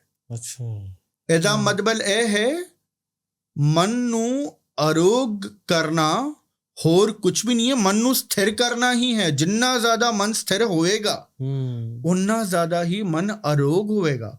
ਇਹਦਾ ਮਤਲਬ ਮੈਂਟਲ ਹੈਲਥ ਰਿਲੇਟਡ ਇਸ਼ੂਜ਼ ਦਾ ਇਲਾਜ ਸਿਰਫ ਧਿਆਨ ਹੈ, ਅਭਿਆਸ ਹੈ, ਔਰ ਕੁਝ ਨਹੀਂ ਹੈ। ਤੇ ਮਾਡਰਨ ਡੇ ਸਾਈਕੋਲੋਜੀ ਨੂੰ ਆਪਾਂ ਜ਼ਿਆਦਾ ਇੰਪੋਰਟੈਂਸ ਨਾ ਦਈਏ ਤਾਂ ਹੀ ਬਿਹਤਰ ਹੈ। ਫਰੈਂਕਲੀ ਸਪੀਕਿੰਗ ਇਹ ਜਿਹੜੀ ਮਾਡਰਨ ਡੇ ਅੰਡਰਸਟੈਂਡਿੰਗ ਹੈ ਹਿਊਮਨ ਸਾਈਕੋਲੋਜੀ ਦੇ ਨਾਂ ਤੇ ਇਹਨਾਂ ਨੇ ਸਿਰਫ ਹਿਊਮਨ ਬਿਹੇਵੀਅਰ ਨੂੰ ਸਮਝਿਆ ਹੈ ਬਸ। ਹਿਊਮਨ ਬਿਹੇਵੀਅਰ ਨੂੰ ਬਿਲਕੁਲ, ਹਿਊਮਨ ਬਿਹੇਵੀਅਰ ਹਿਊਮਨ ਸਾਈਕੋਲੋਜੀ ਦੀ ਪੈਦਾਵਾਰ ਹੈ। ਜਿਵੇਂ ਥੋੜੀ ਦੇਰ ਪਹਿਲੇ ਡਿਸਕਸ ਹੋਇਆ, ਜਿਹੜੇ ਕਰਮ ਨੇ ਵਿਚਾਰ ਦੇ ਪੈਦਾਵਾਰ ਨੇ। ਜਿਹੜਾ ਕੁਝ ਵੀ ਮਨ ਵਿੱਚ ਹੋ ਰਿਹਾ ਉਹਨਾਂ ਨੂੰ ਕੱਖ ਨਹੀਂ ਪਤਾ, ਸਿਰਫ ਹਿਊਮਨ ਬਿਹੇਵੀਅਰ ਨੂੰ ਉਹਨਾਂ ਨੇ ਹਿਊਮਨ ਸਾਈਕੋਲੋਜੀ ਦਾ ਨਾਂ ਦੇ ਦਿੱਤਾ ਆ। ਹੁਣ ਕਈ ਵਾਰੀ ਹਾਲਤ ਜ਼ਿਆਦਾ ਖਰਾਬ ਹੋ ਜਾਂਦੀ ਆ, ਉਹਨਾਂ ਨੂੰ ਸੰਗਲਾਂ ਨਾਲ ਵੀ ਬਣ ਕੇ ਰੱਖਣਾ ਪੈਂਦਾ ਕਿ ਪਾਗਲਪਣ ਵੱਲ ਚਲੇ ਜਾਂਦੇ ਕਈ, ਕਿਉਂਕਿ ਉਹ ਜ਼ਿਆਦਾਤਰ ਜਾਂ ਤੁਸੀਂ ਜਿਵੇਂ ਦੱਸਿਆ ਕਿ ਐਲੋਪੈਥੀ ਚਲੇ ਗਏ ਜਾਂ ਹੋਰ ਕੋਈ ਚਲੇ ਗਏ ਨਾ। ਇਹ ਪੰਜਾਬ 'ਚ ਇਹ ਚੀਜ਼ ਵੱਧ ਰਹੀ ਆ ਹੁਣ, ਤੇ ਇਹਦਾ ਮੈਨੂੰ ਲੱਗਦਾ ਕਿ ਇਹਦਾ ਹੱਲ ਕੀ ਹੋ ਸਕਦਾ? ਮੈਡੀਟੇਸ਼ਨ ਹੱਲ ਹੈ ਜੀ। ਦੇਖੋ, ਅਗਰ ਇਸ ਸਤਰ ਤੇ ਅਗਰ ਬੰਦਾ ਪਹੁੰਚ ਚੁੱਕਿਆ, ਇਹਦਾ ਮਤਲਬ ਆ ਹੈ ਕਿ ਉਸ ਬੰਦੇ ਦਾ ਜਿਹੜਾ ਔਰਾ ਹੈ ਐਕਸੈਪਸ਼ਨਲੀ ਨੈਗੇਟਿਵ ਹੋ ਚੁੱਕਿਆ ਹੈ। ਉਹਦਾ ਆਭਾ ਮੰਡਲ ਵਿੱਚ ਤਬਦੀਲੀ ਲਾਉਣ ਦੀ, ਆਲ ਆਫ ਅ ਸਡਨ ਤਬਦੀਲੀ ਲਾਉਣ ਦੀ ਲੋੜ ਹੈ। ਉਹਦੇ ਲਈ ਬਹੁਤ ਵੱਖਰੇ ਕਿਸਮ ਦੇ ਤੁਸੀਂ ਬੋਲੋ ਟੈਕਨੀਕਸ ਹੈ। ਉਹ ਬਹੁਤ ਲੰਬਾ ਚੌੜਾ ਵਿਸ਼ਾ ਉਹਦੇ ਬਾਰੇ, ਲੇਕਿਨ ਸਮੇਂ ਲੱਗਦਾ ਹੈ। ਉਹ ਜਿਹੜਾ ਬੰਦਾ ਹੈ ਉਸ ਨੂੰ ਜਿੰਨੀ ਤਕਲੀਫ ਝੱਲਣੀ ਪੈ ਰਹੀ ਹੈ ਉਸ ਨੂੰ ਹਲੀ ਜਿਹੜੀ ਤਕਲੀਫ ਝੱਲਣੀ ਪੈ ਰਹੀ ਹੈ, ਹਾਂਜੀ, ਉਸ ਤੋਂ ਵੱਧ ਤਕਲੀਫ ਝੱਲਣੀ ਪਏਗੀ ਅਗਰ ਉਸ ਤੋਂ ਇਲਾਜ ਕਰਨਾ ਪਏਗਾ। ਕਿਉਂਕਿ ਫੈਕਟ ਇਹ ਹੈ ਕਿ ਜਿਹੜੇ ਦਲਦਲ ਵਿੱਚ ਤੁਸੀਂ ਫਸੇ ਹੋ, ਜਿਸ ਗਹਿਰਾਈ ਵਿੱਚ ਫਸੇ ਹੋ, ਉਸੇ ਗਹਿਰਾਈ ਤੋਂ ਬਾਹਰ ਨਿਕਲਣਾ ਹੈ ਨਾ ਤੁਹਾਨੂੰ, ਉਹੀ ਗਹਿਰਾਈ ਤੋਂ ਬਾਹਰ ਨਿਕਲਣਾ ਹੈ। ਤਕਲੀਫ ਤੋਂ ਬਾਹਰ ਨਿਕਲਣਾ ਤਾਂ ਤਕਲੀਫ ਦੇ ਜ਼ਰੀਏ ਨਿਕਲਣਾ ਪਏਗਾ, ਤੁਹਾਡੇ ਕੋਲ ਹੋਰ ਕੋਈ ਚਾਰਾ ਹੈ ਨਹੀਂ। ਇੱਕ ਚਲੋ ਮੈਂ ਇੱਕ ਛੋਟੀ ਜਿਹੀ ਗੱਲ ਬੋਲ ਦੇਣਾ, ਇਹ ਸਿੱਧਾ ਹਰਮਿੰਦਰ ਸਾਹਿਬ ਨਾਲ ਕਨੈਕਟਡ ਹੈ ਜੀ। ਅਗਰ ਇੱਕ ਕਿਸਮ ਦੀ ਪ੍ਰਕਿਰਿਆ ਬੰਦ ਦਿੱਤੀ ਜਾਏ ਉਹਨਾਂ ਲਈ, ਹਰਮਿੰਦਰ ਸਾਹਿਬ ਇੱਕ ਕਿਸਮ ਦੀ ਬਹੁਤ ਪਾਵਰਫੁਲ ਟੈਕਨੋਲੋਜੀ, ਜਿਹਦੇ ਕਾਰਨ ਉੱਧਰ ਦਾ ਆਭਾ ਮੰਡਲ ਇੱਕ ਜਿਹਾ ਪਾਵਰਫੁਲ ਹੈ ਜੀ। ਹਰਮਿੰਦਰ ਸਾਹਿਬ ਦੀ ਜਿਹੜੀ ਟੈਕਨੋਲੋਜੀ ਹੈ, ਉਸ ਨੂੰ ਉਹਦੀ ਵਰਤੋਂ ਕਰਦੇ, ਵੱਖਰੇ ਪ੍ਰੋਸੈਸ ਦੀ ਵਰਤੋਂ ਕਰਦੇ ਆਪਾਂ ਕਰ ਸਕਦੇ ਹਾਂ, ਲੇਕਿਨ ਸਮੇਂ ਲੱਗੇਗਾ, ਤਕਲੀਫ ਵੀ ਹੋਏਗੀ ਜੀ। ਮਤਲਬ ਕਈ ਵਾਰ ਕਹਿੰਦੇ ਨਾ ਕਿ ਅਸੀਂ ਉੱਥੇ ਜਾ ਕੇ ਇਸ਼ਨਾਨ ਕਰੀਏ, ਉੱਥੇ ਜਾ ਕੇ ਪਾਣੀ ਪੜੀਏ। ਐਗਜ਼ੈਕਟ, ਉਹ ਦੇਖੋ ਲੋਕੀ ਬੋਲਦੇ ਨੇ ਚਮਤਕਾਰ ਹੈ, ਕੋਈ ਚਮਤਕਾਰ ਨਹੀਂ ਹੈ। ਉਧਰ ਸਪੈਸੀਫਿਕ ਕਿਸਮ ਦੀ ਇੱਕ ਟੈਕਨੋਲੋਜੀ ਯੂਜ਼ ਕੀਤੀ ਹੋਈ ਹੈ, ਇਵੈਪੋਰੇਸ਼ਨ ਸਿਸਟਮ ਦੀ ਇੱਕ ਟੈਕਨੋਲੋਜੀ ਹੀ ਹੈ। ਇਵੈਪੋਰੇਸ਼ਨ ਸਿਸਟਮ 에ਅਰ ਤੇ ਵਾਟਰ ਨਾਲ ਕਨੈਕਟਡ ਹੈ। ਔਰ ਤੁਸੀਂ ਗੌਰ ਕਰੋ, ਹਰਮਿੰਦਰ ਸਾਹਿਬ ਦੇ ਇਰਦ ਗਿਰਦ ਐਗਜ਼ੈਕਟਲੀ ਸੈਂਟਰ ਵਿੱਚ ਹਰਮਿੰਦਰ ਸਾਹਿਬ ਲੋਕੇਟਡ ਹੈ, ਔਰ ਉਹਦੇ ਇਰਦ ਗਿਰਦ ਜਲ ਹੈ, ਪਾਣੀ ਹੈ। ਉਹ ਇਵੈਪੋਰੇਸ਼ਨ ਸਿਸਟਮ ਨਾਲ ਇੱਕ ਟੈਕਨੋਲੋਜੀ ਬਣਾਈ ਗਈ ਹੈ। ਔਰ ਤੁਸੀਂ ਅਗਰ ਵੇਖੋਗੇ ਨਾ, ਹਰਮਿੰਦਰ ਸਾਹਿਬ ਕਿਸ ਤਰੀਕੇ ਤੋਂ ਬਣਿਆ ਹੈ, ਇੱਕ ਕਿਸਮ ਜਿਕਨ ਇੱਕ ਮਿਊਜ਼ੀਕਲ ਇੰਸਟਰੂਮੈਂਟ ਦੀ ਜਿਹੜੀ ਟੈਕਨੋਲੋਜੀ ਹੁੰਦੀ ਹੈ ਨਾ, ਉਹ ਟੈਕਨੋਲੋਜੀ ਦੀ ਵਰਤੋਂ ਕੀਤੀ ਗਈ ਹੈ ਹਰਮਿੰਦਰ ਸਾਹਿਬ। ਇੱਕ ਮਿਊਜ਼ੀਕਲ ਇੰਸਟਰੂਮੈਂਟ ਵਾਂਗ ਬਣਾਇਆ ਗਿਆ ਹੈ ਹਰਮਿੰਦਰ ਸਾਹਿਬ ਨੂੰ, ਉਹ ਜਾਣ-ਬੁੱਝ ਕੇ ਬਣਾਇਆ ਗਿਆ ਹੈ ਤਾਂ ਕਿ ਸਾਊਂਡ, 에ਅਰ, ਵਾਟਰ ਔਰ ਇਵੈਪੋਰੇਸ਼ਨ ਸਿਸਟਮ ਇਕੱਠੇ ਕੰਮ ਕਰੇ। ਉਹ ਇਹ ਬਹੁਤ ਲੰਬਾ ਚੌੜਾ ਟੌਪਿਕ ਹੈ, ਘੱਟ ਤੋਂ ਘੱਟ 1.5 ਘੰਟਾ ਦਾ ਵਿਸ਼ਲੇਸ਼ਣ ਰਹੇਗਾ ਆਰਾਮ ਨਾਲ। ਟੈਕਨੋਲੋਜੀ ਉਸ ਤਰ੍ਹਾਂ ਹੈ, ਤਾਂ ਹੀ ਉਹ ਜਦੋਂ ਅਸੀਂ ਪ੍ਰਕਰਮਾਂ 'ਚ ਬੈਠ ਕੇ ਸ਼ਬਦ ਵੀ ਸੁਣਦੇ ਆ, ਸਾਨੂੰ ਅਲੱਗ ਤਰ੍ਹਾਂ ਦੀ ਜਿਹੜੀ ਆ ਕੰਫਰਟ ਫੀਲ ਹੋ ਰਹੀ ਹੈ, ਕੰਫਰਟ ਵੀ ਫੀਲ ਹੁੰਦਾ ਹੈ। ਔਰ ਕੀ ਬੋਲਦੇ ਨੇ, ਸੋ ਇਹ ਜਿਹੜਾ ਲੋਕੀ ਠੀਕ ਹੋ ਕੇ ਆਉਂਦੇ ਨੇ, ਕੋਈ ਚਮਤਕਾਰ ਨਹੀਂ ਹੈ, ਇਹ ਉਧਰ ਦੀ ਟੈਕਨੋਲੋਜੀ ਦਾ ਹੀ ਰਿਜ਼ਲਟ ਹੈ। ਇੱਕ ਤੁਸੀਂ ਹੋਰ ਗੱਲ ਕੀਤੀ ਸੀ, ਮੇਰੇ ਦਿਮਾਗ 'ਚ ਵੀ ਕੁਐਸਚਨ ਆਇਆ, ਮੈਨ ਤੇ ਵੂਮਨ ਸਾਈਕੀ। ਹਾਂਜੀ, ਜੇ ਦੋਨਾਂ ਦੀ ਡਿਫਰੈਂਟ ਸਾਈਕੀ ਆ, ਆਪੋਜ਼ਿਟ ਹੈ, ਪੋਲੈਰਿਟੀ ਹੈ ਨਾ। ਇੱਕ ਬੁੱਕ ਵੀ ਜਿਹੜੀ ਹੱਦ ਤੇ ਹੀ ਡਿਫਰੈਂਟ ਹੈ। ਪੁਰਸ਼ ਤੇ ਨਾਰੀ ਦੀ ਸਾਈਕੋਲੋਜੀ, ਬਾਇਓਲੋਜੀ, ਫਿਜ਼ੀਓਲੋਜੀ ਇਸ ਹੱਦ ਤੇ ਹੀ ਡਿਫਰੈਂਟ ਹੈ ਕਿ ਉਹਨਾਂ ਨੂੰ ਪੂਰੀ ਤਰੀਕੇ ਤੋਂ ਵੱਖਰੀ ਸਪੀਸ਼ੀਜ਼ ਮੰਨਿਆ ਜਾ ਸਕਦਾ ਹੈ, ਇੰਨੀ ਵੱਖਰੀ। ਦੇਖੋ ਜੀ, ਪੁਰਸ਼ ਤੇ ਨਾਰੀ ਨੈਚੁਰਲੀ ਇੱਕ ਦੂਜੇ ਦੀ ਤਰਫ ਆਕਰਸ਼ਿਤ ਹੁੰਦੇ ਨੇ ਜੀ, ਅਟਰੈਕਟ ਹੁੰਦੇ ਨੇ, ਰਾਈਟ, ਕਿਉਂਕਿ ਲਾਅ ਆਫ ਅਟਰੈਕਸ਼ਨ ਦੇ ਕਾਰਨ। ਲਾਅ ਆਫ ਅਟਰੈਕਸ਼ਨ ਕੀ ਹੈ, ਕਿਹਦੇ ਉੱਤੇ ਬੇਸਡ ਹੈ? Attraction of the opposites। ਇਹ ਵਿਪਰੀਤ ਲਿੰਗ ਨੇ ਤਾਈ ਕਰਕੇ ਦੋਵਾਂ ਦਾ ਇੱਕ ਦੂਜੇ ਦੇ ਪ੍ਰਤੀ ਆਕਰਸ਼ਣ ਹੈ, ਰਾਈਟ। ਤੇ ਦੋਵੇਂ ਪੋਲੈਰਿਟੀਜ਼ ਨੇ, ਇੱਕਦਮ ਪੋਲੈਰਿਟੀਜ਼। ਔਰ ਕੁਝ ਵੀ ਉਹਨਾਂ ਦਾ ਮੇਲ ਨਹੀਂ ਖਾਂਦਾ, ਸਿਰਫ ਇੱਕੋ ਹੀ ਚੀਜ਼ ਮੇਲ ਖਾਂਦਾ ਹੈ ਕਿ ਦੋਨੋਂ ਹੋਮੋਸੇਪੀਅਨਸ ਨੇ, ਦੋਨੋਂ ਹਿਊਮਨ ਬੀਇੰਗਸ, ਦੈਟਸ ਇਟ। ਬਾਕੀ ਸਾਰਾ ਕੁਝ ਵਿਪਰੀਤ ਹੈ, ਤਾਈ ਕਰਕੇ ਇੱਕ ਦੂਜੇ ਦੇ ਪ੍ਰਤੀ ਆਕਰਸ਼ਣ ਹੈ, ਕਿਉਂਕਿ ਵਿਪਰੀਤ ਜੋ ਵੀ ਕੁਝ ਹੈ ਉਹਨਾਂ ਦਾ ਇੱਕ ਦੂਜੇ ਦੇ ਪ੍ਰਤੀ ਆਕਰਸ਼ਣ ਹੁੰਦਾ ਹੈ, ਨੈਚੁਰਲੀ ਜੀ। ਤਾਂ ਹੀ ਇੱਕ ਬੁੱਕ ਵੀ ਹੈ ਨਾ, man from the Mars and woman from the Venus, ਕਹਿੰਦੇ ਅਲੱਗ-ਅਲੱਗ ਗ੍ਰਹਿਆਂ ਤੋਂ ਆਏ ਹੋਏ ਦੋ ਨੇ, ਫਿਰ ਇਕੱਠੇ ਰਹਿਣਾ। ਮੈਟਾਫੋਰ ਹੈ ਇਹ ਦੱਸਣ ਲਈ ਕਿ ਕਿਸ ਹੱਦ ਤੇ ਹੀ ਵੱਖਰੇ ਨੇ। ਇਹ ਸਿਰਫ ਇੱਕ ਮੈਟਾਫੋਰ ਹੈ, ਸਿਰਫ ਇੱਕ ਐਗਜ਼ਾਮਪਲ ਹੈ, ਔਰ ਕੁਝ ਵੀ ਨਹੀਂ ਜੀ। ਇੱਕ ਲਾਸਟ ਮੇਰਾ ਸਵਾਲ ਹੈ ਨਾ ਕਿ ਜਿਹੜੀ ਮੈਡੀਟੇਸ਼ਨ ਹੈਗੀ ਹੈ ਨਾ, ਤਾਂ ਉਹ ਕਿੰਨੀ ਕੁ ਦਿਨ 'ਚ ਕਰਨੀ ਚਾਹੀਦੀ ਹੈ, ਕੀ ਕਰਨਾ ਚਾਹੀਦਾ? ਕੋਈ ਨੋਰਮਲ ਬੰਦਾ ਜਿਹੜਾ ਉਹ ਚਾਹੁੰਦਾ ਹੈ ਕਿ ਮੈਂ ਆਪਣੇ ਜਿਹੜੀ ਬਾਡੀ ਨੂੰ ਨਾ ਇੱਕ ਚੰਗਾ ਐਨਰਜੈਟਿਕ ਕਰਾਂ, ਮੇਰੀ ਚੰਗੀ ਅਵਸਥਾ ਜਿਹੜੀ ਹੋਵੇ, ਉਹ ਕੀ ਕਰੇ ਦਿਨ ਵਿੱਚ? ਕੋਈ ਰੂਲ ਜਾਂ ਰੈਗੂਲੇਸ਼ਨ ਨਹੀਂ ਹੈ, ਫਰੈਂਕਲੀ ਸਪੀਕਿੰਗ। ਗੁਰੂ ਸਾਹਿਬ ਬੋਲਦੇ ਨੇ, ਸ਼ਰੇ ਸ਼ਰੀਅਤ ਕਰਹਿ ਵਿਚਾਰ, ਬਿਨ ਬੂਝੇ ਕੈਸੇ ਪਾਵੋ ਪਾਰ ਜੀ, ਰਾਈਟ। ਅਗਰ ਤੁਸੀਂ ਰੂਲਸ ਐਂਡ ਰੈਗੂਲੇਸ਼ਨਸ ਨੂੰ ਫਾਲੋ ਕਰਦੇ ਰਹੋਗੇ, ਹਾਂਜੀ, ਰੂਲਸ ਐਂਡ ਰੈਗੂਲੇਸ਼ਨਸ ਬਾਰੇ ਸੋਚਦੇ ਰਹੋਗੇ, ਜਿਸਨੂੰ ਸੰਸਕ੍ਰਿਤੀ ਵੀ ਬੋਲ ਦਿੰਦੇ ਨੇ, ਜਿਸਨੂੰ ਰਹਿਤ ਮਰਿਆਦਾ ਵੀ ਬੋਲ ਦਿੰਦੇ ਨੇ, rules and regulation, set of rules and regulation, ਸ਼ਰੀਅਤ ਵੀ ਬੋਲਦੇ ਨੇ ਇਸਲਾਮ ਵਿੱਚ। ਗੁਰੂ ਸਾਹਿਬ ਬੋਲਦੇ ਨੇ, ਸਿਰਫ ਇਹਦੀ ਹੀ ਵਿਚਾਰ ਕਰਦੇ ਰਹੋਗੇ ਤੇ ਨਿਰਬੂਝ ਨੂੰ ਬੂਝੋਗੇ ਨਹੀਂ ਤਾਂ ਫਿਰ ਪਾਰ ਨਹੀਂ ਲੰਘ ਪਾਓਗੇ। ਤਾਂ ਕੋਈ ਰੂਲਸ ਐਂਡ ਰੈਗੂਲੇਸ਼ਨਸ ਨਹੀਂ ਨੇ। ਲੇਕਿਨ ਮੈਂ ਇੱਕ ਚੀਜ਼ ਬੋਲਣਾ, ਹਾਂਜੀ ਮੈਂ ਥੋੜੇ ਦਿਨ ਪਹਿਲੇ ਕਿਸੇ ਪੋਡਕਾਸਟ ਵਿੱਚ ਬੋਲ ਰਿਹਾ ਸੀ ਕਿ ਜੀ ਗਿਆਨ ਅਤੇ ਧਿਆਨ, ਅੱਜ ਦੀ ਤਾਰੀਖ ਵਿੱਚ ਧਿਆਨ ਦਾ ਲੇਟੈਸਟ ਟੈਕਨੋਲੋਜੀਕਲ ਵਰਡ ਹੈ ਮੈਡੀਟੇਸ਼ਨ, ਹਾਂਜੀ ਧਿਆਨ, ਰਾਈਟ। ਗਿਆਨ ਅਤੇ ਧਿਆਨ ਦੋ ਪੱਗ ਨੇ, ਦੋ ਪੈਰ ਨੇ। ਤੁਹਾਡੇ ਵੀ ਦੋ ਪੈਰ ਨੇ, ਮੇਰੇ ਵੀ ਦੋ ਪੈਰ ਨੇ। ਸਾਨੂੰ ਇੱਧਰ ਤੋਂ ਉੱਧਰ ਜਾਣਾ ਹੈ, ਫੋਰ ਐਗਜ਼ਾਮਪਲ ਜ਼ਿੰਦਗੀ ਵਿੱਚ ਅੱਗੇ ਵਧਣਾ ਹੈ। ਹਾਂਜੀ ਮੰਨ ਲਓ ਆਪਾਂ ਲੈਫਟ ਪੈਰ ਨੂੰ ਅੱਗੇ ਵਧਾਉਂਦੇ ਹਾਂ, ਫਿਰ ਉਸ ਤੋਂ ਬਾਅਦ ਦੁਬਾਰਾ ਲੈਫਟ ਪੈਰ ਅੱਗੇ ਨਹੀਂ ਵਧ ਸਕਦਾ, ਹਾਂਜੀ ਫਿਰ ਰਾਈਟ ਪੈਰ ਦੀ ਵਾਰੀ ਆਉਂਦੀ ਹੈ। ਫਿਰ ਰਾਈਟ ਪੈਰ ਅੱਗੇ ਵਧਣ ਤੋਂ ਬਾਅਦ ਫਿਰ ਰਾਈਟ ਪੈਰ ਦੁਬਾਰਾ ਅੱਗੇ ਨਹੀਂ ਵਧ ਸਕਦਾ, ਫਿਰ ਲੈਫਟ ਪੈਰ ਦੀ ਵਾਰੀ ਆਉਂਦੀ ਹੈ, ਰਾਈਟ। ਜੀ ਠੀਕ ਉਸੇ ਤਰੀਕੇ ਤੋਂ ਜਦ ਆਪਾਂ ਅਭਿਆਸ ਕਰਨੇ ਆ, ਹਾਂਜੀ ਸਿਮਰਨ ਕਰਨੇ ਆ, ਤੇ ਅਭਿਆਸ ਤੋਂ ਬਾਅਦ, ਹਾਂਜੀ ਧਿਆਨ ਤੋਂ ਬਾਅਦ ਗਿਆਨ ਦੀ ਵਾਰੀ ਆਉਂਦੀ ਹੈ, ਜੀ ਔਰ ਗਿਆਨ ਤੋਂ ਬਾਅਦ ਦੁਬਾਰਾ ਧਿਆਨ ਦੀ ਵਾਰੀ ਆਉਂਦੀ ਹੈ। ਜੀ ਜੇਕਰ ਮੈਂ ਬੋਲਿਆ ਦੋ ਵਿਪਰੀਤ ਪੱਗ ਨੇ, ਹਾਂਜੀ ਇੱਕ ਕਦਮ ਧਿਆਨ ਅੱਗੇ ਵਧੇਗਾ, ਫਿਰ ਉਸ ਤੋਂ ਬਾਅਦ ਧਿਆਨ ਅੱਗੇ ਨਹੀਂ ਵਧ ਸਕਦਾ, ਫਿਰ ਗਿਆਨ ਦੀ ਵਾਰੀ, ਗਿਆਨ ਤੋਂ ਬਾਅਦ ਧਿਆਨ ਦੀ ਵਾਰੀ। ਇਸ ਤਰੀਕੇ ਤੋਂ ਇਨਸਾਨ ਇਸ ਪਥ ਤੇ, ਇਸ ਰਾਹ ਤੇ ਲਕਸ਼ ਵੱਲ ਅੱਗੇ ਵਧਦਾ ਹੈ। ਅੱਜ ਦੀ ਤਾਰੀਖ ਵਿੱਚ ਹੋ ਕੇ ਚੁੱਕਿਆ ਸੈਡਲੀ, ਜੀ ਸਿੱਖ ਪੰਥ ਨੇ ਹਾਂਜੀ ਧਿਆਨ ਜਾਂ ਅਭਿਆਸ ਜਾਂ ਮੈਡੀਟੇਸ਼ਨ ਦੇ ਆਯਾਮ ਨੂੰ ਚੁੱਕ ਕੇ ਪੂਰੀ ਤਰੀਕੇ ਤੋਂ ਇੱਕ ਪਾਸੇ ਹੀ ਕਰ ਦਿੱਤਾ ਹੈ। ਅੱਛਾ ਫੈਕਟ ਹੈ, ਧਿਆਨ ਉੱਤੇ ਧਿਆਨ ਹੈ ਹੀ ਨਹੀਂ, ਬਿਲਕੁਲ ਨਹੀਂ ਹੈ। ਸ਼ਾਇਦ ਇਹ ਮੈਂ ਬਲੰਟ ਸਟੇਟਮੈਂਟ ਦੇ ਰਿਹਾ ਤਾਂ ਹੀ ਕਰਕੇ ਅੱਜ ਦੀ ਤਾਰੀਖ ਵਿੱਚ ਜੀ ਮੇਨ ਸਟ੍ਰੀਮ ਕਥਾਵਾਂ ਵਿੱਚ ਕਥਾ ਦੇ ਨਾਂ ਤੇ ਸਿਰਫ ਔਰ ਸਿਰਫ ਬਚਕਾਨੀ ਕਹਾਣੀਆਂ ਦੁਹਰਾਈਆਂ ਜਾ ਰਹੀਆਂ ਨੇ। ਸੌਰੀ ਟੂ ਸੇ, ਜੀ ਜੀ ਸੋਰ ਫੈਕਟ। ਗੁਰੂ ਨਾਨਕ ਦੇਵ ਜੀ ਇੱਧਰ ਗਏ ਸੀ, ਗੁਰੂ ਗੋਬਿੰਦ ਸਿੰਘ ਜੀ ਇੱਧਰ ਗਏ ਸੀ, ਯੁੱਧ ਇਕਨ ਹੋਇਆ ਸੀ, ਬਹੁਤ ਸੀਮਿਤ, ਬਹੁਤ ਜ਼ਿਆਦਾ ਹੀ ਸੀਮਿਤ।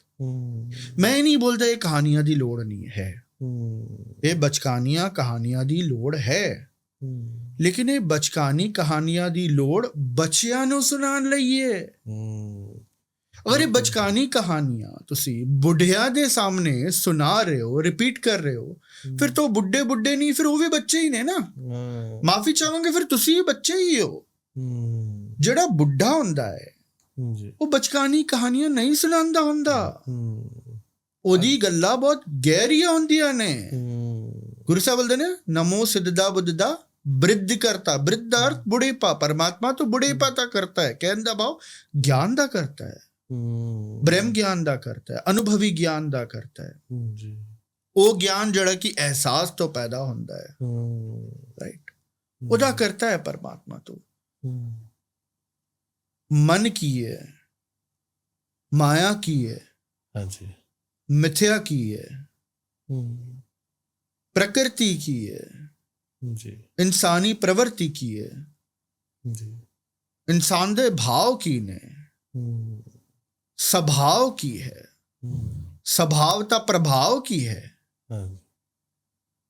ਕਿੱਥੇ ਗੱਲ ਹੋ ਰਹੀ ਹੈ ਇਹਨਾਂ ਬਾਰੇ? ਗੱਲ ਤਾਂ ਜਦ ਹੋਏਗੀ ਨਾ ਜਦ ਇਨਸਾਨ ਪਹਿਲੇ ਸਮਝੇਗਾ। ਇਨਸਾਨ ਸਮਝਾਂਦਾ ਜਦ ਹੈ ਜਦ ਆਪ ਪਹਿਲੇ ਸਮਝ ਲੈਂਦਾ ਹੈ, ਆਪ ਲੰਘ ਚੁੱਕਿਆ। ਤਾਂ ਮਾਫੀ ਚਾਹਾਂਗਾ ਅੱਜ ਦੀ ਤਾਰੀਖ ਵਿੱਚ ਖਾਲੀ ਬਰਤਨ ਖੜਕ ਰਹੇ ਨੇ, ਸੌਰੀ ਟੂ ਸੇ ਦੈਟ। ਨਹੀਂ, ਵਾਕਈ ਤੁਹਾਡੀ ਗੱਲ ਵੀ ਇੰਨੀ ਗਹਿਰਾਈ 'ਚ ਕੋਈ ਨਹੀਂ ਜਾਂਦਾ। ਥੋੜਾ ਜਿਹਾ ਕਿਤੇ ਨਾ ਕਿਤੇ ਸੰਤ ਮਸਕੀਨ ਜਿਹੜੇ ਆ ਨਾ, ਉਹ ਬਿਲਕੁਲ ਉਹ ਸੀ ਕਥਾਕਾਰ ਜਿਸ ਨੂੰ ਬੋਲ ਸਕਦੇ ਨੇ ਪਰਫੈਕਟ ਡਿਸਕ੍ਰਿਪਸ਼ਨ ਆਫ ਅ ਕਥਾਕਾਰ। ਉਹ ਸੀ ਕਥਾਕਾਰ ਜਿਸ ਨੂੰ ਬੋਲਦੇ ਨੇ ਨਾ, ਗੁਰੂ ਸਾਹਿਬ ਬੋਲਦੇ ਨੇ ਕਥਾ ਹੈ ਕੀ ਕਹਿ ਨਾਨਕ ਸੁਣੋ ਸੰਤੋ ਕਥਿ ਹੋ ਅਕਥ ਕਹਾਣੀ। ਹਾਂਜੀ, ਅਕਥ ਕਹਾਣੀ ਦੀ ਗੱਲ ਕੀਤੀ। ਕਥਾ ਵਿੱਚ ਉਸ ਅਕਥ ਦੀ ਕਈ ਨਾ ਕਈ ਰੋਸ਼ਨੀ ਦਿਸਣੀ ਚਾਹੀਦੀ ਹੈ। ਅਕਥ ਕਹਿੰਦਾ ਬਾ ਪਰਮਾਤਮਾ। ਹਾਲੀ ਥੋੜੀ ਦੇਰ ਪਹਿਲੇ ਸਾਡੇ ਵਿਚਾਰ ਹੋਈ ਕਿ ਉਹ ਅਗਿਆਨ ਦੇ ਆਯਾਮ ਵਿੱਚ ਹੈ। ਅਗਿਆਨ ਦੇ ਆਯਾਮ ਵਿੱਚ ਕਹਿੰਦਾ ਭਾਵ ਅਕਥ ਦੇ ਆਯਾਮ ਵਿੱਚ ਹੈ। ਕਿਉਂਕਿ ਗਿਆਨ ਨੂੰ ਕਥਿਆ ਜਾ ਸਕਦਾ, ਗਿਆਨ ਨੂੰ ਕਥਿਆ ਨਹੀਂ ਜਾ ਸਕਦਾ। ਉਹ ਅਕਥ ਦੀ ਕਥਾ ਬਿਆਨ ਕਰਦੇ ਸੀ। ਜਪਜੀ ਸਾਹਿਬ ਵਿੱਚ ਪੰਕਤੀ ਨਾ, ਹਾਂਜੀ, ਕਥਨਾ ਕਥੀ ਨਾ ਆਵੇ ਟੋਟ, ਕਥ ਕਥ ਕਥੀ ਕੋਟੀ ਕੋਟ ਕੋਟ। ਮਸਕੀਨ ਜੀ ਪਰਫੈਕਟਲੀ ਬੋਲਦੇ ਸੀ। ਮਸਕੀਨ ਜੀ ਕਥ ਕਥ ਕੇ ਕਥ ਕਥ ਕੇ ਕਥ ਕਥ ਕੇ ਕਥ ਦਿੰਦੇ ਸੀ ਕਿ ਪਰਮਾਤਮਾ ਅਕਥ ਹੈ, ਇਹ ਹੈ ਅਕਥ ਦੀ ਕਥਾ। ਮਸਕੀਨ ਜੀ ਦੇ ਬਾਅਦ ਲੇਕਿਨ ਕੋਈ ਨਜ਼ਰ ਨਹੀਂ ਆਇਆ। ਹਾਂ, ਇੱਕ ਹੈ ਨੇ ਔਰ ਸ਼ਾਇਦ ਇੱਕ ਦੋ ਹੋਰ ਵੀ ਹੋ ਸਕਦੇ ਨੇ, ਲੇਕਿਨ ਉਹ ਅੰਗਰੇਜ਼ੀ ਬੋਲੀ ਵਿੱਚ ਗੱਲ ਕਰਦੇ ਨੇ, ਜਿਹੜੀ ਅਗਰ ਕਿਸੇ ਇਨਸਾਨ ਦੀ, ਅਗਰ ਕੋਈ ਇਨਸਾਨ ਤਾਰੀਫ ਦੇ ਕਾਬਿਲ ਹੈ ਤਾਂ ਫਿਰ ਤਾਰੀਫ ਕਰਨੀ ਪਏਗੀ। ਇਹਨਾਂ ਦਾ ਨਾਂ ਸਤਪਾਲ ਸਿੰਘ ਹੈ, ਅੰਗਰੇਜ਼ੀ ਵਿੱਚ ਬੋਲਦੇ ਨੇ, ਯੂਕੇ ਵਿੱਚ ਰਹਿੰਦੇ ਨੇ, ਨਾਨਕ ਨਾਮ ਆਰਗੇਨਾਈਜੇਸ਼ਨ ਚਲਾਉਂਦੇ ਨੇ। ਉਹਨਾਂ ਦੇ ਲਫ਼ਜ਼ਾਂ ਵਿੱਚੋਂ ਪਤਾ ਲੱਗਦਾ ਹੈ ਹਾਂ ਅਵਸਥਾ ਕੁਝ ਬਣੀ ਹੈ। ਉਹ ਟ੍ਰੈਡੀਸ਼ਨਲ ਕਥਾਕਾਰ ਨਹੀਂ ਨੇ, ਆਧਿਆਤਮ ਬਾਰੇ ਜ਼ਿਆਦਾ ਗੱਲ ਕਰਦੇ ਨੇ, ਪੰਜਾਬੀ ਬੋਲੀ ਉਹਨਾਂ ਦੀ ਫਲੂਐਂਟ ਨਹੀਂ ਹੈ।